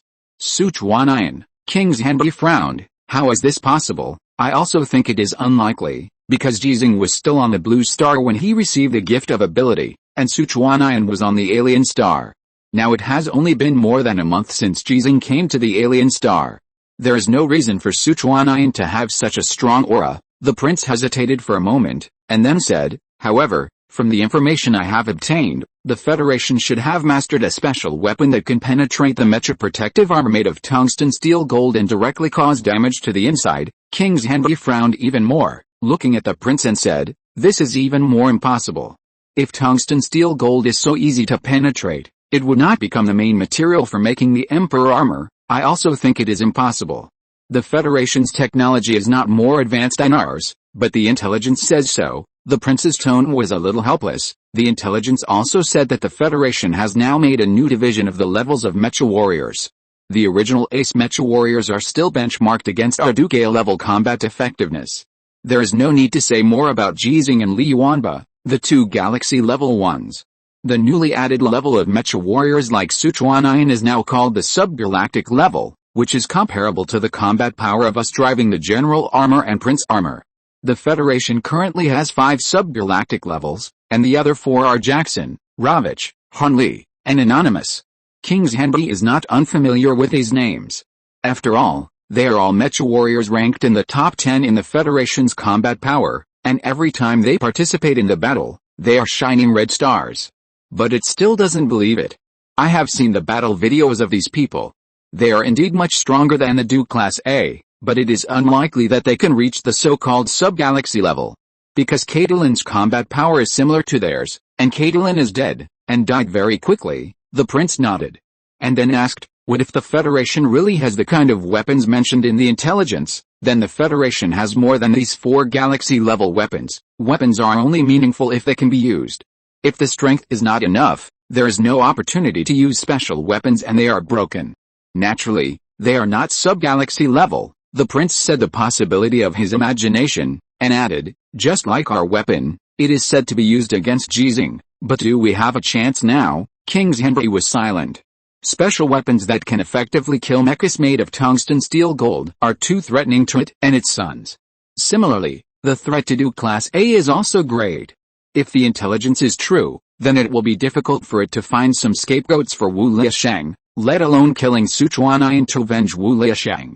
The prince understood why the king of Xinghe was silent, and after a little thought, he began to persuade him. From the number of red stars on the Star Moon armor and the Divine Punishment armor, the Star Moon armor is driven by Wu Ming, and the Divine Punishment armor is driven by Ji Xinghe. The Emperor armor is missing, but I think it should still be driven by Sichuan. After all, he has proved that he has the combat power to drive the Emperor armor. And now, the Emperor armor has never appeared, and it is obvious that he is waiting for us to avenge Wu Liashang. But we now have 42 Duke armors, and we can divide our forces. As long as we send more Duke armors to participate in the battle, lure out the Emperor armor and retreat directly, the other Duke armors can continue to take revenge in other battlefields. Well, we also have to avoid Han Li, Ravich, and Jackson, the 3 sub-galaxy level mecha warriors. At present, Han Li has been participating in the battle, but Ravich and Jackson have avoided the battle. They are very likely waiting for our revenge like Sichuan. So, the king of Xinghe listened to the words of the prince and was moved. Hasn't the anti-galaxy core arrived? Why don't they go all out? Because our current goal is not to kill ordinary mecha warriors of the Federation, but their galaxy class, sub-galaxy class, and ace class. If the anti-galaxy core directly participates in the battle, they will definitely choose to avoid the battle, and then gather their forces to fight us head-on. King Xinghe understood what the prince meant. If we cannot weaken the top combat power of the Federation as much as possible before the large-scale mecha head-on battle begins, then when the battle really starts, the Empire will only have the advantage of numbers. The outcome is unpredictable. Because the drivers of the Prince armor and the Duke armor are likely to be sacrificed, How can they go all out to participate in the battle? If they don't go all out, or even dare not participate in the battle, Ji Xinghe and other top combat forces of the Federation will have the opportunity to create a miracle of winning with fewer troops. In the final analysis, it is still a matter of fear of death. Tell me about your plan, okay? The Imperial Crown Prince, who came to the alien planet to take charge of the Imperial Expeditionary Force, officially began his first command operation. It and King Xinghe's men had a total of 42 Duke armors, divided into 4 places. The first cross led many Imperial mechas to the battlefield where the Bald Eagle Independence Regiment was located, and successfully led out Sichuanayan, who was driving the Emperor armor. The second cross led out Ravich, the commander of the Holy Independence Regiment, in the same way. Why is Sichuanayan in the Bald Eagle Independent Regiment? Isn't he from the Galaxy Independent Regiment? The commander of the Bald Eagle Independent Regiment, Caitlin, has died, and the deputy commander, Jackson, is not as strong as Sichuanayan, so it is reasonable for Sichuanayan to take over the Bald Eagle Independent Regiment. After all, the strength shown by Sichuanayan has surpassed that of Yu Hanli, and he is fully capable of leading an independent regiment on his own. Ravik actually got Wu Liashang's prince armor? Is the Federation's transformation speed so fast now? Ravik's strength was originally comparable to Caitlin and Jackson, and it was very difficult for him to lead the Holy Independent Regiment alone, so it was reasonable for the Federation to give him the prince armor. Now, the combat power of the Holy Independent Regiment can be ranked ahead of the Trap Independent Regiment. What about Jackson? He should go to Henley's Trap Independent Regiment. After all, among the 5 major independent regiments of the Federation, the Azure Independent Regiment is an orbital airborne mecha corps, responsible for rapid support. The other 4 independent regiments are mainly based on surface group battles, and now, Hanley's Trap Independent Regiment is the weakest. The facts seem to be exactly as the Imperial staff had expected. When another 10 Duke armor units appeared on the battlefield where the Xianzhen Independent Regiment was located, Jackson appeared very reasonably. And Ji Xinghe and Wu Mingxi have been participating in the battle. So far, all of the Federation's galaxy-level and sub-galaxy-level mecha warriors, except for Li Yuanba, who is determined not to participate in the battle in the short term, have appeared on the battlefield. So, 12 Duke armor units, with many Imperial mechas, rushed directly to the battlefield where the Galaxy Independent Regiment was located. There are 2 types of independent regiments in the Federation. One is the Galaxy Independent Regiment, and the other is other independent regiments, the Imperial Crown Prince said with joy in his eyes. But now, this most powerful independent regiment has become the weakest independent regiment, the King of Zhanbai reminded. Although Ji Xinghe and Sichuanayan are not here, the independent regiment still has 5 Federation ace mecha warriors, Qin Tong, Harris, Lame, Left Hand, Zhang Yun. 5, the prince said with a smile, but at their peak, they had 13 ace mecha warriors, and Ji Xinghe, the King of Zhanbai, stopped talking, because the fact was just as the Prince of the Empire said, the independent regiment was really at its weakest moment. The 12 Duke armor can already form a crushing force in terms of top combat power. Although the number of the independent regiment's Xianshanjia is large, the 12 Duke armor are not fighting alone. First kill the 5 ace mecha warriors of the independent regiment, and then kill the ace mecha warriors of the Federation who are fighting on their own, the prince said with a tone of confidence. Han Li, Jackson, Ravich, Anonymous, Sichuanayan, none of them can escape. When they are all dead, what will Ji Xinghe and Li Yuanba count for? When the voice fell, the battle against the independent regiment had already begun. Battles in other places were also underway, and the mecha forces of the entire God's Mountain war zone could be said to be a mess. Even if the Federation and the Azure Independent Regiment can provide orbital airborne support, theoretically, Qin Tong and his men have no other options today except to use their comrades' lives in exchange for a chance to retreat. The Crown Prince of the Empire and the King of Zhanbai were both somewhat happy. Yang Ente was also very happy, but still a little worried. Old man, can you do it? Yes. When Ji Xinghe's voice fell, Xinghe had already shouted. Overlord armor, attack, and, it's not just Overlord armor. Chapter 642, how many Ji Xinghe are there? The battle situation on the front line, so far, is completely in line with the expectations of the Imperial Crown Prince. Han Li, Jackson's Xianzhen Independent Regiment, Ravich's Sacred Independent Regiment, and Sichuanayan's Bald Eagle Independent Regiment, When they found that 10 Duke armor rushed to their battlefield, they all chose the tactic of fighting and retreating. This is reasonable, because when the number of mechas dispatched by both sides is similar, the Imperial Mecha Corps with 10 Duke armor each is far superior to the 3 Federal Independent Regiments in terms of top combat power. Even with the support of the Azure Independent Regiment, it won't work. In the eyes of the Empire, the strongest of the 3 independent regiments is currently the Bald Eagle Independent Regiment, led by Sichuanian, but Sichuanian, who has the combat power to break the Prince armor, cannot eliminate 10 Duke armor in a short time. The speed of the mechas is very fast, and it is difficult to kill them in seconds during the raid. Once Sichuanian cannot eliminate the 10 Duke armor in the first time, the 10 Duke armor will be able to deal a devastating blow to the many mountain-cutting armors of the Bald Eagle Independent Regiment. At the end, Sichuanian will enter a state of fighting alone, and the degree of danger will be greatly increased. The same principle naturally applies to the relatively weaker independent regiments of the Pitfall Array and the Holy Independent Regiment. In addition to Ravage, who has just obtained the Prince armor, the Holy Independent Regiment also has the national-level mecha that Ravage had before. On the surface, the strength seems to be weaker than Han Li, who has the Allure armor, and the Pitfall Array Independent Regiment of Jackson. But because Ravage's Holy Independent Regiment encountered the Empire's 10 Cross Duke armor first, the flexible and mobile Azure Independent Regiment also provided more support to it first. Therefore, the combat effectiveness of the Pitfall Array Independent Regiment is currently the weakest one. When these 3 independent regiments all chose the combat plan with retreat as the goal, the Empire naturally could not use the top combat power advantage of the 10 Cross Duke armor to defeat the sub-galaxy level and ace level mecha warriors of these 3 independent regiments. Therefore, the focus of the Imperial Prince came to the Galaxy Independent Regiment. Moreover, the 5 ace mecha warriors of the Xing Independent Regiment were the targets of the Imperial Crown Prince's command this time. After we killed these men of Ji Xinghe, he should be very angry, right? The Crown Prince expressed his concerns in a relaxed tone. What if he challenges us again? What should we do? King Xinghe said coldly. Don't accept it. Wouldn't it be very embarrassing for us? He has defeated Ada Kang, and Ada Kang's combat power can indeed rank second in the Empire.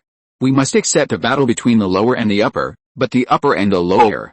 I am willing to do it. That makes sense. The Crown Prince laughed. If the challenge of the upper and the lower has to be accepted, I can also challenge Ji Xinghe once. During the conversation, the two were in a relaxed state.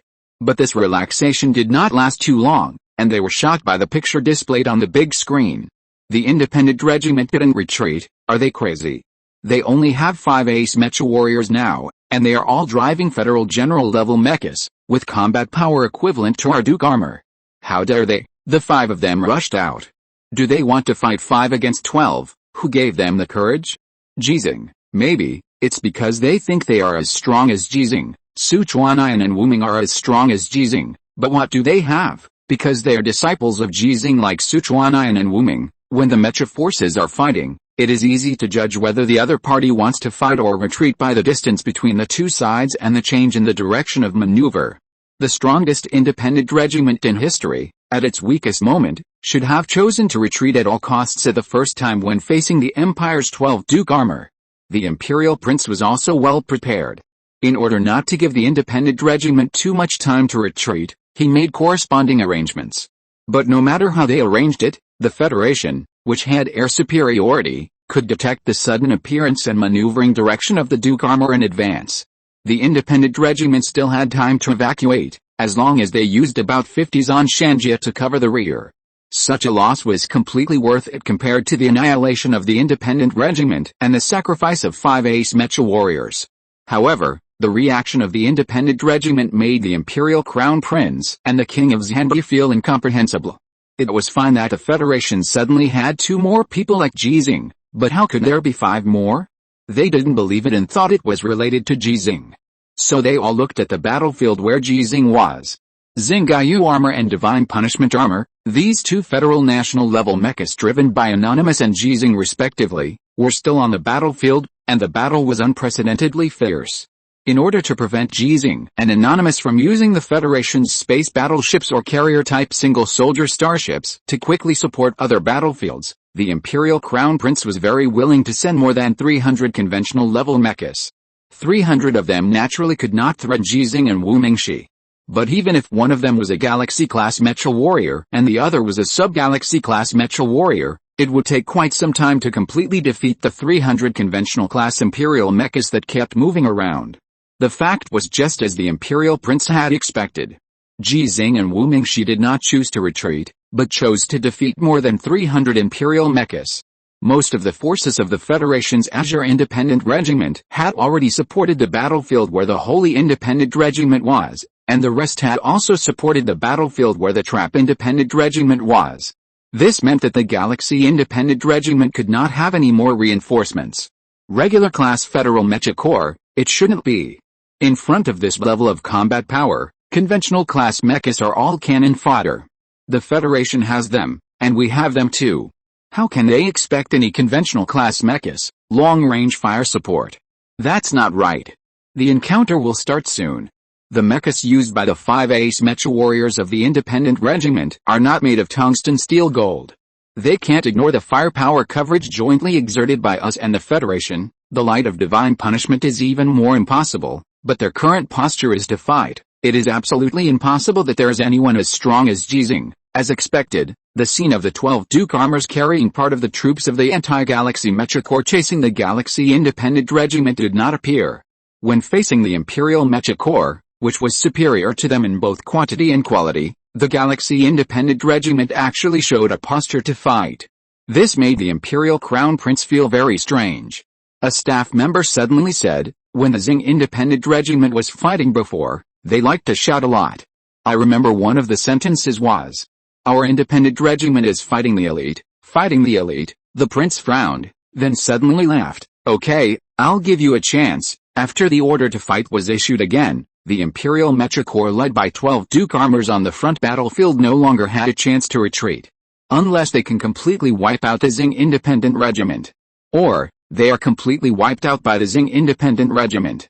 Do you really not need help? Li Hangfen looked at Ji Xinghe, who was fighting in the Xinghe armor and the God Punishment armor at the same time, thinking about the distance between Ji Xinghe and the battlefield where the Independent Regiment was at this time, and the complex battle that would inevitably require one against many. Very worried. In theory, Li Yuanba, who should have entered the remote control cockpit, looked at the multiple pictures displayed on the screen with a relaxed look. The old man wants to make it a whole number, so I won't join in the fun. Make it a whole number? He just got the 101st red star, how can he make it a whole number? Today, 130, Li Hangfen was speechless. He suddenly felt that the red star, which was hard to get for almost all Mecha warriors in the Federation, was like cabbage in Li Yuanba's mouth. He wanted to say something, but he saw an orbital airborne Mecha fortress appearing above the battlefield where the Independent Regiment was located, so he kept silent. He knew that the huge metal box similar to the final fortress contained the Overlord armor that originally belonged to Li Yuanba and now belonged to Ji Xinghe. Its cockpit was now empty, and its landing position was behind the Imperial Mecha Corps. Boom! A muffled sound rang in the hearts of many people and many gorillas. In fact, neither they nor they heard the sound of the orbital airborne Mecha fortress falling on the alien land like a thud. But they and their hearts were all shocked. The fire attack of the Empire mech immediately covered the huge metal box, but it was difficult to cause damage to its interior. The moment the hatch at the bottom opened, the huge metal box flew into the sky like a catapult. It was not high, but it was enough to reveal the Overlord armor inside. As it appeared, it had already started charging, holding a warhammer in each hand, and it did not hesitate to charge from behind many Empire mechas. The first to react were the 12 Duke armors. Their original target was Qin Tong, Harris, Lame, Left Hand, and Zheng Yun. The 5 ace mech warriors of the Independent Regiment. And they had very strong confidence. However, when the Overlord armor appeared alone behind them, they had no intention of taking advantage of the Overlord armor being alone and turning around to join forces to defeat the Overlord armor. They just wanted to retreat, just like they were alone. But because they had prepared to go all out to extinguish the Galaxy Independent Regiment, they had lost the best time to retreat. The Galaxy Independent Regiment, which had been prepared for a long time, rushed forward like crazy under the leadership of Qin Tong and others. The encounter finally started, and it was impossible for both sides to retreat unscathed. But the 12 Duke armors didn't care so much. They ignored the fact that forcibly leaving the battlefield would have a fatal impact on the formation of the Imperial Mecha Corps, avoided the direction where the Overlord armor was charging, and began to flee desperately. This change made the Imperial Mecha Corps, which originally had an absolute advantage, slide directly into the abyss as if it suddenly lost its footing while climbing a mountain. Boom boom boom. A series of muffled sounds, the Overlord armor wielding a double warhammer, rushed and smashed the Imperial Mecha in front of it, chasing the 12 Duke armors. The Duke armors, who were also blocked by the Imperial Mecha and could not increase their speed in a short period of time, could only watch the Overlord armor get closer and closer to them. Finally, the warhammer made of tungsten steel fell on the head of a Duke armor, and the head of the Mecha made of tungsten steel alloy was instantly crushed. I told Li Yuanba a long time ago not to use such violent weapons, but he didn't listen. Look, the head is smashed like this, how difficult it will be to repair it, Xinghe complained in Ji Xinghe's ear. It didn't sound like she smashed it herself. Moreover, she continued to chase, waving 2 warhammers to smash or chop. My lord, how about I change my weapon? These Duke armor weapons are not bad. If used, the damage caused is not too big, and it is easy to repair. Xinghe's careful calculation was rejected by Ji Xinghe. The value of the Duke armor is very high, but Li Yuanba can join the war at this time, and his value is even higher. I understand the reason, Xinghe said doubtfully, but the problem is that it won't take long for the Empire to determine that Li Yuanba can't join the war, and it is very likely that they will know armor clone technique. It is better to get more Duke armor now, and then I will form an army by myself and kill them. That's why we have to make them suspect that the information they have obtained is false, otherwise they will definitely use communication jammers. That's right, Xinghe's doubts disappeared. Her strength must be based on the maintenance of communication. Whether it is Ji Xinghe and Li Yuanba's armor clone technique, or what she said about forming an army by herself, as long as the Empire uses communication jammers, they will all be useless. At best, it is equivalent to the combat power of Ji Xinghe and Li Yuanba. Although this is already very strong, it is not the real strength of Xinghe. The 8 Duke armors successfully broke away from the many mechas that were fighting together and chose to flee in different directions.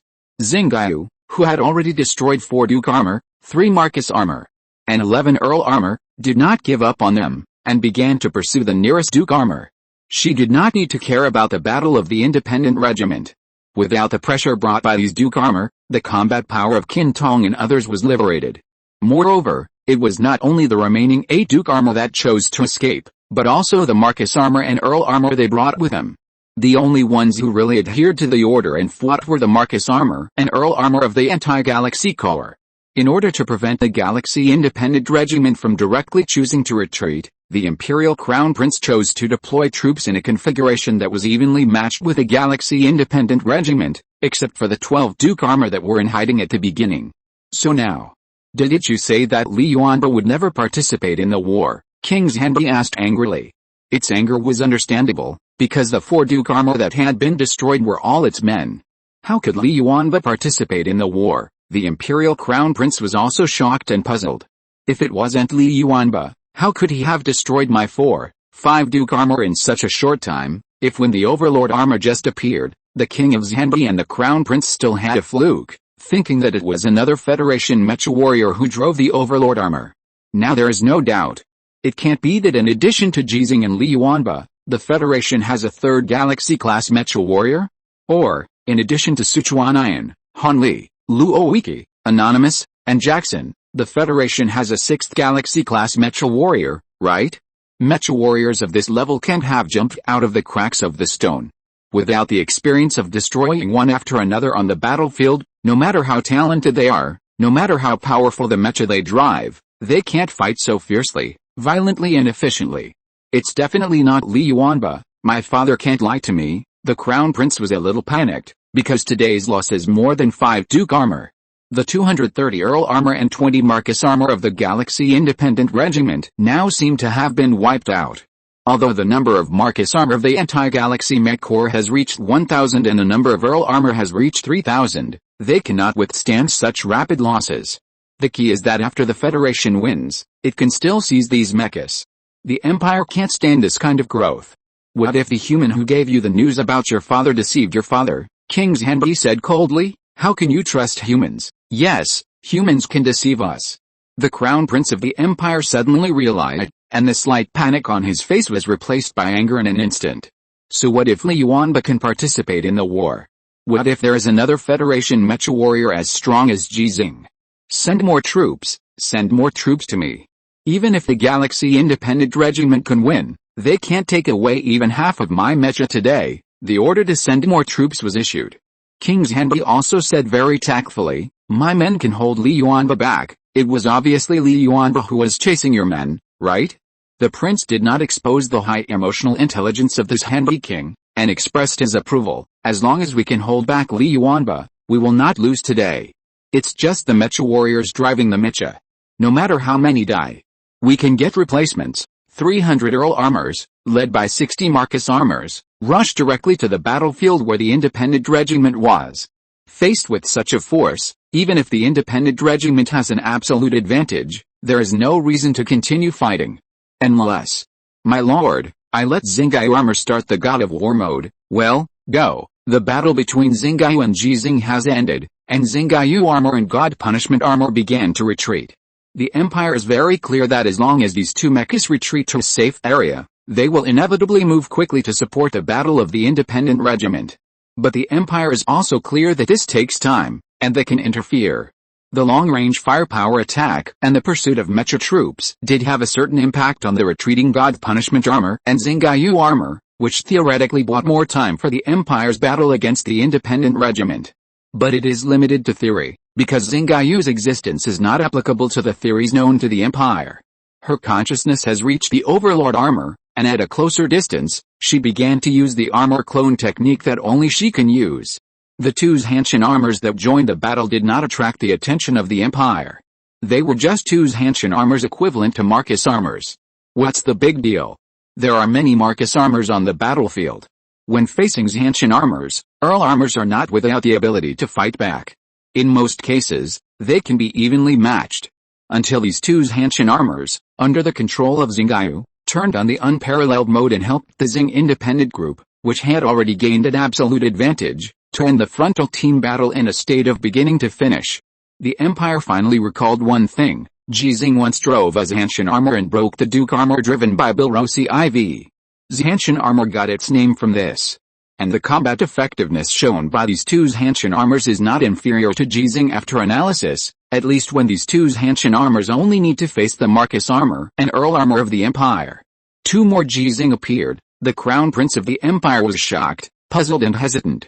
With the reinforcements just now, should he continue to rush to the battlefield to join the war? Chapter 643, I will destroy the Xing independent group. Jackson, who was driving the Emperor armor, was as embarrassed as Han Li about pretending to be Su Chuanian. But there was no way. If he didn't pretend to be Su Chuanian, it would mean that the Empire would be able to analyze his true combat power, which would lead to unbearable consequences. Driving the Emperor armor, which he was not used to, like a flag, leading the Bald Eagle Independent Regiment to fight and retreat, made him feel very depressed. Although the 10-cross Duke armor was in existence that he could not fight, if he was driving his original mecha, he might have the strength to fight. The Bald Eagle Independent Regiment was not weak. As long as they were willing to pay the price, they could give him the opportunity to defeat the Duke armor one by one. But this price was too high for the current Federation, so he couldn't fight. Driving the Emperor armor, which was considered the strongest mecha of the Federation, Jackson rushed across the constantly moving battlefield, targeting the 10-cross Duke armor, completely ignoring the Imperial mechas below the Duke armor. The combat goal of the 10 Duke armor is to contain the Emperor armor driven by Su Chuanian. Naturally, they will not choose to fight him head-on. They always maintain a relatively safe distance and constantly mobilize other Imperial mechas to intercept Su Chuanian. It is precisely because of this that the more powerful Imperial Mecha Corps has never been able to limit the Bald Eagle Independent Regiment's fighting and retreating, and its losses are far greater than those of the Bald Eagle Independent Regiment. If they continue to fight like this, there are only two results. First, Su Chuanian gives up chasing the 10 of them and devotes all his efforts to the frontal team battle. Then they can take the opportunity to cause a lot of damage to the mechas of the Bald Eagle Independent Regiment. But in the end, they should not be able to escape. Second, Su Chuanian keeps chasing the 10 of them, and the Bald Eagle Independent Regiment takes advantage of the advantages brought by Su Chuanian to gradually erode the Imperial mechas they bring, and finally encircles them, creating opportunities for Su Chuanian to break them. No matter how you look at it, these two results are not good.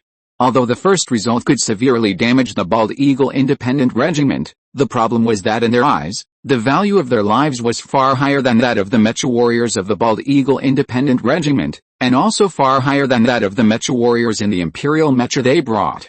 If there was a problem with their mentality, they would be even more unable to fight. But this anxious state did not last too long, and they received the order to retreat. So, they gave up many Imperial mechas without hesitation. As they expected, Sichuan still did not give up on breaking them. When they retreated from different directions, they began to chase them frantically, completely ignoring the battle of the Bald Eagle Independent Regiment. This scene seemed familiar to the Imperial Command. The Overlord Armor and the Galaxy Independent Regiment also staged such a scene just now. The difference was that Sichuan driving the Emperor Armor was obviously slower than Li Yuanba driving the Overlord Armor in chasing the Duke Armor. No wonder Sichuan is only at the sub-galaxy level, and he got the Emperor Armor. From this point of view, Sichuan is indeed not as good as Li Yuanba and Ji Xinghe. The mood of the Imperial Prince has returned to calm, and it was he who issued the order to retreat. Not only did the Mecha Corps against the Bald Eagle Independent Regiment retreat, but also the troops against the Traparay Independent Regiment and the Holy Independent Regiment all began to retreat, and left behind a lot of Imperial mechas waiting for the Federation to calmly seize them. In fact, these three battlefields are still worth fighting. There are many Imperial mechas on the God's Mountain, and the arrival of the Anti-Galaxy Corps has made its combat power level have a qualitative change. But the problem is that the Xinghe armor and the Divine Punishment armor of the 5th battlefield, that is, the two people, Anonymous and Ji Xinghe, have disappeared from the Empire's detection site and may appear in these three battlefields at any time to provide support. The result of rashly increasing troops will only cause greater damage to the Empire's elite mecha forces. Why don't the troops of the Galaxy Independent Group retreat? The King of Xinghe asked calmly, and his emotions were under control. The images displayed on the screen were mainly focused on the original 4th battlefield, that is, the battlefield where the Galaxy Independent Group was located. The Imperial mechas here did not retreat, and the reinforcements sent out before were still rushing to the battlefield at a very high speed. The Imperial Prince pondered for a moment. I want to see Li Yuanba's Overlord Armor. You still don't believe that Li Yuanba is in the Overlord Armor? The King of Xinghe frowned and said, besides Li Yuanba, who else in the Federation can be so strong? So far, the Overlord Armor that suddenly joined the battle has destroyed 6 Duke Armors, 4 of which were destroyed in the melee, and 2 were destroyed in the pursuit battle. Compared with the former, the latter shocked the King of Xinghe more. The 8 Duke Armors retreated in different directions. Although their target was the Mountain of Gods, the Mountain of Gods was too big. Even if they were all heading up the mountain, the distance between the 8 Duke Armors would become larger and larger. Theoretically, the Overlord Armor can only catch up with 1 Duke Armor at most. However, the speed of the Overlord Armor and its calculation ability for pursuit battles allowed it to successfully catch up with 2 Duke Armors, and it is still continuing to pursue, and dares to continue to pursue. In addition to Li Yuanba, the King of Xinghe can only think of Ji Xinghe, but Ji Xinghe just drove the Divine Punishment Armor to fight in another battlefield, so it is impossible for him to be Ji Xinghe. As for the fact that Ji Xinghe is not in the Divine Punishment Armor, the reason is the same as the King of Xinghe's confirmation that Ji Xinghe is in the Overlord Armor. Although Ji Xinghe mostly faces conventional Imperial mechas, judging from its efficiency in breaking, it has been able to prove its true identity. Whether you believe it or not, you always have to verify it before you know it, the prince replied, and, have you forgotten the remote driving technology of the Federation? The King of Xinghe's eyes froze. It didn't know about the remote driving technology of the Federation, but Ada Kang said it in public when he was fighting with Ji Xinghe before. Do you think that Li Yuanba used remote driving technology to drive the Overlord Armor? Yes, the prince nodded and said, because I believe more that Li Yuanba cannot drive the mecha to participate in the war, although this news is more disadvantageous to us. Having said that, the King of Xinghe finally confirmed his guess. Li Yuanba, like Ji Xinghe, mastered the power of Qi on his own. Judging from Ji Xinghe's experience, Li Yuanba is likely to master the power of grace in the future. It took Ji Xinghe about 3 years to master the power of Qi and the power of grace, and he even ran back to the Blue Star during this period. This can be indirectly explained that when trying to master the power of grace, it is impossible to drive the mecha to participate in the war. Or, The Federation will not allow such losses to occur, and forcibly ordered Ji Xinghe and Li Yuanba not to participate in the war. What are you going to try? Interfere with the communication? Yes. The prince looked at the king of Xianbei and said, I hope you will order them together. The king of Xianbei hesitated. The 6 surviving Duke armor were all his subordinates. If the prince's guess was wrong, then these 6 Duke armor would inevitably be wiped out. The prince added, our reinforcements will arrive soon. Even if the communication interference fails to achieve the effect we expected, with the support of reinforcements, even if Li Yuanba successfully destroys your 6 Duke armor, there is no chance to seize them. They are still yours. For an orangutan like the king of Xianbei, the most lacking is not the orangutan driving the Duke armor, but the Duke armor itself. As one of the strategic resources, the empire has strict restrictions in this regard. The power and strength of the king of Xianbei, Ada Kang, Wu Lisheng, and the prince can only have a maximum of 12 Duke armor. If they are seized on the battlefield, the price they have to pay to apply for a new Duke armor again is heartbreaking even for them. The reason is that under the gravity and atmosphere of the Empire Star, only mechas of the Duke armor level can keep the reputation of the strongest individual weapon. Mechas below the Duke armor will have their combat effectiveness sharply reduced due to environmental restrictions. After all, the predecessor of the mecha is the individual exoskeleton armor created by the Federation to allow soldiers to adapt to the alien environment and have stronger combat effectiveness. The same is true for the Federation's Azure Star. This is also one of the reasons why Ji Xinghe's previous victory in driving the second-generation Xinghe armor and defeating 120's Hanshin armors shocked people but did not make them feel incredible. I promise to give you the resources to build 6 Duke armors. The prince made another promise when the king of Xianbei hesitated, which also made the king of Xianbei determined. Okay, after the order was issued, the 6 Duke armors that fled in 6 directions had to stop fleeing. But they did not choose to turn around and rush to the Overlord armor that was still chasing them, but chose to meet up first, also to wait for their reinforcements to arrive.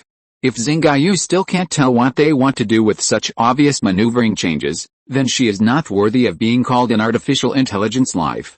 My lord, you are really a god. The prince of the empire and the so-called king of Xianbei are really stupid.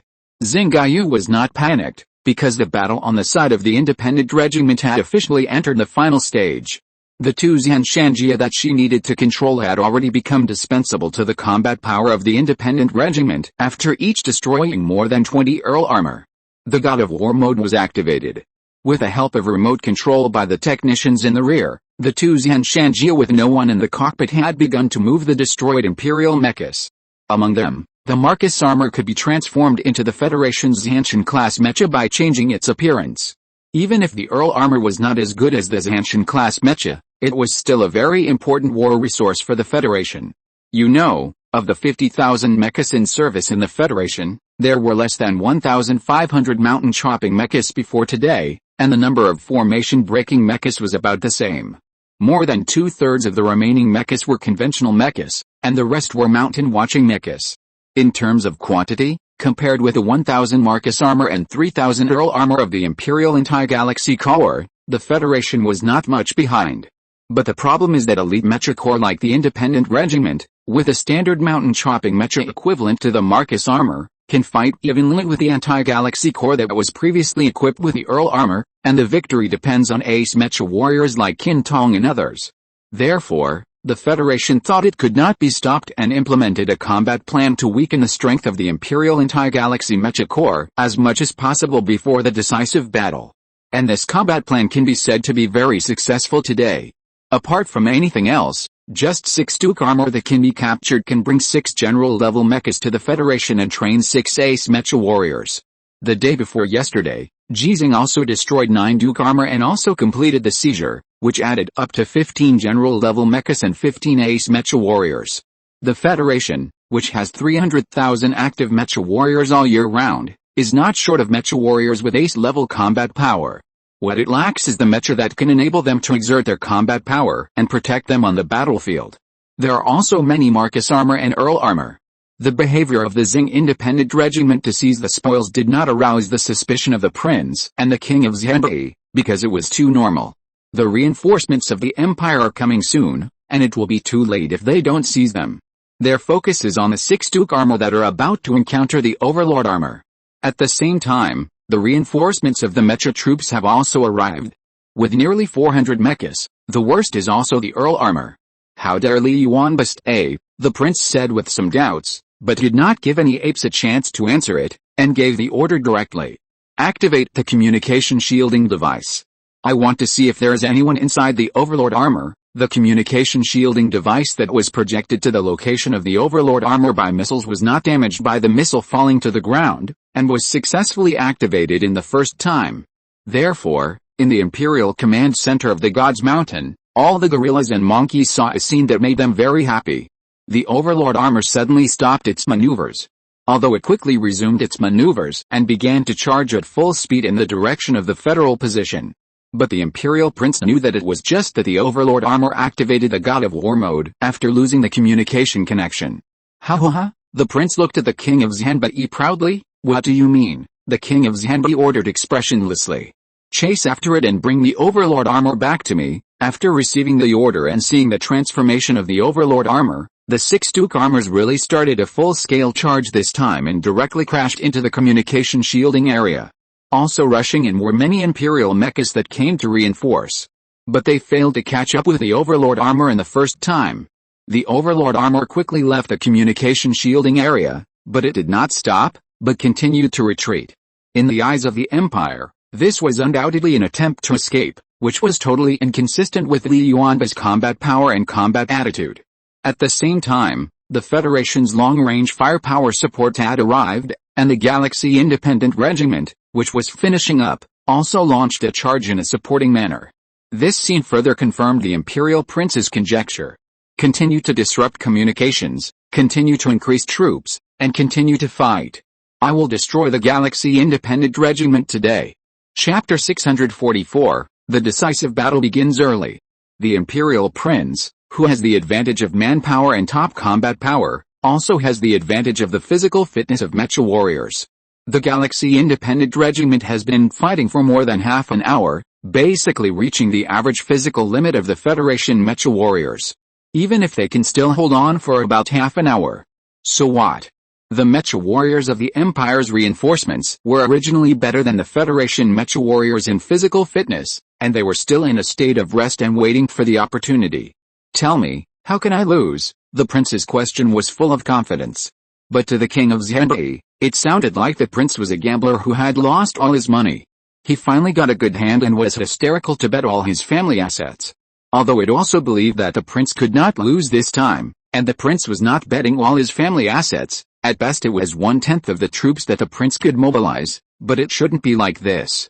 After all, he was too young and lacked some experience. But the King of Xianbei also knew that it was really not the prince's fault. Although the Empire had countless rebellious hearts, before the rebels appeared, there had been no real war on the Empire Star for many years. The war between the Empire and the Federation was relatively close to the last Crown Prince, but this one. No wonder his nephew, the Emperor, would rather give the power of inheritance to Ada King than to this Crown Prince. When the King of Xianbei was secretly criticizing the Crown Prince, the battle on the front line began again. Because of the interception of the supporting forces, the escape speed of the Overlord armor was affected, and it was finally caught up by 6 Duke armors. Among them, it seems that there is also the impact caused by the constant switching of the God of War mode and the remote operation mode. Whenever the communication jammer of the Empire is launched and successfully activated, the running speed of the Overlord armor will be obviously slowed down. It's really not Li Yuanba.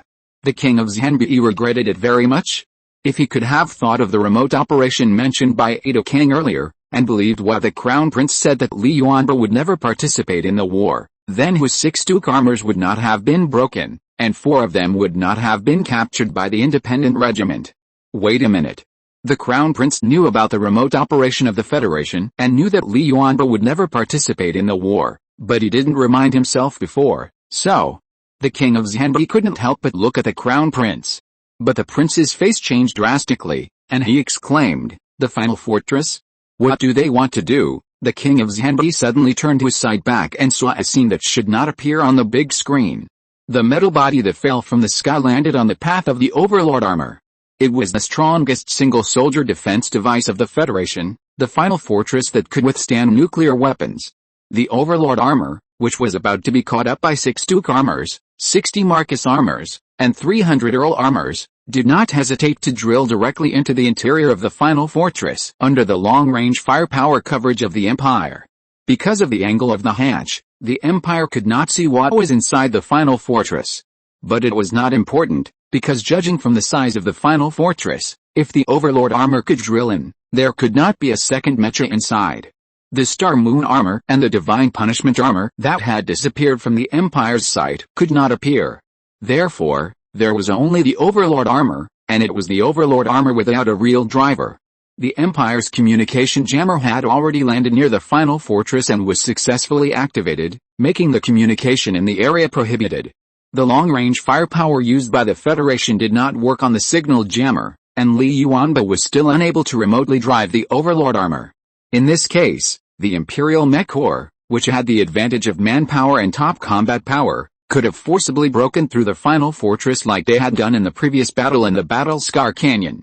But they did not do so, and instead began to retreat without hesitation. They were also in a state of communication interruption, and did not receive the order to retreat. The reason for this was that they all knew. When the final fortress appeared, it meant that the Federation was very likely to use nuclear weapons. None of the Imperial mechas in this battlefield could withstand the damage caused by nuclear weapons.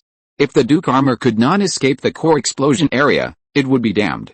Is it worth it for the Federation to use nuclear weapons for an Overlord armor? The prince's tone was full of doubt. The king of Xanbi disagreed, and those mechas they can seize, if added together, it's almost worth it. How can it be worth it? The prince frowned and said, even if 10 more Duke armors are seized by the Federation, it's not worth it for them to use nuclear weapons, because the damage we can cause them with nuclear weapons later is definitely far more than 10 or 20 Duke armors. The king of Xanbi also felt strange. What the prince said made a lot of sense. Under this situation, the Federation had no reason to use nuclear weapons. Unless, there is really Li Yuanba in the Overlord armor. But this is even more impossible. If Li Yuanba is really in the Overlord armor, the current situation will not appear. 6 Duke armors will not be Li Yuanba's opponent at the same time. You know, Li Yuanba is the first mecha warrior of the Federation to break the prince armor. No, the Galaxy Independent Regiment rushed up. The prince's tone was full of doubts. It could clearly see that the Independent Regiment, which had ended a frontal team battle, did not choose to retreat after annihilating nearly 300 Imperial mechas and the Overlord armor entered the final fortress. Instead, they continued forward until they entered the Lost Contact area and began to assemble with the final fortress as their target. At this distance, they won't use nuclear weapons. They just want to scare us and bring back the Overlord armor. The prince had an epiphany and decisively gave the order. Shoot for me. The Imperial mechas that were fleeing the Lost Contact area gradually recovered their communications and received orders. They could also see the Galaxy Independent Regiment getting closer and closer to the final fortress. Naturally, they knew that at this distance, the consequence of the Federation using nuclear weapons would be to annihilate the Galaxy Independent Regiment together. So they turned around and charged. However, because of the previous hasty escape and the order they received in sequence, there were still 6 Duke armors who were eager to break the Overlord armor after knowing that the Federation would not use nuclear weapons. The number of mechas, top combat power, and average combat power of the Imperial Mech Corps, although they all seemed to have more advantages than the Galaxy Independent Regiment, showed a sense of scattered formations. This was also normal. Although the newly established Anti-Galaxy Corps has a configuration of 1,000 Marcus armor and 3,000 Earl armor, how can it be possible to complete the training of 5,000 guerrilla mecha warriors, 1,000 in reserve, in such a short time? Before, Ada Kang said that the Anti-Galaxy Corps would appear within 3 months because it knew that the Anti-Galaxy Corps needed to complete the training. But now, the Mecha Corps composed of part of the Anti-Galaxy Corps that arrived at the alien planet first did not have the opportunity to complete the training due to the rush of time. It can be said that the cooperation between them is far inferior to any independent regiment of the Federation. However, the Imperial Prince is not worried. He knows the role that top combat power can bring in the Mecha Regiment battle. The Independent Regiment does not have Li Yuanba. The 5 exhausted ace mecha warriors do not even need the 6 Duke armor to take action. The 60 Marcus armor and the Anti-Galaxy Corps can achieve the breakthrough. The Galaxy Independent Regiment, I will destroy it today. When this thought came up again, The Crown Prince of the Empire saw the Overlord armor coming out of the final fortress and charging in the direction of the Galaxy Independent Regiment. Report: the Overlord armor is still using the Ares mode, a technical ape reported loudly. The Empire also mastered the relevant procedures of the Ares mode, but because the intelligent core of the Empire Mecha could not adapt to the federal program, and the name of the Ares mode sounded very intimidating, but the actual combat power was not very good, the Empire did not use it. But they can analyze the maneuvers of the Overlord armor and get such a result. The Crown Prince chuckled twice. For an Overlord armor, a final fortress was thrown away, and the Galaxy Independent Regiment gave up the opportunity to retreat. They will definitely be annihilated by us today. I don't know what the Federation thinks, and how stupid the commander is. Stupid? King Xinghe said. They don't seem to have the intention of giving up the final fortress. The Crown Prince also discovered this. The Overlord armor stopped after rushing a distance, and then turned around and started charging towards the location of the final fortress, looking like it was going to take the final fortress away. Report: the mechas of the Galaxy Independent Group used signal lights to transmit information. Alice, the prince sighed, and then said with a smug expression, "It's really stupid. This is what dragon language means by losing watermelons and picking up sesame seeds." The King of Xinghe corrected him, "It's losing the big picture for the small." While the two were talking, the Overlord armor had returned to the side of the final fortress. As expected, it dragged the final fortress and ran in the direction of the Galaxy Independent Group. It looked really stupid. Because at this time, the 6 Duke armors had already rushed to the vicinity of the final fortress. If the Overlord armor wanted to escape with the final fortress, it would only be caught up by the 6 Duke armors and then destroyed and captured. The God of War mode really doesn't work. Until now, I haven't been able to analyze what should be done most. The prince saw that the Overlord armor still did not give up the final fortress. The 6 Duke armors were getting closer and closer, and he issued another order: there is no need to study the Federation's God of War mode. It's garbage technology. Yes, when the relevant apes responded, a hint of joy appeared in the eyes of the King of Xinghe. The 6 Duke armors really caught up. Just to compete for the credit, and to avoid the escape of the federal nuclear weapons just now, there was a certain distance between the 6 Duke armors. But generally speaking, they have all caught up. And not only the 6 Duke armors, but also the anti-galaxy core that surrounded the Overlord armor also caught up.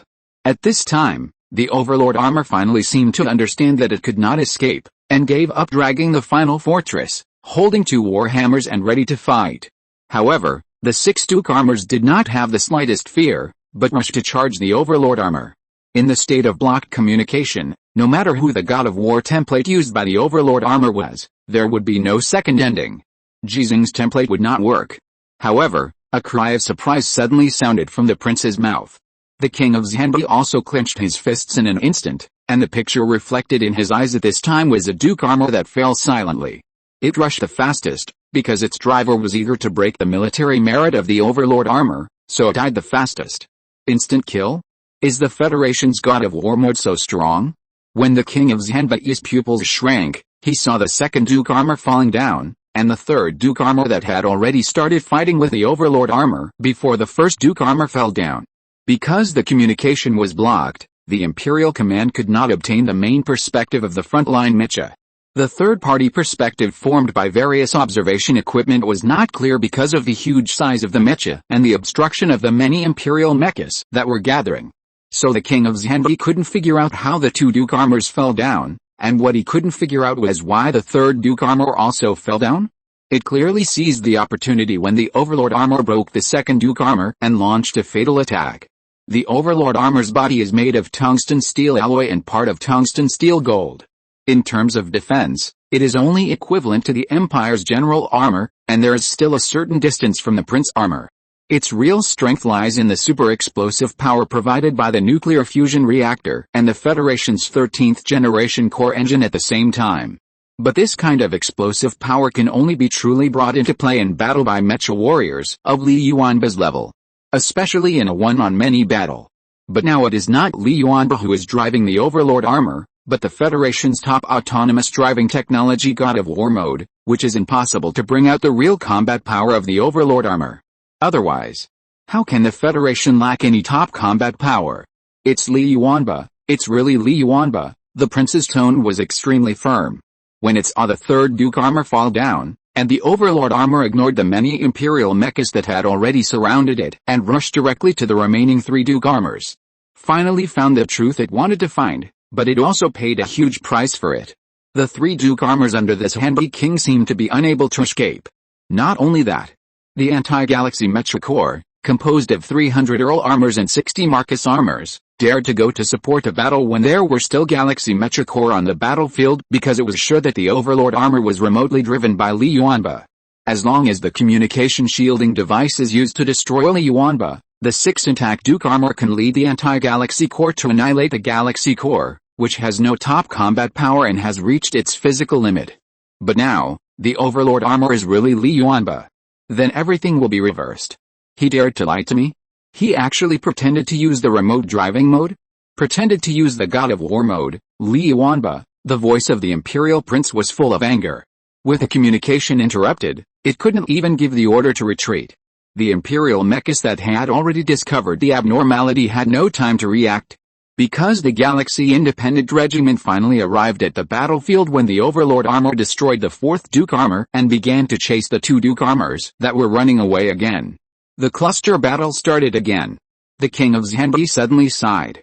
The 12 Duke armors under his command were gone just like that.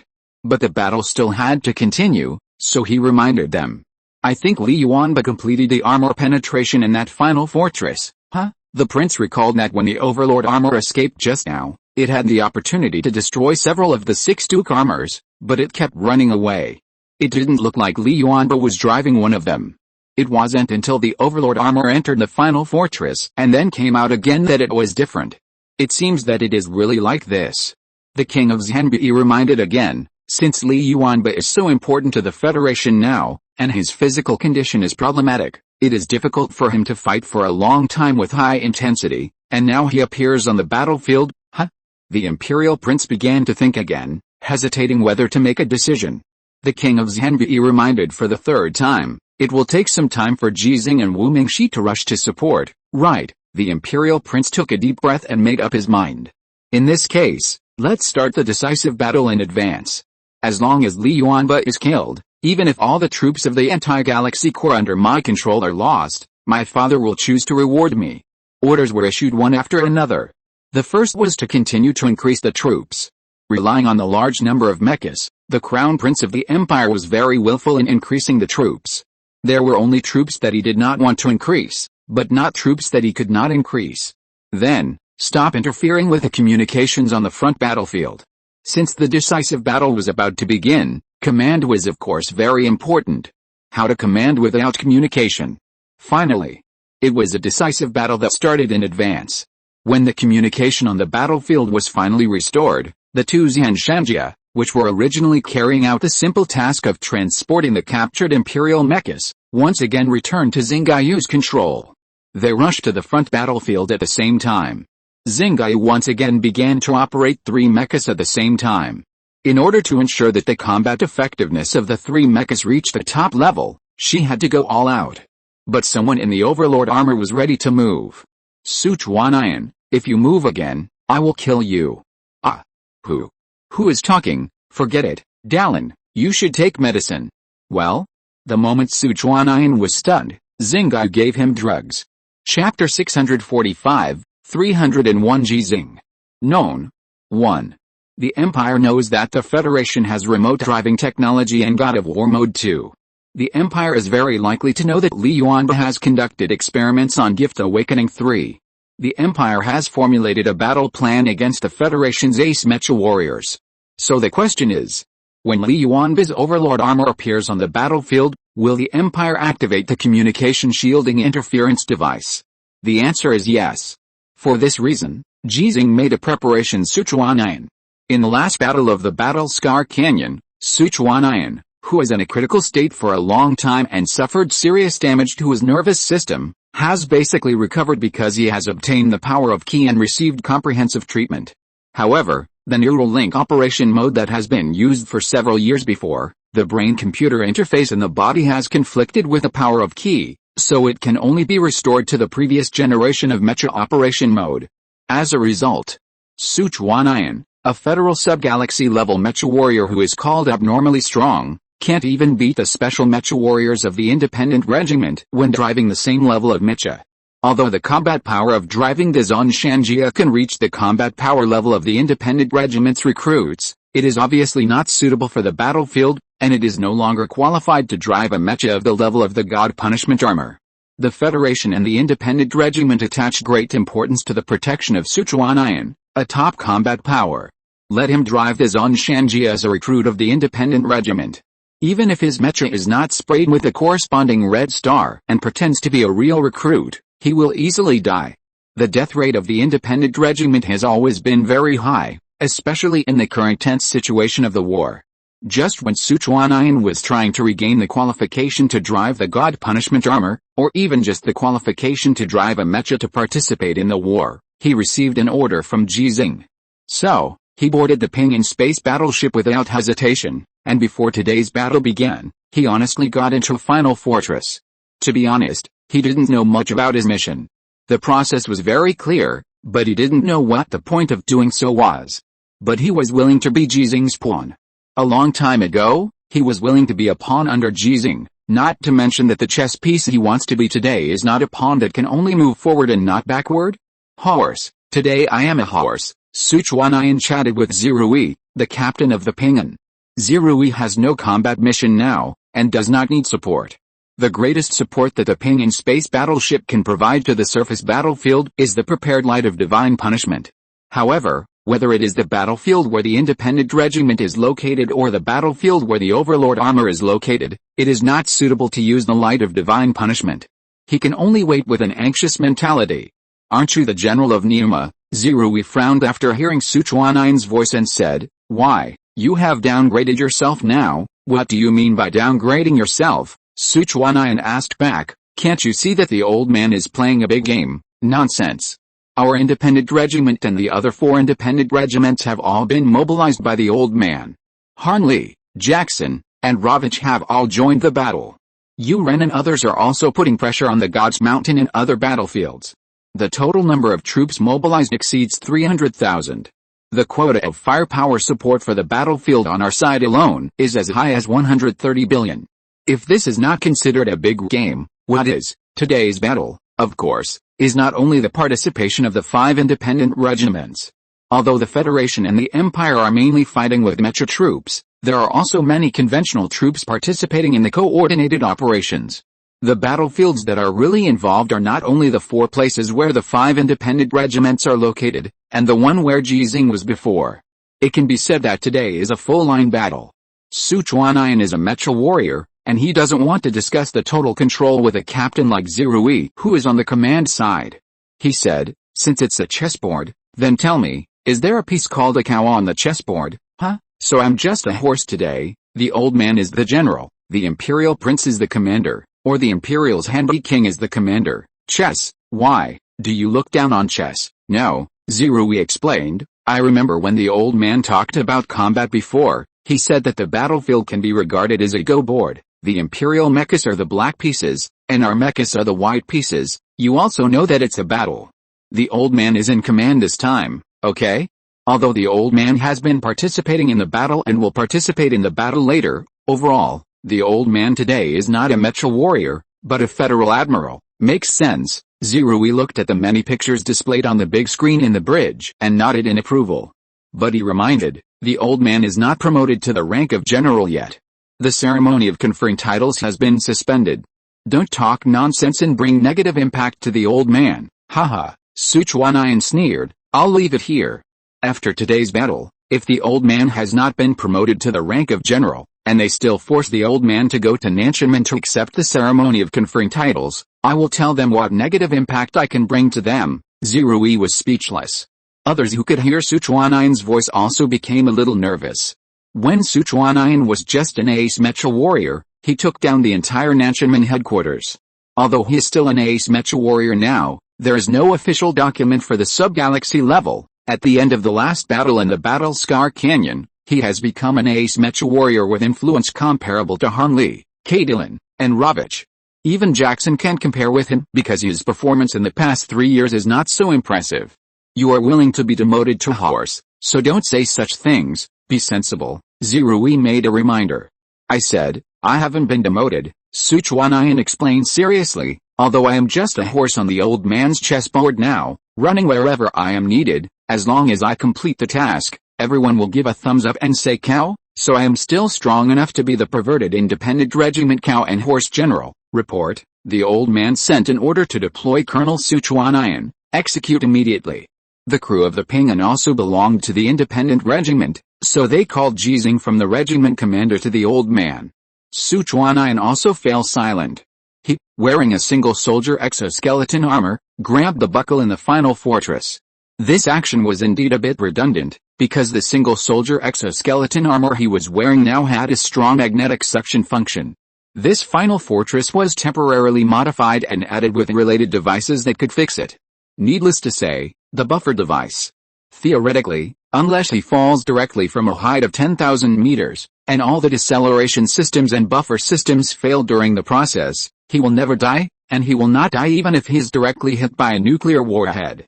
But he is still afraid. No matter how perverted General Numa is, no matter how fearless he is, it does not mean that he accepts his death in this way. Like the blind, Andre, the deaf, the lame, they all sacrificed in the Mecha battle, which is what Sichuanayan pursues. Fortunately, the delivery process was very smooth, and the limited firepower interference of the Empire did not bring any impact. Sichuanayan knew very well that he was now on the battlefield, and the shock waves, shrapnel, etc. caused by various Imperial firepower and even Federal firepower could cause him harm, but he still quickly executed the orders he received before, and even accelerated. After the final fortress successfully landed, he took off the individual exoskeleton armor that could protect him as soon as possible, and then after the Overlord armor approached, he opened the hatch of the final fortress without hesitation. Start wearing armor. It was at this time that Xinghe scolded him for the first time, but did not scold him out loud. Sichuanayan should not have taken off his exoskeleton armor first, nor should he have opened the hatch in advance. Although doing so would allow the Overlord armor to enter the final fortress faster, and he would be able to complete the armor penetration faster, it was really risky. Under the state of communication shielding, Ji Xinghe's armor clone technique was obviously unusable.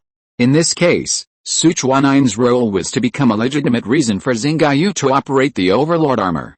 But if Sichuanayan died early by accident, then Xinghe would not be able to continue the show no matter how much he tampered with the record data of the final fortress and Overlord armor. Ha ha ha. I can finally drive the mecha, Sichuanayan, who had completed the armor penetration, excitedly said in the cockpit. Because the neural link operation mode could not be used, the cockpit of the Overlord armor was not filled with protective fluid.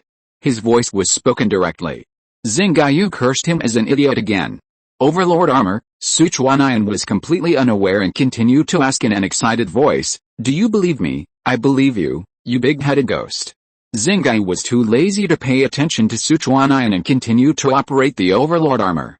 Fortunately, although Sichuanayan was in a frenzy, he remembered the order that Ji Xinghe had given him before and did not try to snatch the operating rights from Xinghe. He let the Overlord armor operate autonomously in the God of War mode.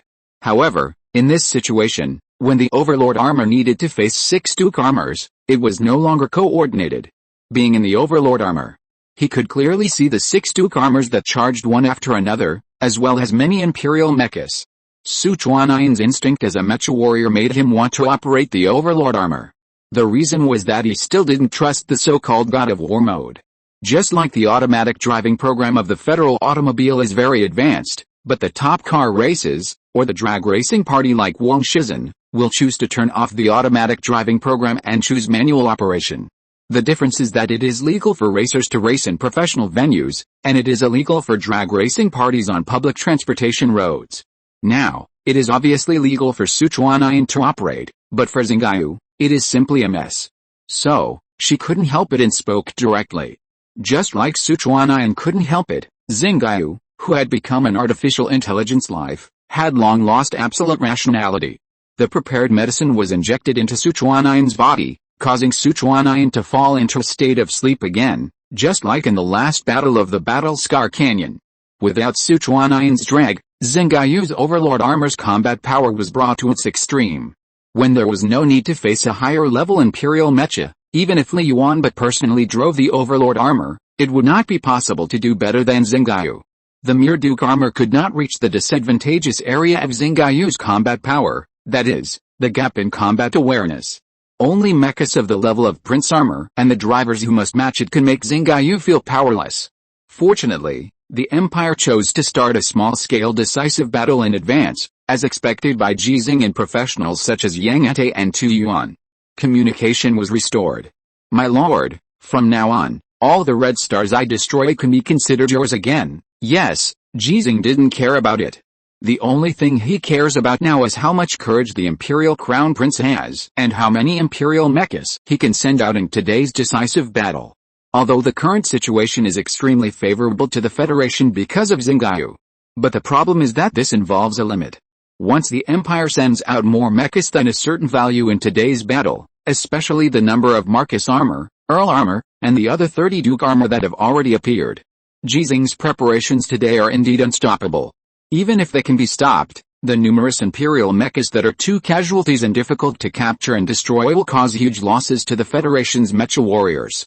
Xinghe felt the seriousness in Ji Xinghe's tone and was a little surprised. Lord, if it reaches the limit, then please break it. What if there is a limit? Then break the limit. Whether it is Ji Xinghe or Xinghe, they never believe in limits, but the problem is that Ji Xinghe can't break the limit that the Federation needs to face today. Only Xinghe can break it. And Xinghe's method of breaking this limit will really bring a lot of trouble. Xinghe was silent for 7 seconds, and suddenly asked, My lord, will you always be by my side? Ji Xinghe answered seriously, As long as I live, I will. Okay, Xinghe said firmly, My lord, please rest assured, if the Empire thinks that 4 of you are a limit, and they can defeat 4 of you with their military advantage, I will let them know what 300 Ji Xinghe means. Ji Xinghe corrected, 301. Chapter 646, The Mountain of Gods is the chessboard, and I am the chess piece. The Xianzhen Independent Regiment led by Han Li has been fighting for quite some time with 10 Imperial Duke armor and many Imperial Earl armor by using the tactics of fighting, retreating and chasing. Both sides do not want to let the other side retreat calmly before a certain change occurs. But the advantage is obviously on the side of the Empire, because their mecha warriors are more physically fit. The consumption of physical strength and energy in the entanglement of fighting, retreating and chasing is not weaker than that of high-intensity frontal team battles. Because one carelessness will cause the entanglement to turn into a frontal team battle. Compared with the Imperial Mecha Corps, the Xianzhen Independent Regiment is more aware that their strength is obviously weaker than that of the other side, and they are much weaker in all aspects. Although the strength of the Imperial Mecha Corps seems to be stronger than that of the Xianzhen Independent Regiment, the 10 Duke armor really dare not fight. Not to mention the support of Jackson to the Xianzhen Independent Regiment, Han Li, who has the Allure armor, can beat several of them alone.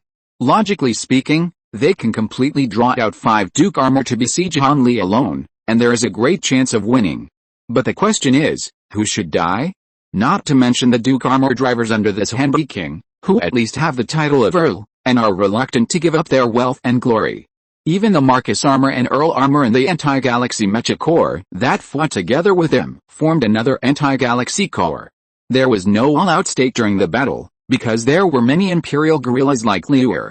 They had no noble titles, and as civilians or even war slaves, the only chance to change their fate was to drive the Earl armor and Marcus armor that were originally only available to Imperial nobles, and gain military merit on the alien battlefield. But the question is, can you really change your fate after gaining military merit? I kept hearing various shouts coming from the mechas of the Xianzhen Independent Regiment. Orangutans are equal, orangutans are free, and orangutan rights must be respected. Every orangutan has the right to receive education. Knowledge is the best way to change their destiny, not war. The invasion war of the Empire is evil. Humans and orangutans can coexist peacefully. The universe is huge. Look up at the sky. The sea of stars should be the journey of our intelligent life. So what if you become a noble? You still have to rely on military merit to maintain your short-term glory and wealth. Your descendants will not be able to obtain a truly free life just because you become a noble. They still have to fight and die. Look at those great nobles. They drive better mechas but are afraid to charge. You are just their cannon fodder. Look at our corps commander. He leads by example and moves forward courageously, The hegemony of the Empire is doomed to collapse, and the free will of the Federation will spread to every corner of the Empire Star. Have you heard of the story of Liu'er? Thanks to the shuts of the Federation mecha warriors on the front line and the deliberate propaganda of the Imperial Resistance, this is a name that has spread throughout the Empire.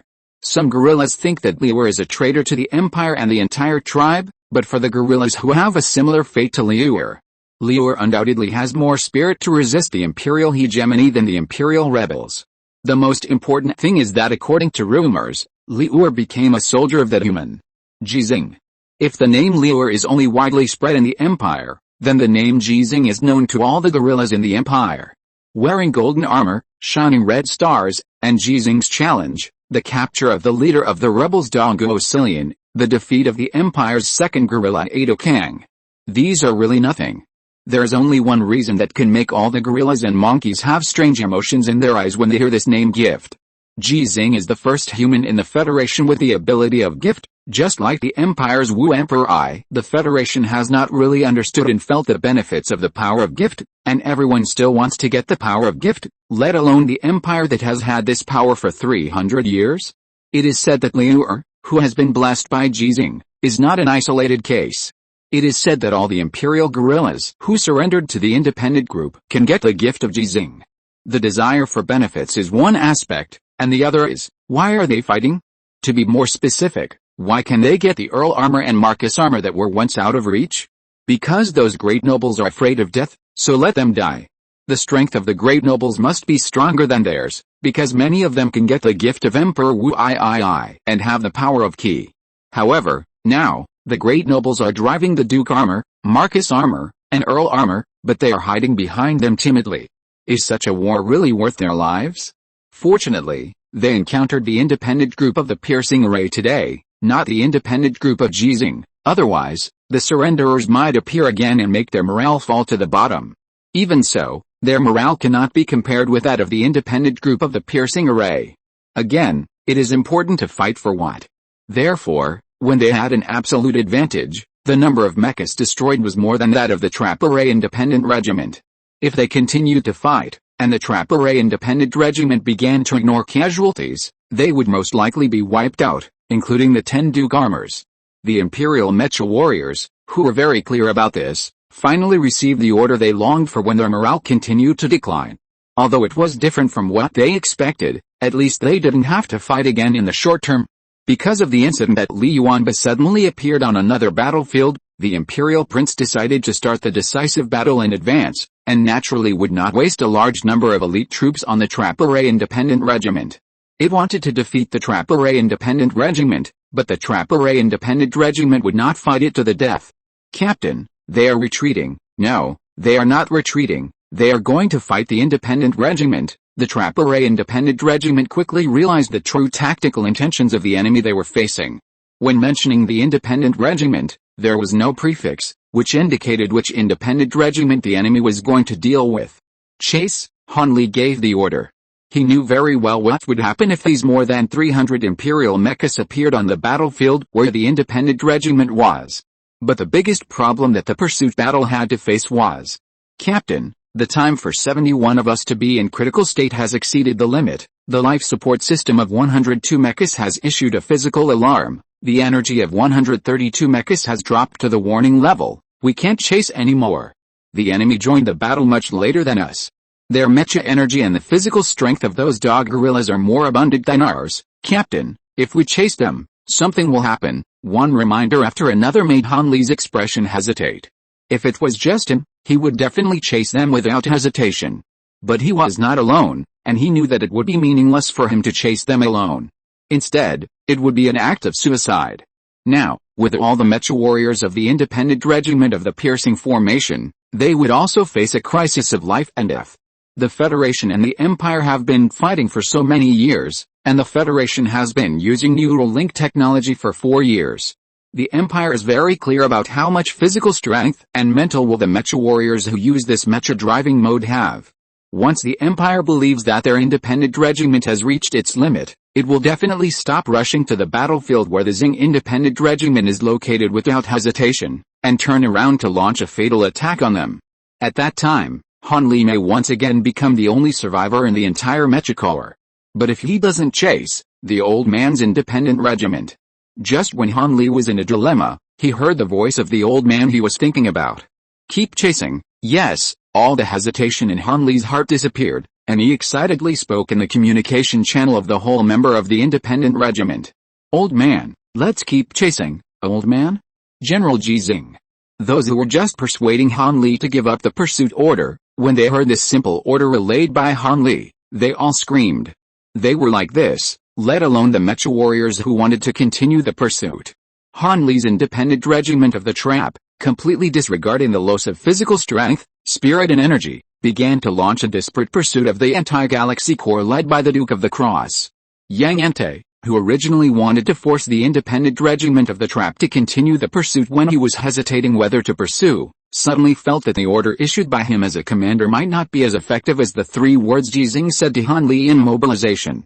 Is this the old father of the 300,000 Mecha warriors of the Federation? Yang Ente, who had begun to call Ji Xinghe an old man, looked at the changes in the battlefields of various battlefields in the Mountain of God's war zone. At present, they were still under control, but he was not very happy in his heart. There was only an unspeakable worry about Ji Xinghe's prestige and strength. On the battlefield, the relentless pursuit of the independent regiment of the trap naturally attracted the attention of the Imperial Command. Those professional staff members quickly calculated the limits of the independent regiment of the trap. Your Highness, the 3rd Mech Corps of the Anti-Galaxy Mech Corps has a chance to annihilate the Federation's trap independent regiment and kill the Federation's ace mech warriors Han Li and Jackson in the trap independent regiment. Moreover, the time consumption of annihilating the trap independent regiment is much less than sending the 3rd Anti-Galaxy Corps to the battlefield where the 5th Anti-Galaxy Corps is located. If the trap independent regiment can be successfully annihilated, it will bring very direct and considerable help to the battles of the 5th, 6th, and 7th Anti-Galaxy Corps, the Empire's Anti-Galaxy Mech Corps, composed of 1,000 Marcus armor and 3,000 Earl armor, is all the mech combat power of this level that the Empire can mobilize in the near future. When they are divided into troops and fight, they will be named Anti-Galaxy Corps with different serial numbers. The 3rd Anti-Galaxy Corps is facing the Trap Independent Regiment. The 2nd Anti-Galaxy Corps is facing the Sacred Independent Regiment. The 1st Anti-Galaxy Corps is facing the Bald Eagle Independent Regiment. The 4th Anti-Galaxy Independent Regiment, which faced the Galaxy Independent Regiment at the beginning, has been annihilated by the Independent Regiment. Now fighting the Galaxy Independent Regiment is the 5th Anti-Galaxy Corps of the Empire. The 6th Anti-Galaxy Corps has gone to support, and the 7th Anti-Galaxy Corps is on the way to support. A total of 4 Anti-Galaxy Corps equipped with 300 Earl armor aircraft can fully illustrate the importance that the Empire attaches to the Galaxy Independent Regiment. This is normal. The Anti-Galaxy Corps is against Ji Xinghe's Independent Regiment, isn't it? Of course, the reason why the Empire has invested such a large and elite mecha force today is largely due to Li Yuanba, and it has little to do with Ji Xinghe. But no guerrilla can ignore Ji Xinghe. The same is true for the Imperial Crown Prince. It is completely different from the previous Ada Kang. Ada Kang likes to be called the General. Although it is now the position of the General of the Expeditionary Army, it prefers the title of Crown Prince. Whereas Ji Xinghe, he hasn't appeared yet, including the nameless one who is with Ji Xinghe. But we believe that they will definitely go straight to the battlefield where the Xinghe Independent Regiment is, because the Federation must have detected our troop movements against the Xinghe Independent Regiment. The reason is this. On one side, there are 3 anti-Xinghe Corps, and the Earl armor adds up to 900 aircraft, not counting the Marcus armor mixed in as captains. On the other side is the Xinghe Independent Regiment, which has already annihilated an anti-Xinghe Corps of the Empire. Although it has achieved great results, it has already fought to the limit. Even if Li Yuanba is as strong as Ji Xinghe, how much role can he play in such a battle? Let the 3rd Anti-Xinghe Corps annihilate the Xianzhen Independent Regiment. King Xinghe, let your men make sure to kill Han Li. After the Imperial Prince gave the order, he added, let the 8th and 9th Anti-Xinghe Independent Regiments prepare, and once Ji Xinghe and the Nameless One arrive on the battlefield, they will immediately go to support. Yes, the gorillas and monkeys, including the King Xinghe, responded to the order. The prince smiled with satisfaction. I have always felt that my uncle, who is known as the second king of the empire, is timid in fighting. He can gather all his strength to directly put out any counterattack from the Federation, so why did he give the Federation the opportunity to destroy so many of our mechas bit by bit and give the Federation so many mechas? It's not that Ada King is timid, but your father won't let him. King Xinghe began to complain again, but seeing that the situation gradually became clear, he still said, "You did the right thing." There is a saying in dragon language that a goshawk must use all its strength to fight a rabbit. Although I have never seen the goshawks and rabbits of the Federation, I think the gap between the two should be very big, the prince said with a smug look on his face. Yes, just like the current Federation and us, just like the gap between Ji Xinghe and me, it's very big. King Xinghe frowned slightly. The prince was still unaware and continued, so what if Ji Xinghe is a good fighter? In war, what you fight for is resources and background. I have the entire empire behind me, what can Ji Xinghe use to compare with me? Haha, just a human civilian, Alice. King Xinghe sighed in his heart, and he suddenly made up his mind that if something unexpected happened to Emperor Wu and he had to pass the throne to this prince, he would definitely rebel. I heard that Ji Xinghe has a granddaughter? I don't know if she will come to the alien planet, but it doesn't matter. If she doesn't come, I will go to the blue planet to capture her. At that time, it would not be bad to raise a human slave. After all, she is Ji Xinghe's granddaughter. Ha ha ha. Seeing that the prince was about to say something more arrogant, King Xinghe couldn't help but spoke in a scolding tone. You can look down on the Federation, but you can't look down on Ji Xinghe. You have to know that he, like my father, is the first life in a wise race to awaken the gift ability and is an intelligent life that can open a new era. The prince frowned. Is he worthy of being compared with my grandfather? The anger in the heart of this Xinghe king was about to explode. He just lost his son, and he really couldn't understand why it was not the prince who died. But before he could explode, and before he could let the prince understand the truth, Ji Xinghe can indeed be compared with Emperor Wu. Ji Xinghe has already used practical actions to make the prince of the empire understand this truth to a certain extent. Ji Xinghe, who was in the space battleship Shenzhen and rushed to the battlefield at the fastest speed, saw a huge chessboard that occupied the entire battle zone of the Mountain of Gods. He saw that the prince of the empire made several moves. So, he also made a move. This move, or this chess piece, is himself and his Xinghe Independent Regiment. Orbital Airborne. On the surface battlefield, the 3rd Mecha Corps of the Empire's anti-galaxy Mecha Corps had just turned around to launch a charge to annihilate the Xinghe Independent Regiment, which had reached its limit. Then they saw a Mecha falling from the sky. The armor of divine punishment, Ji Xinghe himself. Chapter 647 5-Thread Operation. The Duke Armor, who was ready to make achievements, turned his joy into despair when he saw Ji Xinghe's God Punishment Armor. It was agreed that the strong would defeat the weak, and the Federation's independent regiment had no reinforcements. How could the strongest of the Federation suddenly come to fight us? Not to mention that they couldn't figure it out. Everyone in the Imperial Command couldn't figure it out. Ji Xinghe, is he really not going to save Li Yuanba, and really doesn't want his independent regiment? What kind of military power struggle is this? Just a moment of confusion. Ji Xinghe, who successfully landed, had already driven the God Punishment Armor straight to the location of the Duke Armor of the 3rd Anti-Galaxy Corps. Is it going to be 1 against 10? No, it's going to be 1 against 300. Facing the backs of 10 Duke Armors, 27 Marcus Armors, and 236 Earl Armors, Ji Xinghe launched a charge that made most of the Imperial mechas slow down and turn around. This is a gift from heaven for the independent regiment of the Trap. They had been chasing frantically, and were about to collide with the 3rd Anti-Galaxy Corps. With most members almost reaching their limits, it was an impossible task to win this frontal group battle. Even surviving was impossible. However, most of the many Imperial mechas that were supposed to charge at them had their formations scattered or even lost balance due to Ji Xinghe's sudden drop from the sky. The most troublemakers were undoubtedly the 10 Duke Armors. But for the Pitfall Independent Regiment, the 10 Duke Armors were simply good friends of mankind, good comrades of the Federation, and the light of victory for the Pitfall Independent Regiment. In order to better thank them, the Pitfall Independent Regiment, with a nearly perfect assault formation, directly crashed into the chaotic formation of the Empire's 3rd Anti-Galaxy Corps without any deceleration. Kill. The frontal group battle that should have been one-sided was indeed one-sided, but it was not the Pitfall Independent Regiment that the Imperial Crown Prince had originally expected that fell, but its 3rd Anti-Galaxy Corps.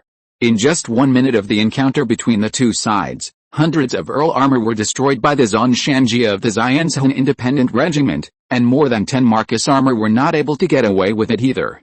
They were destroyed before they could adjust their response posture. Ji Xinghe is a mecha of the same level as Marcus armor.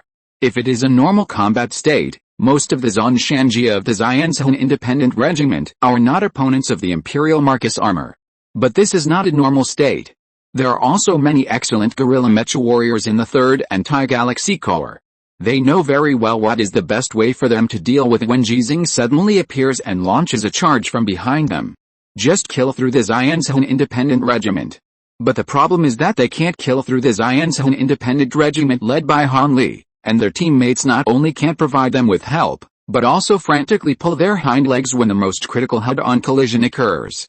There are even Imperial mechas that are ready to fight, but they are knocked to the ground by the extremely panicked Imperial mechas. How to fight?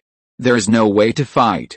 When the Independent Regiment of the Xianzhen achieved more than 100 destructions in the first wave of collisions, there was no doubt about the outcome of this battle. The 10 Duke armor, the only hope of reversing the results of the battle, had no intention of fighting at all, and fled madly in panic. But they didn't expect Ji Xinghe to suddenly fall from the sky, and the 3rd Anti-Galaxy Corps formed a trend of defeat in an instant. How could they all escape successfully? When they affected other Imperial mechas were also affecting them. Ji Xinghe, who finally caught up, adjusted his charge direction very skillfully while driving the God's punishment armor, and ignored the frontal combat of the Independent Regiment of the Xianzhen, and directly chased the 10 Duke armor. Some were unlucky, and they were caught up by Ji Xinghe before they could leave the battle group, and were defeated like a second kill, without any doubt at all. Some were lucky and successfully escaped from the chaotic battlefield, but they could only hate that their mechas had only 2 legs and could not run faster than Ji Xinghe's God's punishment armor. Speaking of which, the Divine Punishment armor also has 2 legs, but who makes the Divine Punishment armor a national level mecha? Not only Ji Xinghe is chasing the Duke armor, Han Li is also chasing the Duke armor. The Xianzhen Independent Regiment, which has already gained an absolute advantage, can penetrate the bullseye even if it is at the end of its strength and complete the annihilation of the 3rd Anti-Galaxy Corps. Of course, they don't know now that they are facing the 3rd Anti-Galaxy Corps, but judging from the configuration of its Marcus armor and Earl armor, it must be the Anti-Galaxy Corps. Captain, do you want my help? Williams, who took over Jackson's mecha and pretended to be Jackson, also has the strength to fight the Empire's Duke armor. He knows as well as Han Li how important it is for the Federation to defeat the Empire's Duke armor and complete the capture. A Duke armor can be transformed into a general-level mecha, which represents an ace mecha warrior. Although the Federation already has the formula of tungsten steel alloy, the main material of the Duke armor, judging from the number of related resources controlled by the Federation, tungsten steel alloy will still be a very precious metal resource for a long time. Therefore, he is even willing to let the Independent Regiment of the Xianzhen bear more casualties, and also find a way to help keep more Duke armor. No, do what you can do. Han Li rejected Williams' proposal, because in his opinion, the remaining 7 Duke armor, even if they join forces, can't be the opponent of him and Ji Xinghe. What's more, these 7 Duke armor only know how to run for their lives. The key to being able to break and capture is whether you can catch up. Although Jackson's mecha performance is very strong, not inferior to the God's punishment armor that Ji Xinghe is currently driving, the problem is that it is very difficult to achieve the effect of being the last to come first. It is almost impossible to catch up if you start the pursuit one step late. Old man, I can only catch up with 2, what about you? Han Li said helplessly. Yes, Ji Xinghe responded, and then replied, 3, awesome. Han Li didn't mean to flatter him at all, because in terms of speed, Ji Xinghe's Divine Punishment armor was weaker than his alluring armor. But Ji Xinghe was able to catch up with 1 more than him. If this was not said by Ji Xinghe, even if it was said by Li Yuanba, Han Li would have questioned it. But what about the Star Moon armor? Han Li thought that there were still 2 Duke armors that would escape, and said unwillingly, why didn't you bring the Star Moon armor? If you brought it, all these Duke armors would have to stay. Ji Xinghe, who caught up with another Duke armor, started fighting and replied, the Star Moon armor went to support Jackson. Han Li, who also caught up with the Duke armor, was almost scared by the sentence and made a mistake, but the alluring armor was transformed from the Prince armor of Ada Kang, and its defense was extremely strong, so it didn't matter even if there were some mistakes. In short, It has a high tolerance rate. Better mechas, because they have a higher fault tolerance rate, can allow the mecha warriors driving them to have a higher survival rate. No matter how high the talent is, it is meaningless if you sacrifice it. Only by surviving can you transform your talent into real combat power and continuously achieve victory on the battlefield. Hey, Command Center, is the old man using the armor clone technique to fight on two fronts? Han Li, who quickly broke the Duke armor, had no intention of chatting with Ji Xinghe while continuing to chase. Because he was afraid of disturbing Ji Xinghe. The command center responded immediately. Colonel Han Li, to be more precise, General Ji is using the armor clone technique to fight on 5 lines, 5-line combat. Yes, in addition to the God Punishment armor on the battlefield where you are, there are also the Star Moon armor on the battlefield where the White Eagle Independent Regiment is located, the Overlord armor on the battlefield where the Galaxy Independent Regiment is located, and 2 mountain cutting armors, operating 5 mechas at the same time. Moreover, all in a high-intensity combat environment. Even if Han Li had already regarded Ji Xinghe as a god, he still felt incredible at this time. Because Ji Xinghe was still chatting with him just now. Although they were explaining each other's situation and confirming that both sides could catch up with the Duke armor, it did sound like they were just chatting. Is the old man's mental will already so strong? No wonder the old man's mecha battles have always been invincible. The operating level of being able to operate 5 mechas at the same time is placed on one mecha, then how could this mecha not be invincible? Han Li, who was in pursuit, looked at the battle situation of the Xianzhen Independent Regiment and breathed a sigh of relief. Command Center, how many red stars does the old man have now? 117 red stars. Han Li once again had an incredible feeling. He remembered that when his Xianzhen Independent Regiment began to face 10 Duke armors, Ji Xinghe had only got the 101st red star. How did they come about? The ones after the 101st red star, General Ji Xinghe piloted the Divine Punishment armor and the Star Moon armor at the same time. In the Zu-176 battlefield, he achieved the combat goal of completely annihilating the enemy's mechas and destroyed 209 Imperial mechas, including the Duke armor, and obtained a total of 2 red stars. General Ji remotely piloted the Overlord armor. In the Zu-182 battlefield, he destroyed 8 of the 12 Duke armors and obtained 8 red stars. Colonel Sichuan destroyed the other 4 and obtained 4 red stars.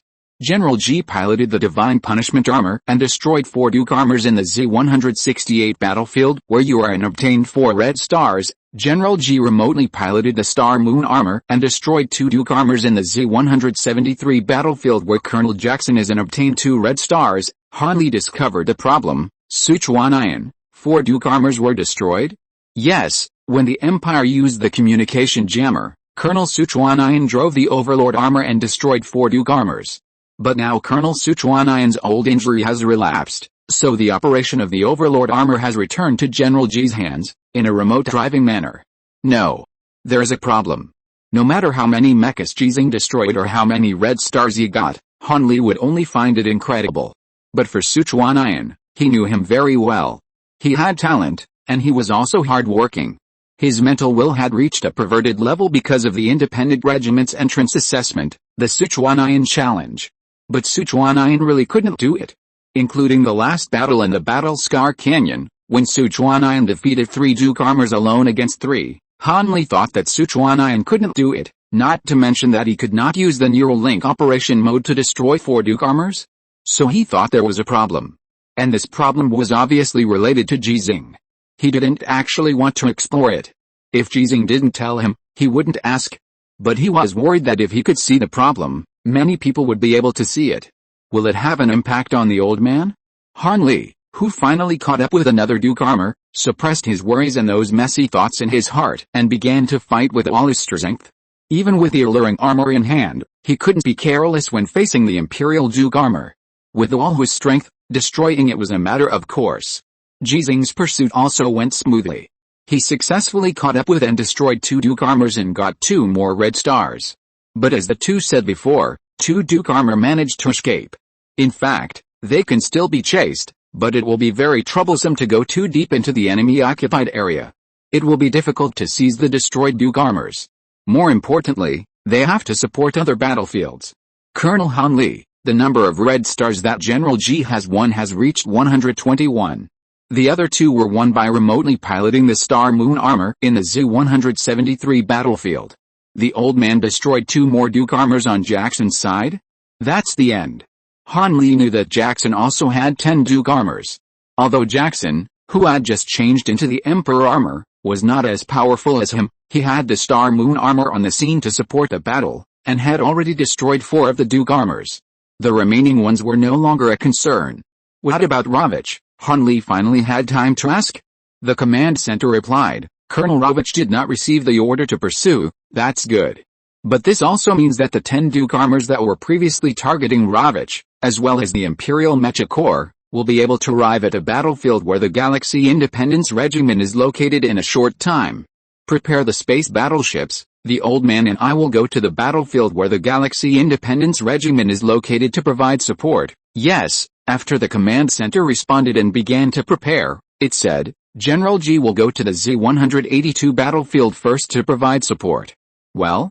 Han Li, who was running back with 2 Duke armors, was stunned under the long-range fire attack of the Empire. Why is he going first? A transport-type single-soldier starship. Then why are you talking nonsense? Give me one too. I'm sorry. We only have 2 transport-type single-soldier starships that can guarantee the completion of the transportation mission under the long-range fire attack of the Empire.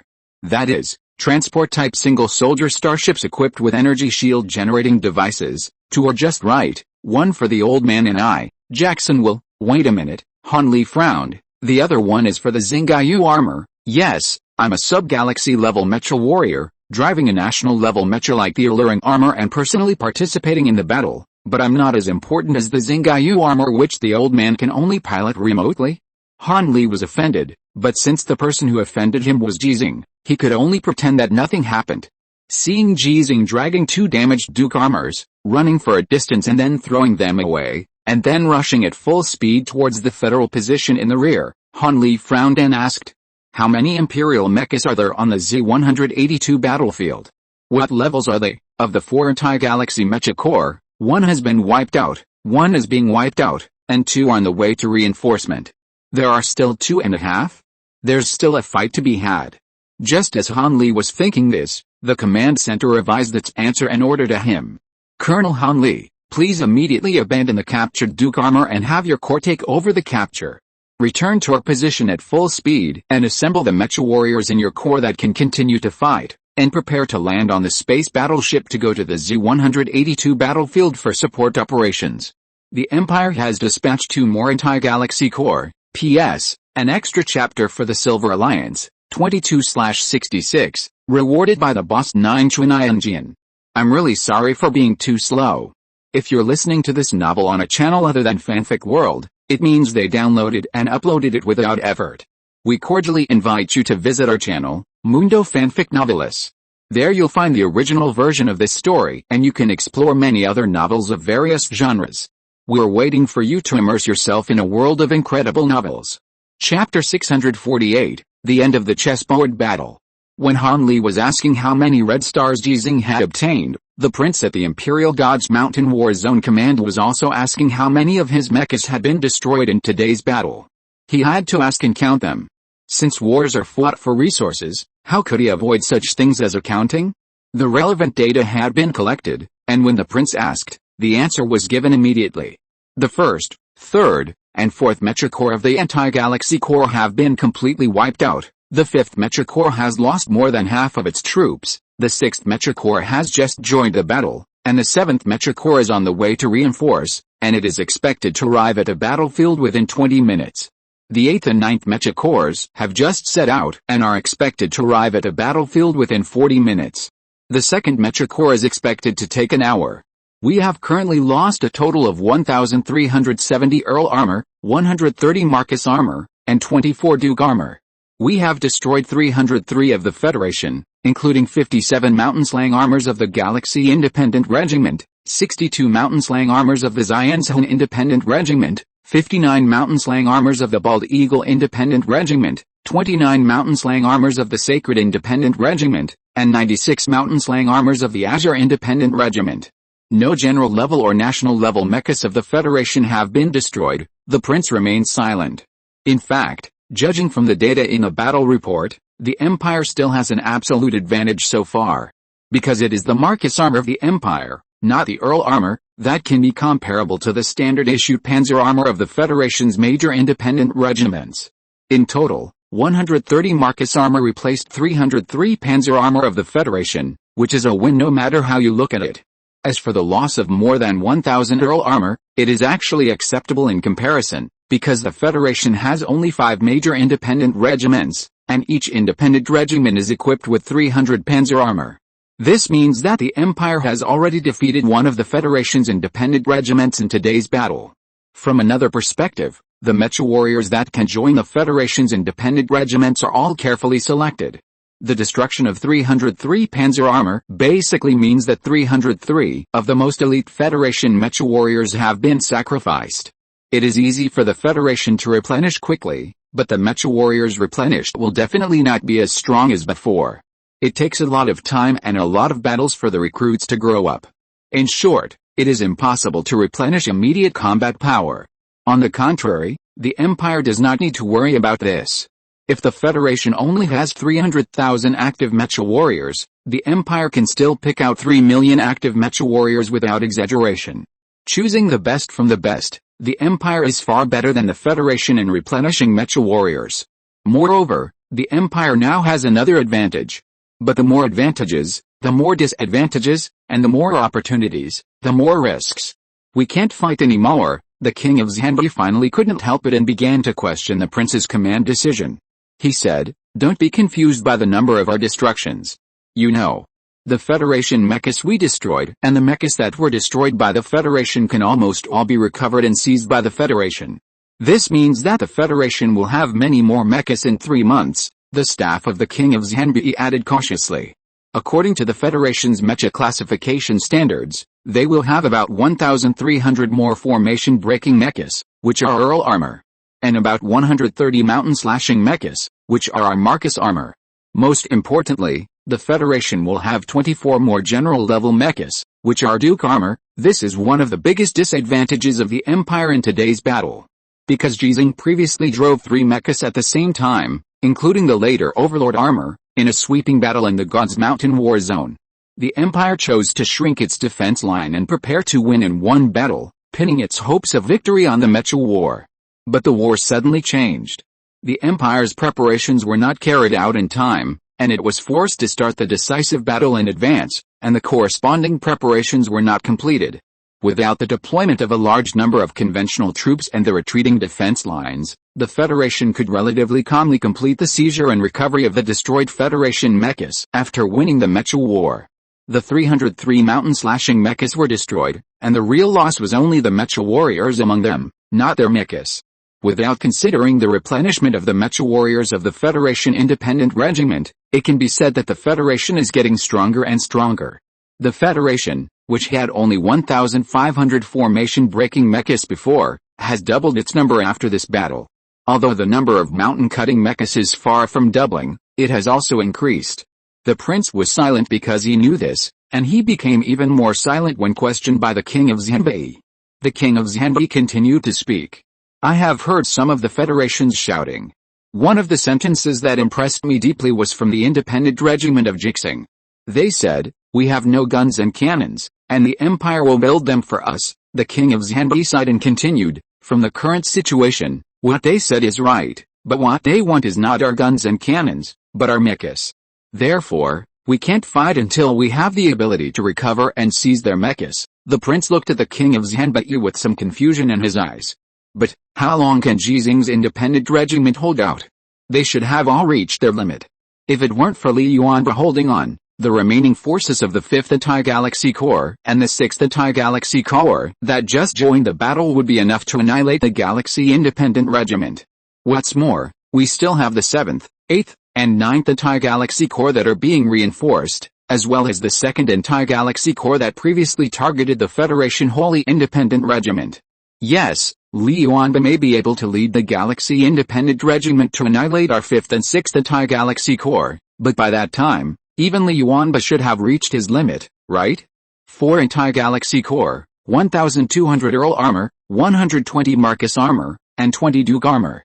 fighting a galaxy-independent regiment that has reached its limit and may collapse at any time. Excuse me. How can I lose? To be honest, judging from the data, the Imperial Crown Prince has no possibility of losing. But the King of Xanbi shook his head helplessly. The Federation still has the light of divine punishment. Even if we are prepared, it is impossible to completely offset the impact of the light of divine punishment. Moreover, the battle has already turned out like this today. Do you think that the Federation will transfer all the space battleships that can use the light of divine punishment to the Mountain of Gods? Do you know how many such space battleships they have? The prince replied, 4, they only have 4. The interval between the use of the light of divine punishment is 10 minutes according to the Federation Standard Time. The Erle and Marcus A who participated in the battle today have defense capabilities against the light of divine punishment far exceeding conventional standard mechas, so I think we can still fight. King Xanbi asked again, what about Ji Xinghe? He has helped Han Li Xian's Han Independent Regiment to annihilate our third anti-galaxy corps. Now he has disappeared and may appear at any time on the battlefield where his galaxy-independent regiment is located to provide support. Well, there is also the nameless person, Han Li and Jackson of the Xian's Han Independent Regiment, Sichuan of the Bald Eagle Independent Regiment who killed my son, and the Federation's Sacred Independent Regiment who has been preserving its strength and in good condition. They will all come to support. The prince was still unconvinced. Even if they come to support, so what? They are just remnants. We have 4 anti-galaxy corps that are waiting for the opportunity. Even if they all come, they can't beat us. Moreover, if they want to participate in a head-on team battle, the Federation's divine punishment light can't be used. According to common sense, what the prince said is right. Ji Xinghe, Wu Mingxi, Sichuan, Han Li, Lu Oiki, Jackson, plus the Mecha warriors of the Holy Independent Regiment and the other 3 independent regiments that can continue to fight. There are only more than 300 mechas at most. 4 fully staffed anti-galaxy corps, 1,200 Earl armors, will not lose even in a head-on confrontation. The gap in top combat power can be made up by the 20 Duke armors that were deserters and have not been able to officially participate in the war. On paper, the Empire is far superior to the Federation. The prince didn't need to explain it so clearly to the King of Xanbi, but the King of Xanbi understood what the prince meant. So he hesitated. The prince said again, I still have the 10th Anti-Galaxy Corps, and, you, the Empire's Anti-Galaxy Corps, as the standard 3,000 Earl armor, have all arrived at the alien planet, and 300 Marcus armor have also arrived first, forming the 10 Anti-Galaxy Corps. According to the original plan, they will use the small-scale battles that continue to occur for training, and when the subsequent 700 Marcus armor arrives and completes the formation and tactical running in, they will start the decisive battle with the Federation. But the Federation obviously does not want to give the Empire more time to train its troops, so there is today's battle that forces the Empire to start the decisive battle in advance. The prince can also mobilize an anti-galaxy corps to participate in the war, and, in terms of authority, it can also order the King of Xanbi to participate in the war in person. What kind of combat power can a prince armor play in the hands of the King of Xanbi, who has the strength of the 7th stage? At least, it is impossible for Ji Xinghe to kill the King of Xanbi like he killed Wu Liashang. Me? Haha, the King of Xanbi suddenly laughed. He felt that the prince had gone crazy, driven crazy by the Federation, or by Ji Xinghe and Li Yuanba.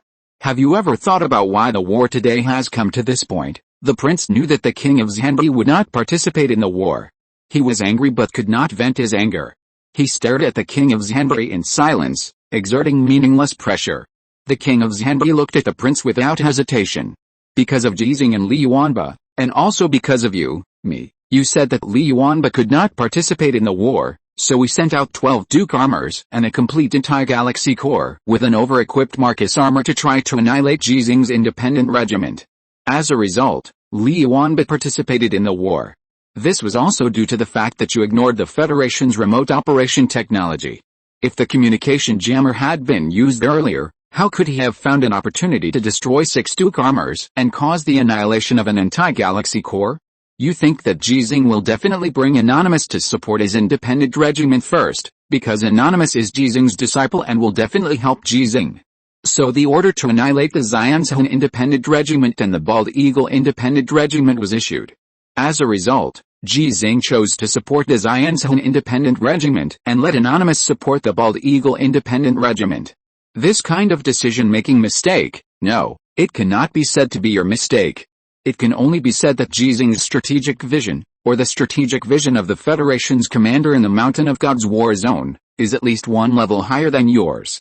As a result, 2 anti-galaxy corps were annihilated and 12 Duke armors were destroyed, giving the Federation the opportunity to mobilize more troops to support the Galaxy Independent Regiment.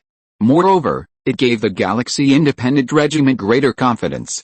The support they have been waiting for is not just Ji Xinghe and Anonymous, but also Sichuan, Han Li, Jackson, Luo Wiki and other sub-galaxy level mecha warriors, as well as more ace mecha warriors. Look at the overall situation. The other ace mecha warriors of the Federation have now begun to retreat on the battlefield. There is no problem with their physical and mental fitness. So why are they retreating? Because they are going to support Ji Xinghe's independent regiment. When I was learning dragon language with Li Hangfen, I heard a word called this decline and that rise. Now, we decline and the Federation grows. Because the morale of the Galaxy Independent Regiment has improved, the morale of the Federation has improved, and our morale has been falling. Xianbren E. King paused slightly, as if he thought of Li Hangfen. Then he said to the prince earnestly, the opportunity for an early decisive battle is gone, because we can't guarantee to kill Li Yuanba, nor can we kill Ji Xinghe and others who will support us later. In this case, even if we can completely wipe out the Galaxy Independent Regiment, what can it do? As long as Ji Xinghe is there, the Galaxy Independent Regiment will be there. Think about their slogan.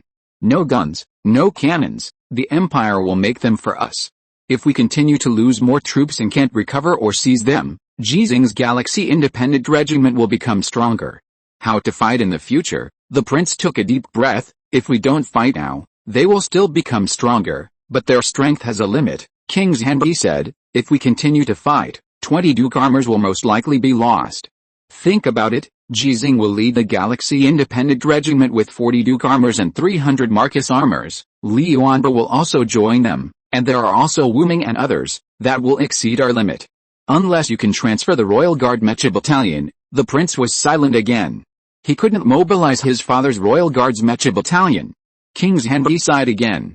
Retreat, just like if you want to punch with all your strength, you have to retract your fist first. We shouldn't be led by the nose by the Federation.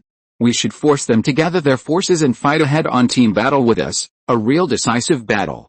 Of course, there is also intelligence that we must master. Without intelligence, we will still be led by them. At that time, I will take your uncle and brothers to participate in the war. I don't know which words of King Zhanbi convinced the prince, or if it was because of Ji Xinghe. When the 7th Anti-Galaxy Corps was about to arrive at the battlefield, when 2 Federation transport-type single-soldier starships turned on the energy shield and braved the firepower of the Empire to deliver the Divine Punishment armor and the Star Moon armor to the battlefield where the Independent Regiment was located, the Imperial Prince issued an order to retreat. The Federation once again won an unprecedented victory. Judging from the value of the Imperial mechs destroyed and captured, it was not inferior to the Battle Scar Canyon, which was called the last battle of the Battle Scar Canyon, and even surpassed it. Historically, this battle was called the third all-out battle of the God's Mountain. It was the third battle in the God's Mountain war zone in more than 20 years, and the two sides deployed troops to the full level. In many sentimental propaganda, this battle was also called the chessboard battle of the God's Mountain. Because Li Yuanba, who influenced the outcome of this battle, did not participate in the battle, Sichuan did not really participate in the battle, and the nameless person did not exist. It is a bit exaggerated to say that Jackson, who was driving the Emperor armor, was a decoration, but it was almost the same. Needless to say, Williams, who pretended to be Jackson, would definitely be exposed if he had not faced the Duke armor of the Empire, and it would bring unpredictable changes. Therefore, many people in this era called this battle the chessboard battle of Ji Xinghe. Because Li Yuanba, Jackson, Ravik, Sichuan, Han Li, Williams, as well as the Xing Independent Regiment, Xianzhen Independent Regiment, Sacred Independent Regiment, Bald Eagle Independent Regiment, and Azure Independent Regiment. In this battle, they are all Ji Xinghe's chess pieces, and one careless move will lead to complete loss. But in the end, they still won, because Ji Xinghe's most powerful chess piece in this chess game is himself. The 5 threads are fighting synchronously and leading by example. Needless to say, Wang Shizhen, who drove a carrier-type single-soldier starship, calculated the energy shield threshold at all times, and brought Ji Xinghe to the battlefield, was disappointed. "You bunch of dogs and gorillas, I have prepared my ultimate move for several years, why don't you give me a chance? Fortunately, I am still young, unlike the old man, I have plenty of opportunities to use it, but speaking of it, when will the old man be able to give me a blessing? I really don't want to die after using my ultimate move, I want to stand in front of the old man alive, with my hands on my hips, looking up at the sky and laughing, and then ask the old man, who said that only mecha warriors can break the Duke armor?" Chapter 649 Xinghe, you're exposed. Li Yuanba was somewhat disappointed and a little worried. Li Xinghe noticed the change in Li Yuanba's eyes and asked with a smile. "Why?" "Because the old man didn't get 130 red stars as you said, 121 is almost enough. If the Empire hadn't withdrawn its troops, even if the old man could get 130 red stars, we wouldn't have won. One's own people know their own business." Li Xinghe already had a comprehensive understanding of the Federation's existing military strength and various weapon configurations. He knew very well that if the Imperial Crown Prince could go all out, the Federation would have absolutely no hope of winning today's battle. "No, we will definitely win." Li Yuanba's words were so conclusive that Li Xinghe frowned. He couldn't understand why Li Yuanba was so confident. Ji Xinghe? Not enough. As strong as Ji Xinghe was, he was able to get more than 20 red stars in today's battle only because he never really led the major independent regiments to participate in the direct team battle with the Imperial Mecha Corps from beginning to end. From a tactical point of view, the old man's five-thread operation is nothing more than a tactical interweaving that takes advantage of the Empire's lack of preparation and aims to divide the battlefield. The mecha troops deployed by the Empire today are like a whole elephant, and the old man is like a giant python. He can't swallow it in one bite, so he can only keep cutting meat and then nibbling it. But a lean camel is bigger than a horse, and the old man can still cut off too little meat, and he hasn't done his best. If he bites directly with this last bite, I don't know how we can win. Li Yuanba didn't say the answer he knew, but he also knew that the answer couldn't be kept secret for too long. In today's battle, Ji Xinghe chose to break the limit again in order to win. The miracle of driving 5 mechas at the same time is difficult to explain with the strength of spiritual will and the power of ki. Because up to now, the only 2 people in the Federation who can use the armor clone technique in actual combat are Ji Xinghe and Li Yuanba, and Li Yuanba's limit is only to operate 2 mechas at the same time, and still on the same battlefield. Ji Xinghe's 5-thread operation spanned 3 battlefields, and the situation on each battlefield was completely different. So, should we tell Li Xinghe? With Li Xinghe's wisdom, talent, experience, etc., perhaps he would think of a more appropriate method. Just when Li Yuanba was hesitating, he received a message, which was a question. Can you operate 5 mechas at the same time? If it was someone else who asked, Li Yuanba would not care, including Commander-in-Chief Ivanovich. But now the person who asked this question is Li Anbang, his father, the uncrowned Marshal of the Federation. And with Li Yuanba's understanding of Li Anbang, he knew very well that he would never ask it so directly before he had any ideas, even if he was his son. Did he analyze it, guess it, or was it too Yuan? Li Yuanba did not answer directly, but passed the question to Ji Xinghe, and also to Xinghe, and he handed over the right to choose. And added, Xinghe, you are exposed. Ji Xinghe and Xinghe, who have not yet finished a battle, are driving the God Punishment armor, Xinghe armor, and the Overlord armor carrying Sichuan to chase the Empire's 5th and 6th Anti-Galaxy Corps. The reinforcement of the Empire's 7th Anti-Galaxy Corps has begun to retreat at full speed before officially joining the battle, and cannot catch up. But Ji Xinghe did not want to let go of the 2 Empire Mecha Corps that had already participated in the battle. Under the driving of Ji Xinghe, the God Punishment armor, with his best leaping method, directly smashed among many Empire Earl armors, relying on the defense brought by the tungsten steel alloy body, and the energy weapon's 6 paths of reincarnation that has not had the opportunity to use today. It began to be a massacre. Facing the Empire Earl armor, which is indeed a bit ordinary compared to the weapons made of tungsten steel gold, Ji Xinghe's way of breaking it also seems clean and crisp. 2 swords, just stab the waist. Strive to bring the most deadly and efficient destruction with the least damage to the mecha. In Ji Xinghe's view, these Earl armors will become the mechas of the Federation, and naturally they are reluctant to cause more damage. From the perspective of a mechanic, The penetrating wound at the waist position can allow the Federation to repair it at the lowest cost. There are 1,800 Earl armors in the 6 anti-galaxy Mecha Corps before and after. Although not all Federal Mecha warriors can achieve the destruction like Ji Xinghe, they can also repair at least 1,500 of them after completing the capture. The smaller the damage caused at this time, the lower the difficulty of repair later, and the resource pressure on the Federation will be much less. Also choosing this high-efficiency destruction method is Xinghe, who controls the Overlord armor and Xinghe armor at the same time. Needless to say, Xinghe armor has been turned on in an overclocked form, allowing Xinghe armor to move at extremely high speed and extremely agilely, just like an experienced old farmer, waving a sickle in the rice field to reap the fruits of the harvest.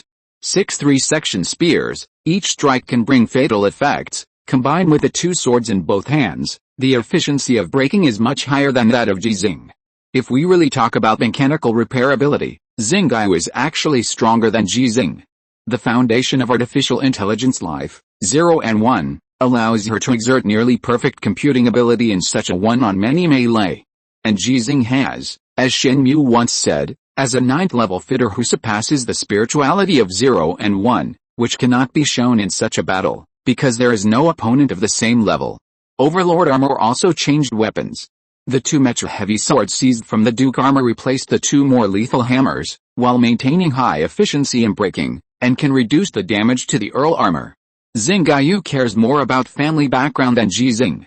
The 3 mechas driven by the 2 of them are carrying out a final battle in a harvesting posture, which makes the Imperial Prince who ordered the retreat somewhat fortunate. It also makes the King of Xinghe feel proud of foresight.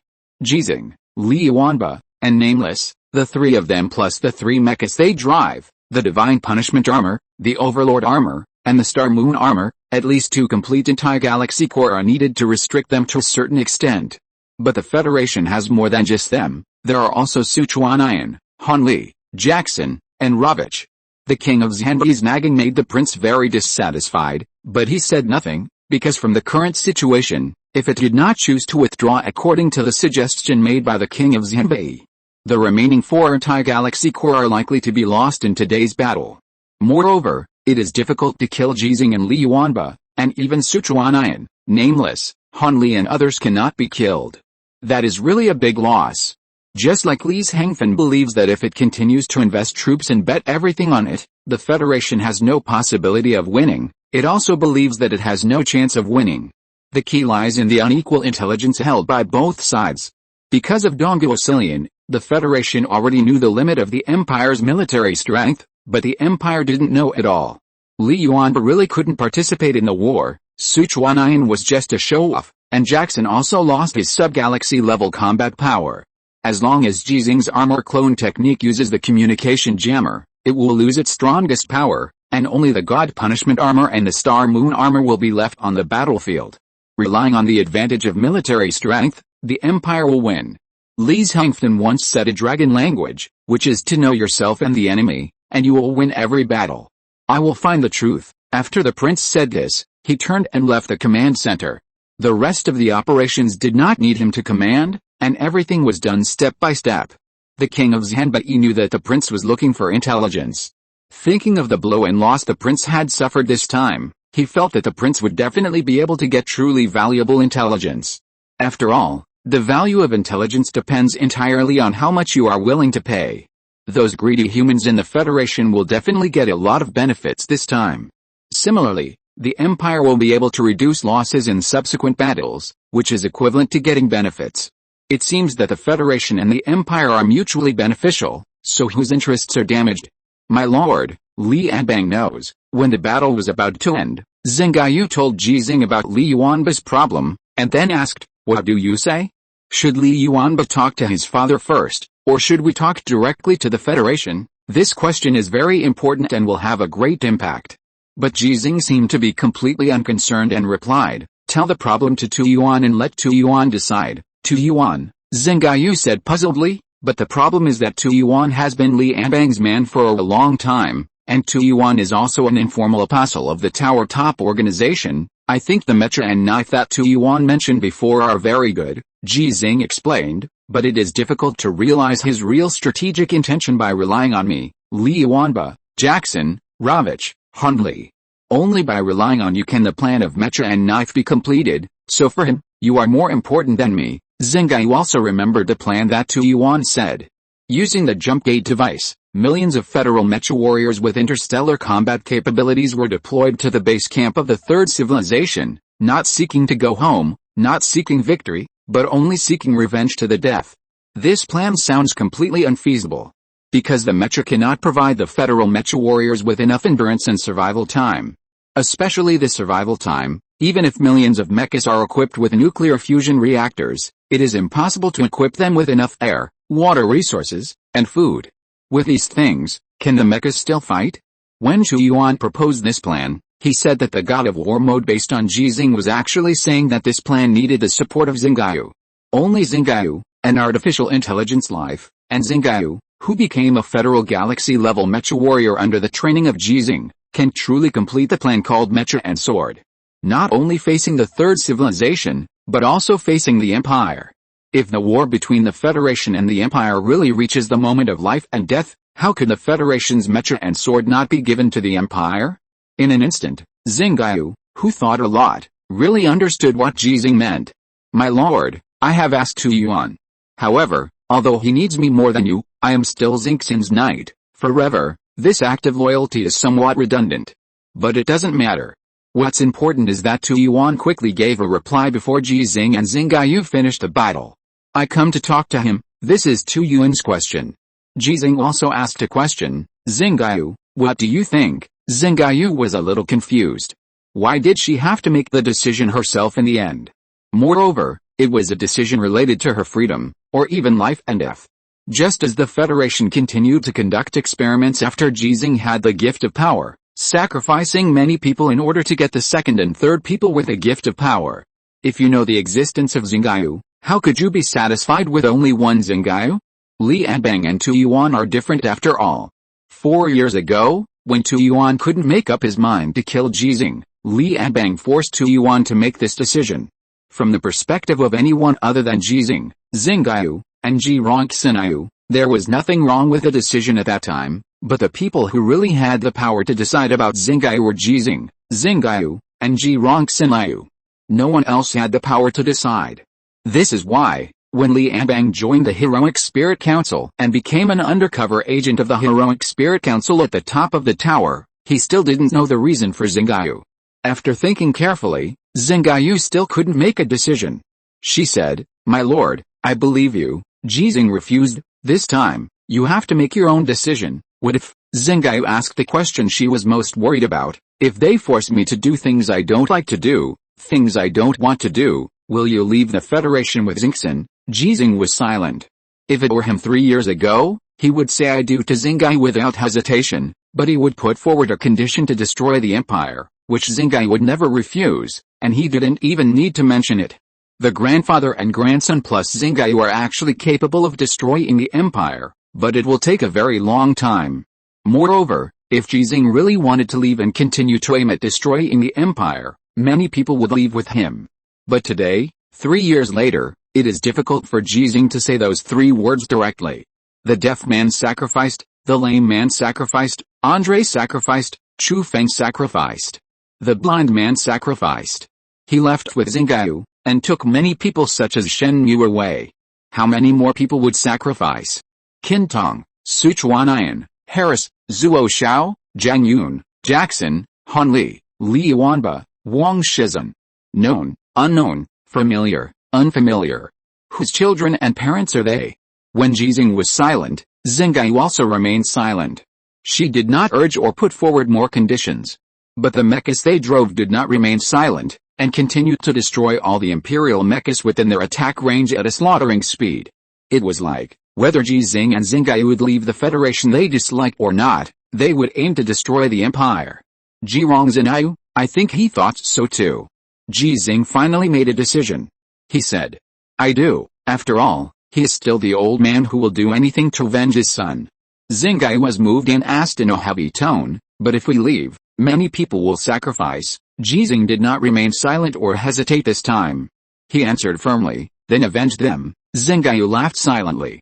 She thought of the time when Tu Yuan talked about the plan of the Mecha and the knife, Ji Xinghe also talked about his mecha and knife.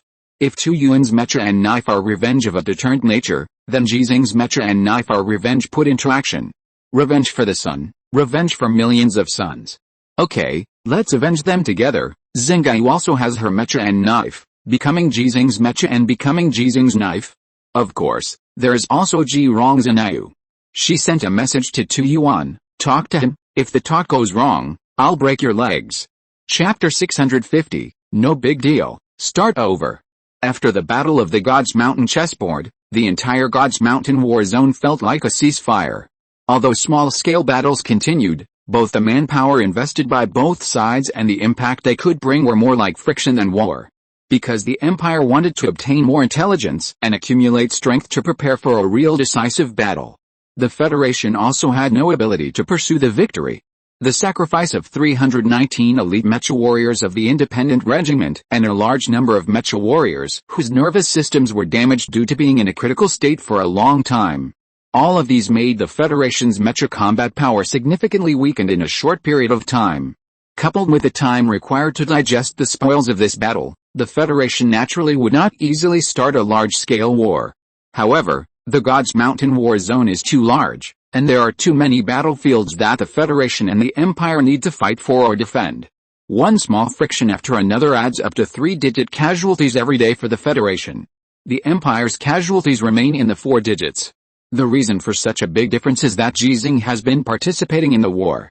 Although it is no longer like before, driving 3 mechas at the same time to participate in the battle, even if there are only 2 mechas, it is the combat power of 2 Ji Xinghe combined. As for why he no longer drives 3 mechas at the same time, it is naturally because he is worried that the Empire has already known the armor clone technique. This is very likely based on the information provided by the 3 insiders organized by the Council of Heroes on the top of the tower. In order to avoid a national-level mecha being directly seized by the Empire using a communication jammer, Ji Xinghe can only drive 2 mechas to participate in the battle. As for the issue of Xinghe being exposed to a greater extent, "Old man, how long do I have to wait?" Sichuanian shouted in the armor of divine punishment, "lying down like this every day to get gold stars, do you think I am happy? Do you think I am really happy? Do you think this is the life I want?" Ji Xinghe was too lazy to pay attention to Sichuanian.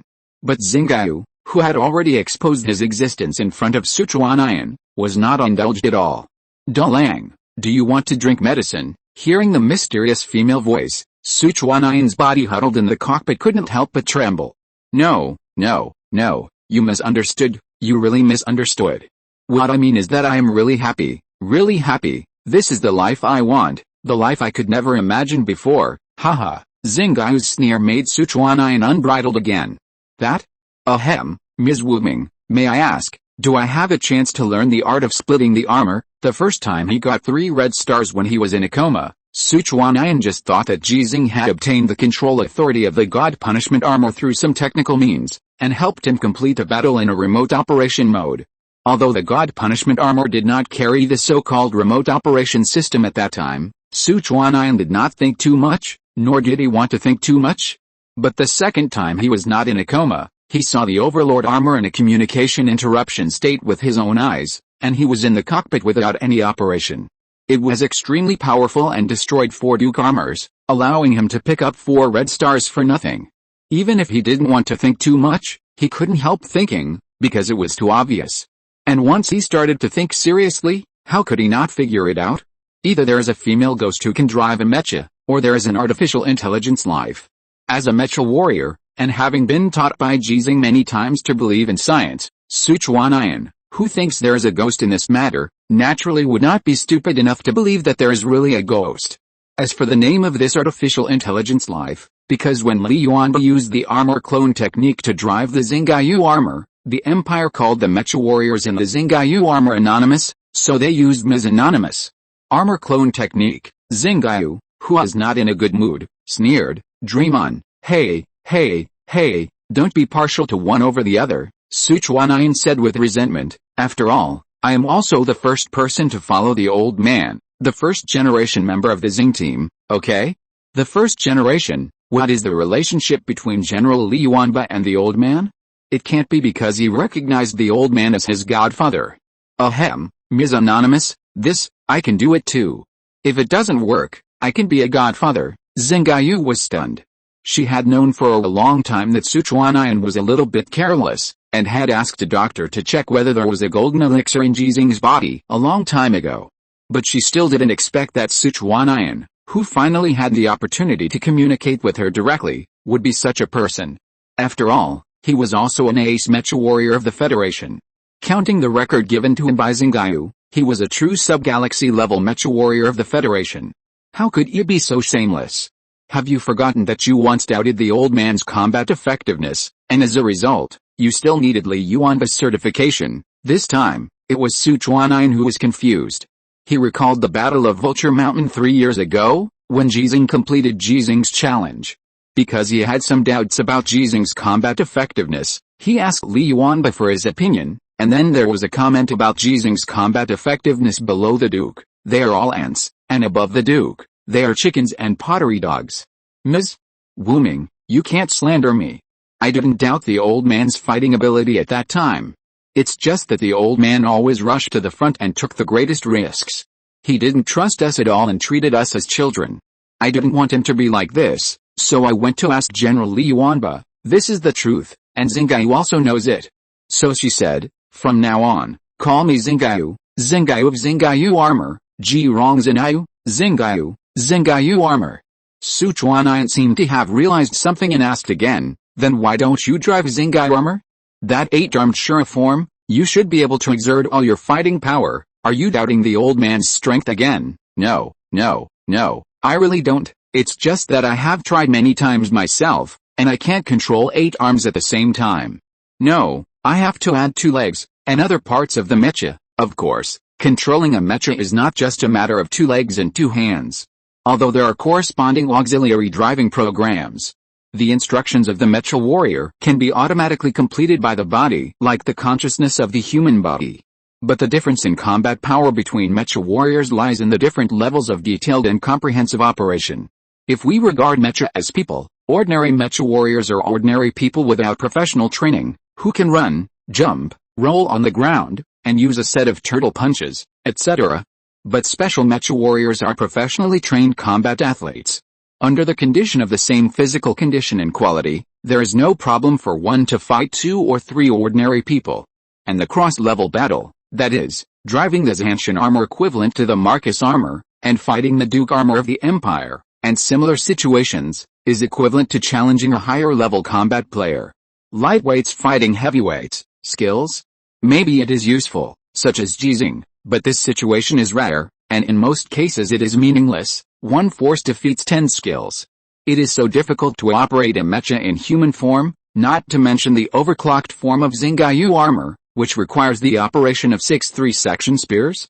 Just because you can't do it doesn't mean the old man can't do it. I know, I'm just curious, Sichuanian assured. I definitely don't look down on the old man's combat power, and I definitely don't think that the old man's previous defeats were all due to your help because of your existence. Xinghe felt that Sichuanian was not very honest, but she also knew that Sichuanian's reaction was normal.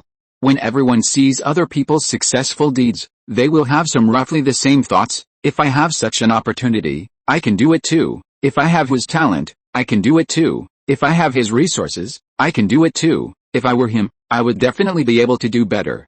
In fact, the success that can be achieved by lying flat will never be praised by people. Moreover, Xinghe also believes that Sichuanian has no other ideas, because the dream that Sichuanian had at the end of the last battle in the Battle Scar Canyon. She knows. Judging from the content of the dream that can't lie, Sichuanian's blindness to Ji Xinghe is really superstitious. If facing an imperial mecha below the Duke armor, I can do better than the old man driving the Xinghe armor now. But if facing a mecha above the Duke armor, I can't do as well as the old man, Xinghe said without hiding anything. So, the old man is practicing now. He wants to do as well as me, or even better than me. When facing mecha below the Duke armor, Sichuanian was shocked, and then his expression turned into ecstasy. Xinghe, do you mean that the old man is developing the real armor clone technique? Xinghe laughed. Yes, the overclocked form of Xinghe armor, which you like to call the 8-armed Shura mode, is not much easier to operate than operating 2 mechas at the same time. In theory, if the old man can reach my level, he will have learned the real armor clone technique. No, it should be said that he has created the armor clone technique. Hiss.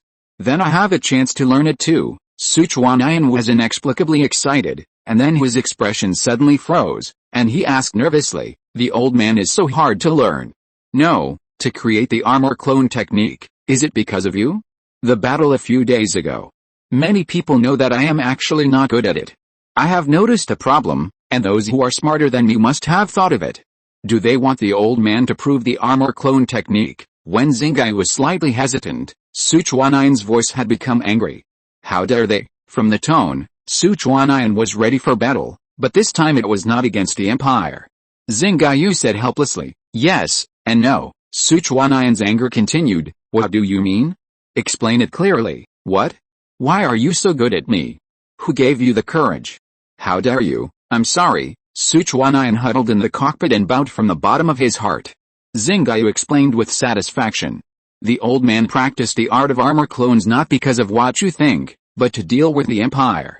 You should know that some people in the Federation have already contacted the Empire and have made many transactions, so the secret of the armor clone technique is likely to be known by the Empire in the near future, Sichuanian asked in confusion. But they didn't tell the Empire about this before. That's because we were at a disadvantage and the Empire was at an advantage at that time. They knew very well what the premise was for them to trade with the Empire. And now, we have a certain advantage, or in other words, we and the Empire are evenly matched in terms of mecha troops, not counting the Imperial Guard Battalion of the Empire. In this case, they will seek a balance for the sake of their interests. Sichuanian felt a little skeptical about his life. It's not because he doesn't believe that some people have no bottom line, but he didn't expect Xinghe to be so humane before. When it comes to these things, he needs to think carefully to understand. So, their purpose is still the same as before, peace talks. Sichuanian said his thoughts. Yes, they want to negotiate, especially when a bigger crisis has emerged. What bigger crisis? Sichuanian and others didn't know about the existence of the third civilization, which shows that the two people present at the time, Lame Man and Left Hand, strictly abided by the confidentiality agreement. Compared with the news about Li's Hangfen that Lame Man and Left Hand vaguely revealed, the news of the third civilization is indeed more confidential. You will know when you should know. Xinghe didn't want to say too much nonsense, and returned to the topic. If the Empire knows that the old man knows the art of splitting, then the old man must know it, so that he can set a trap for the Empire. Sichuanian seemed to understand, but didn't continue to ask, as long as it was not the worst possibility he just thought of. Moreover, Xinghe continued, practicing the art of splitting armor can indeed improve the old man's combat effectiveness, so he has to practice. Sichuanian looked at the Xinghe armor driven by Ji Xinghe. At this time, the Xinghe armor did not turn on the overclocking mode, but maintained the 6-arm mode in the regular form, wielding 6 tungsten steel gold swords, and constantly charging on the imperial position. From Sichuanian's point of view, it is impossible to see the subtle difference between Ji Xinghe when using the 6-arm form and Xinghe when using the 6-arm form. What can be seen is that every knife swung out by each arm of the Xinghe armor is targeted, extremely accurate, and highly efficient. Whether it is the imperial mecha, or those various weapons including tanks, armored vehicles, missile launchers, mobile turrets, and heavy-loaded machine guns, they have no power to fight back when facing the regular form of Xinghe armor. I feel like the old man was born with 6 arms.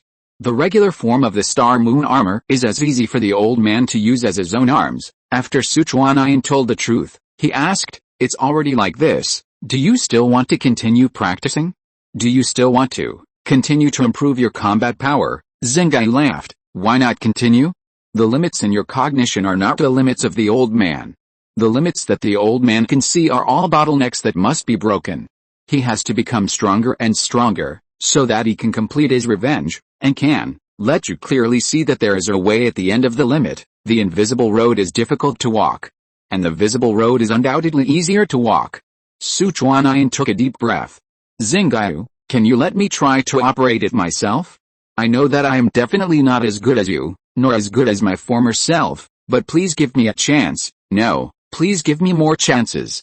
The old man does not believe in limits, and I can't believe in limits either. Xinghe looked at the entire battlefield and responded. Okay, you do it, Sichuanian. who wanted to wait for the second-generation brain-computer interface, chose to start using the previous generation of Mecha operation mode again. It's difficult, but he is not afraid, because no matter how difficult it is, it won't be as difficult as Ji Xinghe.